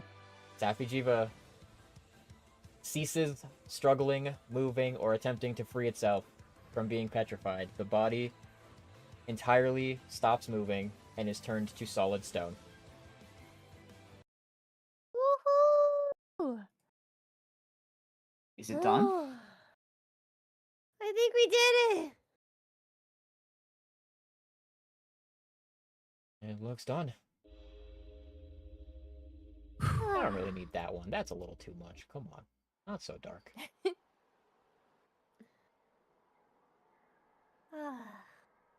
Wow. Hey, Tori did tell you to turn things to stone. I guess That's we true. She followed did. her instructions. Guess that means she can recover the materials from it, huh? Yeah. After we pulled its energy out, I suppose it probably died under there. It's a shame. It's a great statue. It is. Phrixus is going to snap a couple photos of the statue to bring back, and also for. Hello? Yeah. I think we Yeah. lost, I'm not sure what happened to him, but maybe he'll be back. Internet died. Badge. Where is my camera? I haven't clicked this button in a while. I mean, it's the same thing as, like, Atmos Elbow. Yeah. Let's click this.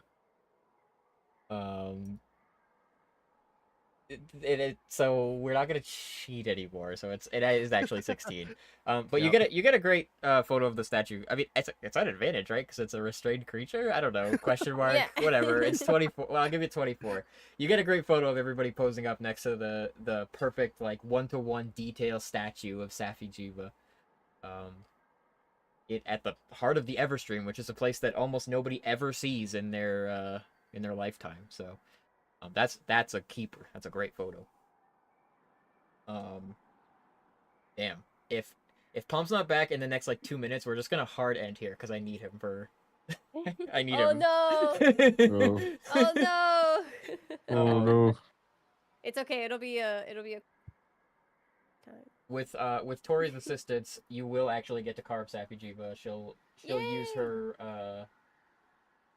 her magical alchemical device or formula to return Safijiva's flesh to flesh, and like I said, I mean it died under there as it turned to stone. So Safijiva is defeated. There he is. Oh, Man's you're back. All right. Oh my god. After you take that photo, there's this and a crash as Hydrangea lands in the cavern beside you. Well done. That makes you the stronger foe. And so what I've come here to do is to destroy you. Oh.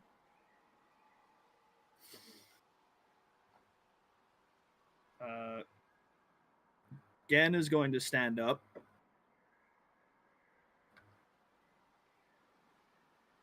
Kind of like crack his knuckles. He's gonna look at everybody. How's everybody else looking? Was unscathed. Ready to go. We're good. Yep. Oh, good. Thumbs up. And he's gonna look back at Hydrangea. And he's going to grip the top of his vest and just toss it aside.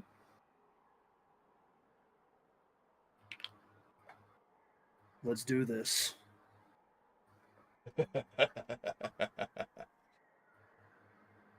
Aiki Sindrake, do not interfere. These are my foes. But I have something to ask you first. A long time ago, not long after we first met, we battled. And I lost. That day, you could have slain me, put an end to me, then and there. And so, I ask you now. This shall be my final battle with this second life that I've been given. I've conquered all there is to conquer, all but you. Either today you die, or I do. If I am defeated, put an end to me.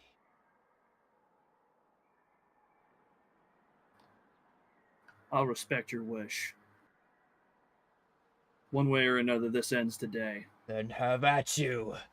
And he reaches out and he grabs one of the spikes on the back of Safijiva. He grabs one of the horns on the head. Oh. And he pulls at it and breaks it off. And it turns back to Safijiva's horn in his fist. And in his other hand, he draws his sword and he wields one of Safijiva's horns as a second sword. And that's where we're going to end for today. Oh my fucking god, what the fuck?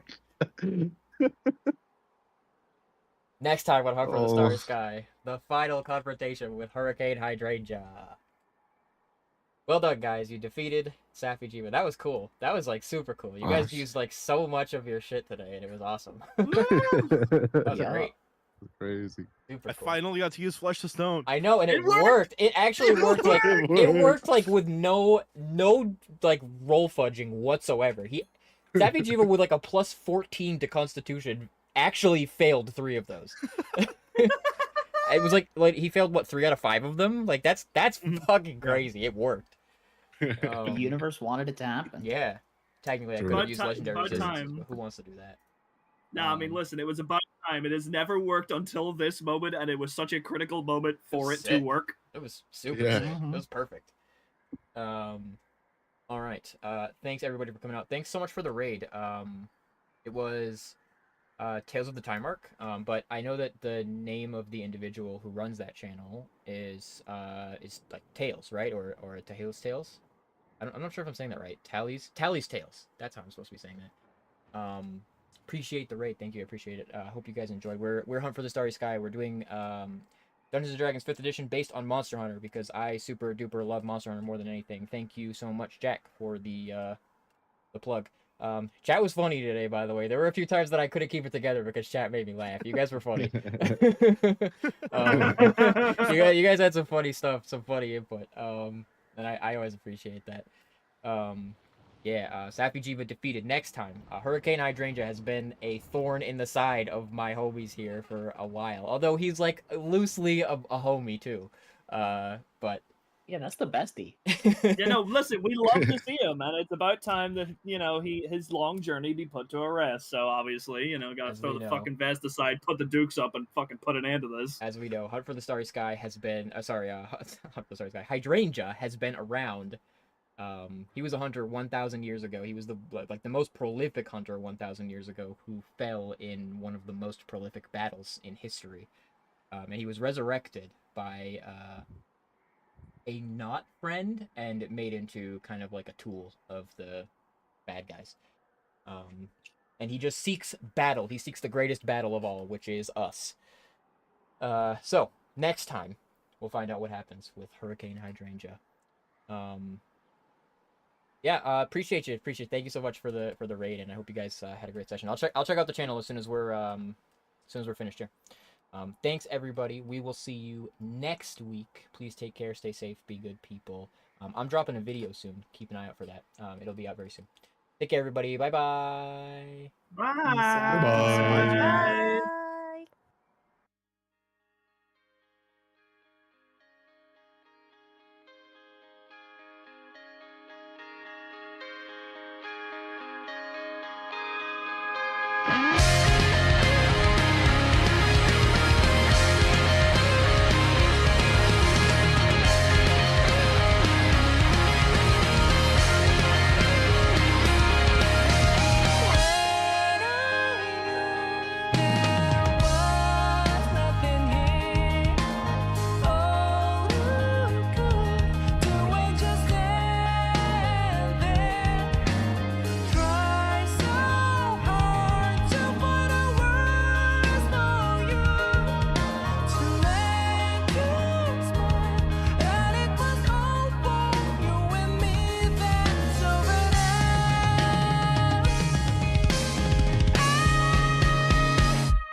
rainbow that we all want. I just wanna bring you